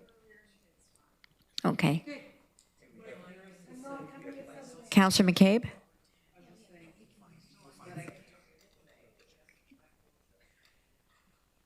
Michael, are you saying you can't do the 14th? Correct, I can't, but I mean, maybe there's an opportunity to jump on Zoom or watch the webcast following the meeting, but yeah. I'm going to ask Tim. Okay, I'm just the only one. I wouldn't change anything now because of it. Well, Councillor McCabe and you both have a conflict, but I just want Tim to walk through the process because I don't know, do we just hear from them and then vote immediately, or is there a stage process? So through the chair, how we have designed the process would be that the applications would come in, a list would be prepared for council and shared publicly of everybody who applied.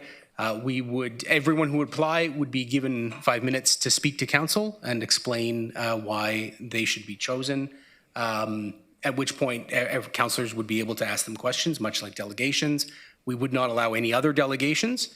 And then a process of voting would begin. And the way it's written out in the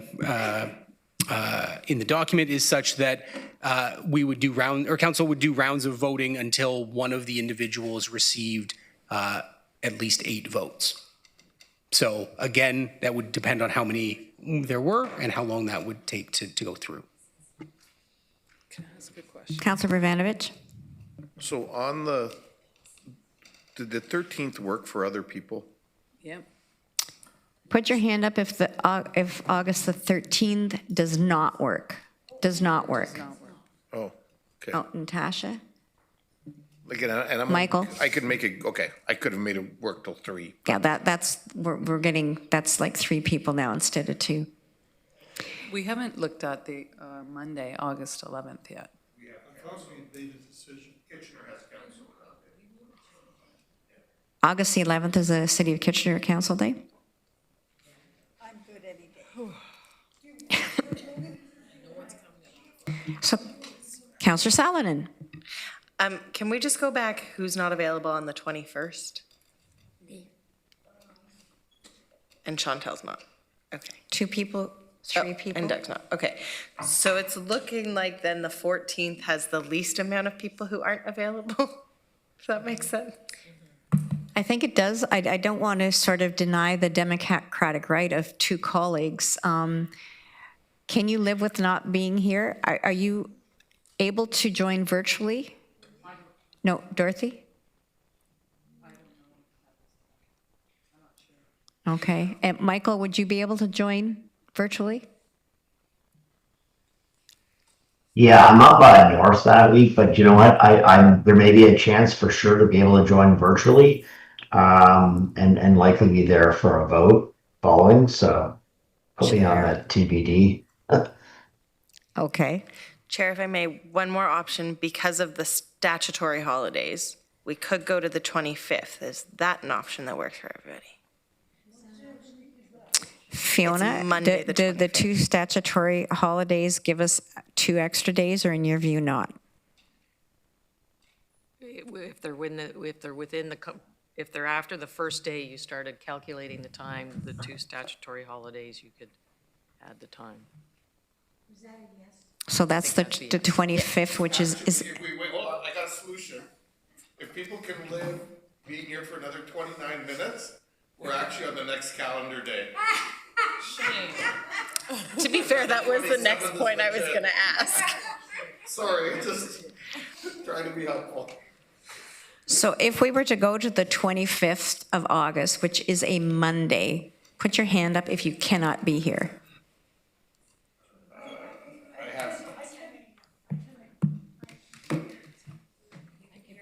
I have council strat starting at 2 and council going into the night. So that's on the 25th. 2 o'clock on. What about the 26th? That is the last official legitimate day that we can count if we don't go until midnight tonight. It's a Tuesday. Is there anyone who cannot attend on Tuesday, the 26th? That's our community day though, right? It's Oh, not we a have an committee. agenda review, that's it. It's an agenda review. Yeah, that's just prep. Yep. So Matt, you cannot make it?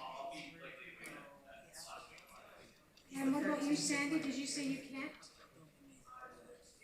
25th? Okay, colleagues, I'm going to go back to the 14th. I think that was the one with the least objections. Yeah. But I Yeah. recognize that Councillor Harris would be joining us virtually, and Councillor McCabe, you're skeptical that you'd be able to join any of it? Chair, my only concern about the 14th, though, is that we may not have time to actually review all of the submissions. Tim's going to jump in with a solution here. So on that, I think it would be reasonable to shorten the nomination, like the application period. We're starting to allow people to apply on July 2nd.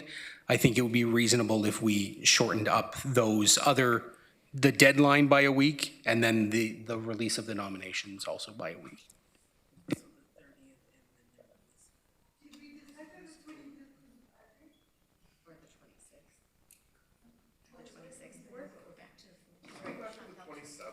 Everybody's here that day because it's the council day. I'm away that week. Did we decide that the 26th was a bad day? I don't understand. 26 is beyond the 60 days. Let's reconsider that vote. Yeah. I don't think civic is considered as staff. Civic isn't a staff. Karen. Fiona, help us out. Yes, Who's sorry. gonna it's care if we it's go one day probably over? not going. It's probably not going to be the help that you wanted. It's if the time period expires on a holiday, a statutory holiday, it extends to the next day. So that doesn't give us 2 extra days. My apologies. No. Could, this is a bit more complicated, but I guess we should have tried to figure out the date before we declared it vacant. But if we reconsidered declaring it vacant and left it for. We have to declare it to vacant today. Oh, we have to Yes. today? Oh, okay. Okay. We legislatively had to. It has to be, I know we already did it. But we didn't I was have an saying option. If we reconsidered it, we could extend the time. Oh, Madam Chair.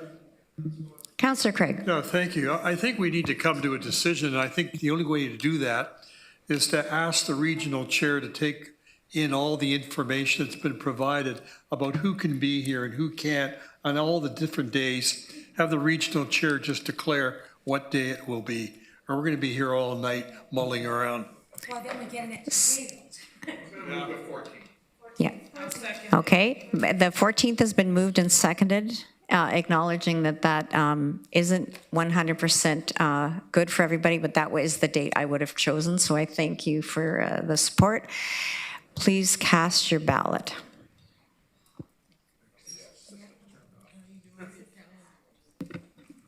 Chair, just while Julie and Rhiannon are getting all that queued up, I just want to clarify then for the public that what will change, the applications will still be available as of July 2nd. The deadline will now be August 1st at 4 p.m. And the list of nominations will be made available to the public and members of council on August the 6th, with the meeting to be held on August the 14th.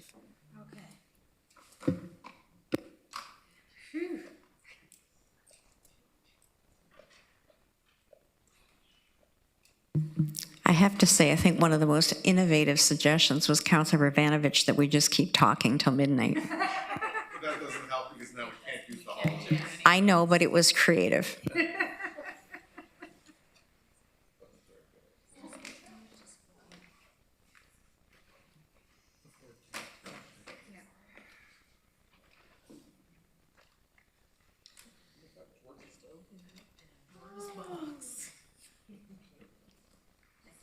Don't pack up, we're not done yet.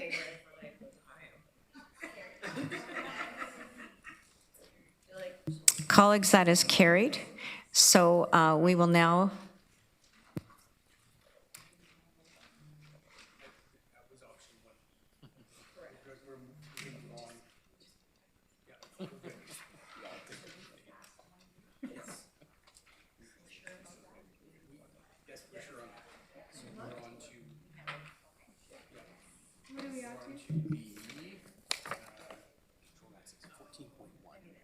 Colleagues, we're at 14.1, Amendment to the Regional Municipality of Waterloo Controlled Access Bylaw Access for Regional Road 17, Fountain Street North, Township of Woolwich.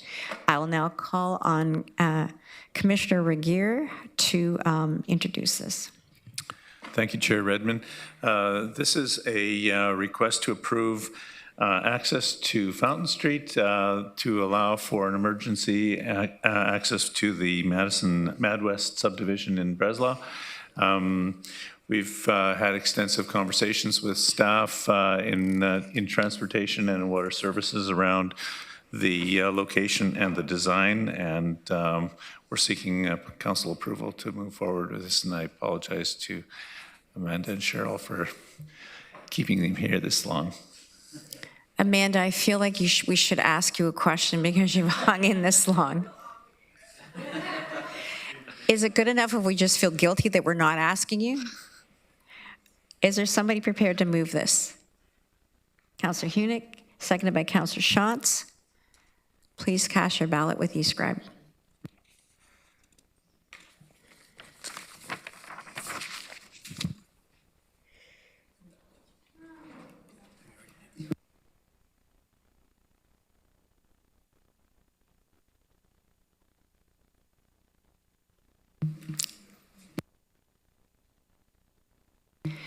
Colleagues, I'll now entertain a motion for the Committee of the Whole to rise and Council to resume. If I could have a mover, moved by Councillor Foxton, seconded by Councillor Nowak. I'm sure you were seconding that and not just yawning, right, Joe? Please cast your ballot. And you're voting on the Committee of the Whole to rise and Council to resume.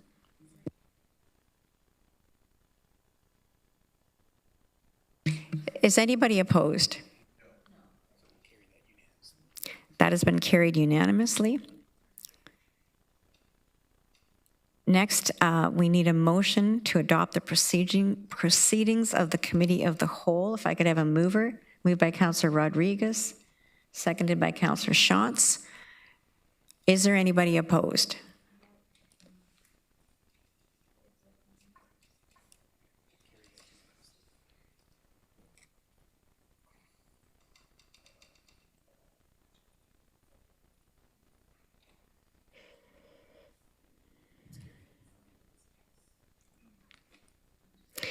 So, colleagues, I am going to introduce or provide a notice of motion, which I will be bringing on August 27th. Clerks will now display it. I am just going to be merciful to all of you and just read it. Whereas Waterloo Region is quickly growing to a community of 1 million people, whereas the Waterloo Region Health Network is working with all partners to establish a new acute care hospital situated at Debenture Drive in the city of Waterloo, and whereas the Region of Waterloo Council is working diligently to balance the critical needs of our growing community and future affordability, whereas the local share plan, public engagement framework, and the impacts of the hospital on the regional services have yet to be identified by the WRHN, be it resolved that staff work with the WRHN and report back on the impacts of the new hospital on the region and inform on life cycle benefits and costs to the region, including impacts on key services such as paramedics, public health, transit, and water, that staff develop a funding and contribution policy framework to guide Regional Council's decision-making process for the funding of the new hospital and future requests for hospital expansions, that the Region of Waterloo formally requests that the WRHN present initial local share plan and overall total project costs to Regional Council as soon as possible, and that the Region of Waterloo formally requests that the WRHN present a community-wide engagement plan to the Region of Waterloo Council as the process of building a new hospital in Waterloo Region advances. So, colleagues, this is a notice of motion. We will be able to discuss this and debate it at the August meeting, and I'm presenting it for your information. Councillor Salonen? No, you answered my question. I was wondering if we were voting on it tonight. No, I didn't. I didn't realize we would be this late, but I thought I just wanted to put the marker down. I think it's really important that as we move forward, there's lots of infrastructure projects that demand our time, attention, and funding. And I think it's really important that we have some clarity on this. Councillor Bravanovich. Yeah, just a quick question, because I know that the hospital team has been meeting with our CAOs on this. Is this motion consistent with that, or is it kind of coming out of outside of that process? Because I think we've all, as heads of council, been briefed on the updates that have been happening with our CAOs and so on. So I'm just trying to understand like where it's coming from. I'm bringing this forward because I think it's information that Regional Council needs. I have talked to Ron Gagnon about it. I gave him a heads up. But this isn't something that I circulated with all the CAOs. This is something for Regional Council to debate in New Lawn. Okay, thank you. Councillor Hunick. Chair Redmond, are we at the point of the meeting where it's other business? Not yet, but we're fast getting there. I'll let you know. Okay, thank you. Councillor Liggett. It talks about hospital expansions. So that's the other hospital expansions on top of the building of the new one. It is meant to be comprehensive because it's a phased approach, so yes. So it's all the hospitals in the region's expansions. Right. Okay, thank you. Councillor Foxton. You covered it, thank you. Okay. Unfinished business? I think that's me. Now we're on to other business. Councillor Hunick. Perfect. Thank you, Chair Redmond. In light of the arts delegations who were not able to register for a full allotment of time for delegating because of the addendum agenda coming out at the time that it did, I'm wondering if it's amenable, respectable to council to request a report back for delegates who want to register to speak to addendum agendas, that they would be given the full length of time regardless of the usual deadline. Does that make sense?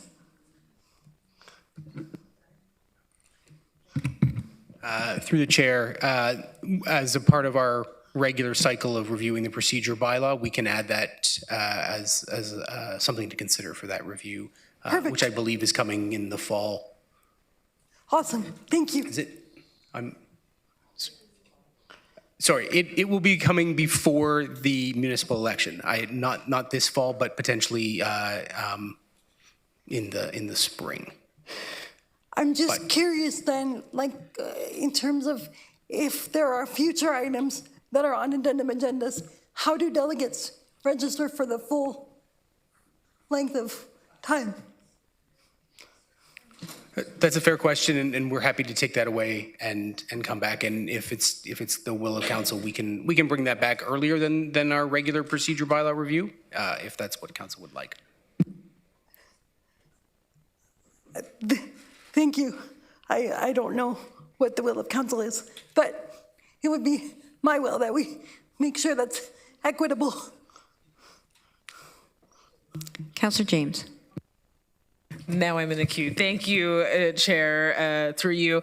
I just want to take a minute. We approved something today, and that was the GRT business plan. And I want to take a minute to really thank staff for all of the work that has gone in and the community engagement around this. It is big, it's ambitious, it's part of a bigger plan. And I really want to emphasize thank you to staff and all the entire team who has been working for the year plus on a meeting with residents, speaking with area municipalities, trying to get this to a point that you can move forward. So I want to highlight that and appreciate all of the work that's gone in, and you all deserve a huge kudos for this project. Well, we actually don't clap, but we could do jazz hands.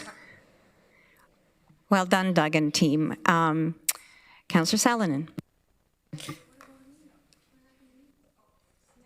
Councillor Foxton, sorry.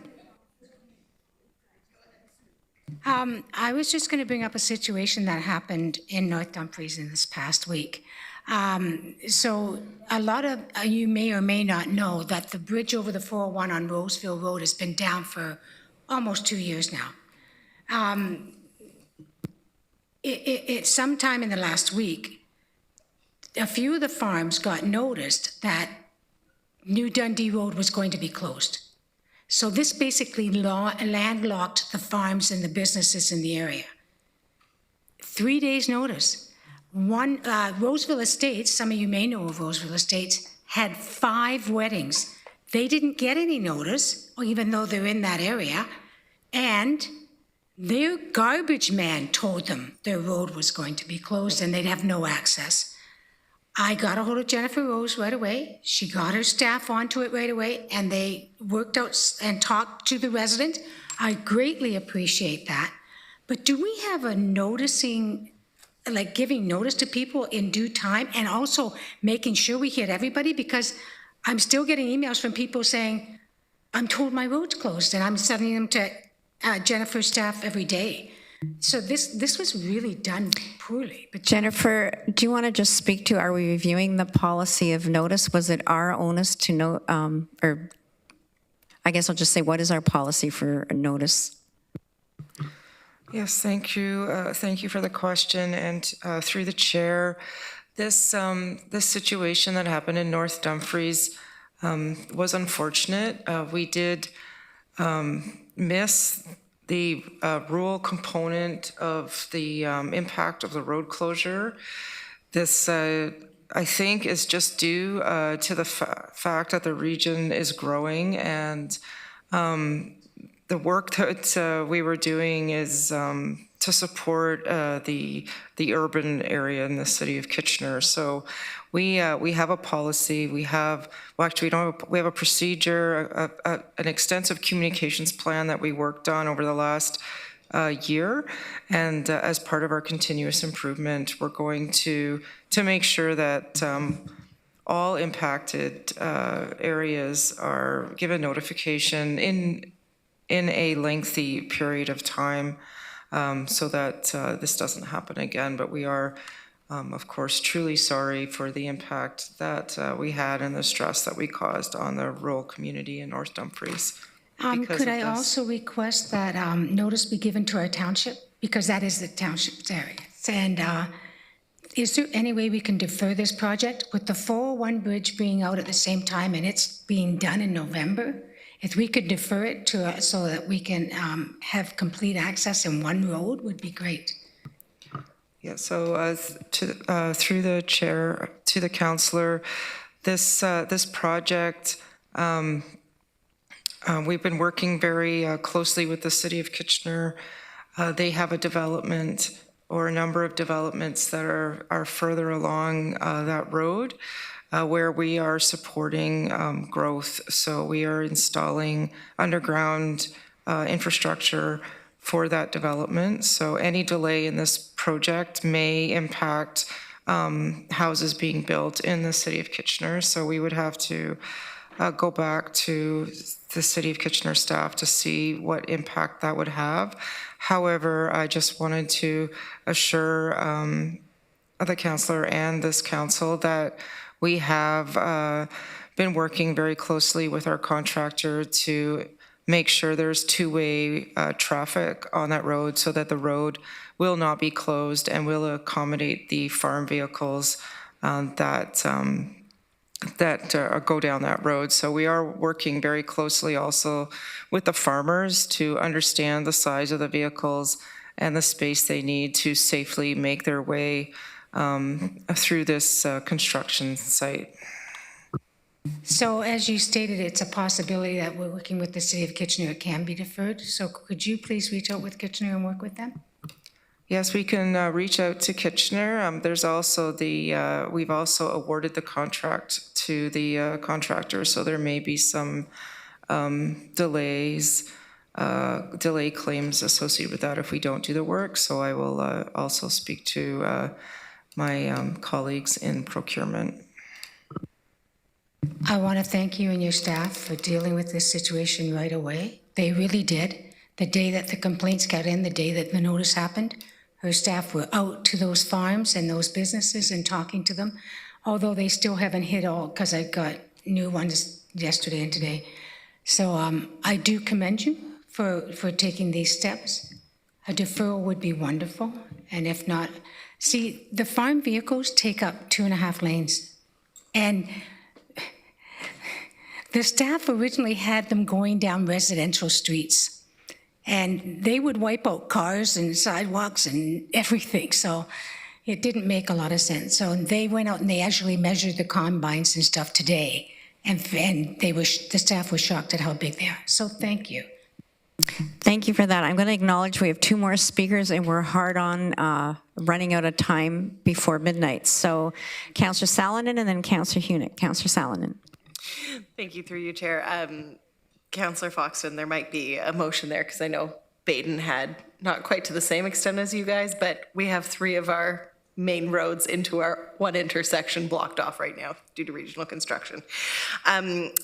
And notice there were some issues there. But anyways, what I did actually want to talk about was just making note on Councillor Hunick's comment. I would just suggest that that get brought back as a motion instead of us trying on a fly to give direction on pretty large policy changes, because that would be changing the procedural bylaw. So that would just be my 2 cents on that I am not consenting to that, from my perspective at least, being a unanimous council direction. So. Appreciate that. Councillor Hunick. Perfect. My question was where that landed, because I wasn't sure. So I will consult with clerks and make the appropriate motion, and then if council agrees, great. Thanks. I see no more speakers. Is Councillor Harris still on the line? Councillor Harris, do you want to move adjournment? Oh, not yet? Oh, jeez. Oh, so we're going to have a motion to extend. We're going to do it quick? Okay, I need a motion for the committee of the whole to rise and we did that? Hang on. Last page, guys. Enact first, second, and third reading of the bylaws. Moved by Councillor Nowak, seconded by Councillor Salonen. Anybody opposed? That is carried. So now, Councillor Harris, would you like to move adjournment?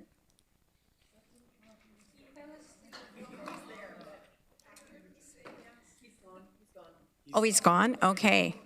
Then Councillor Salonen, Councillor Foxton. I think Councillor Nowak was ready to vote with his feet. Although, anybody opposed to adjourning? Yeah, Joe's opposed. That is carried, colleagues.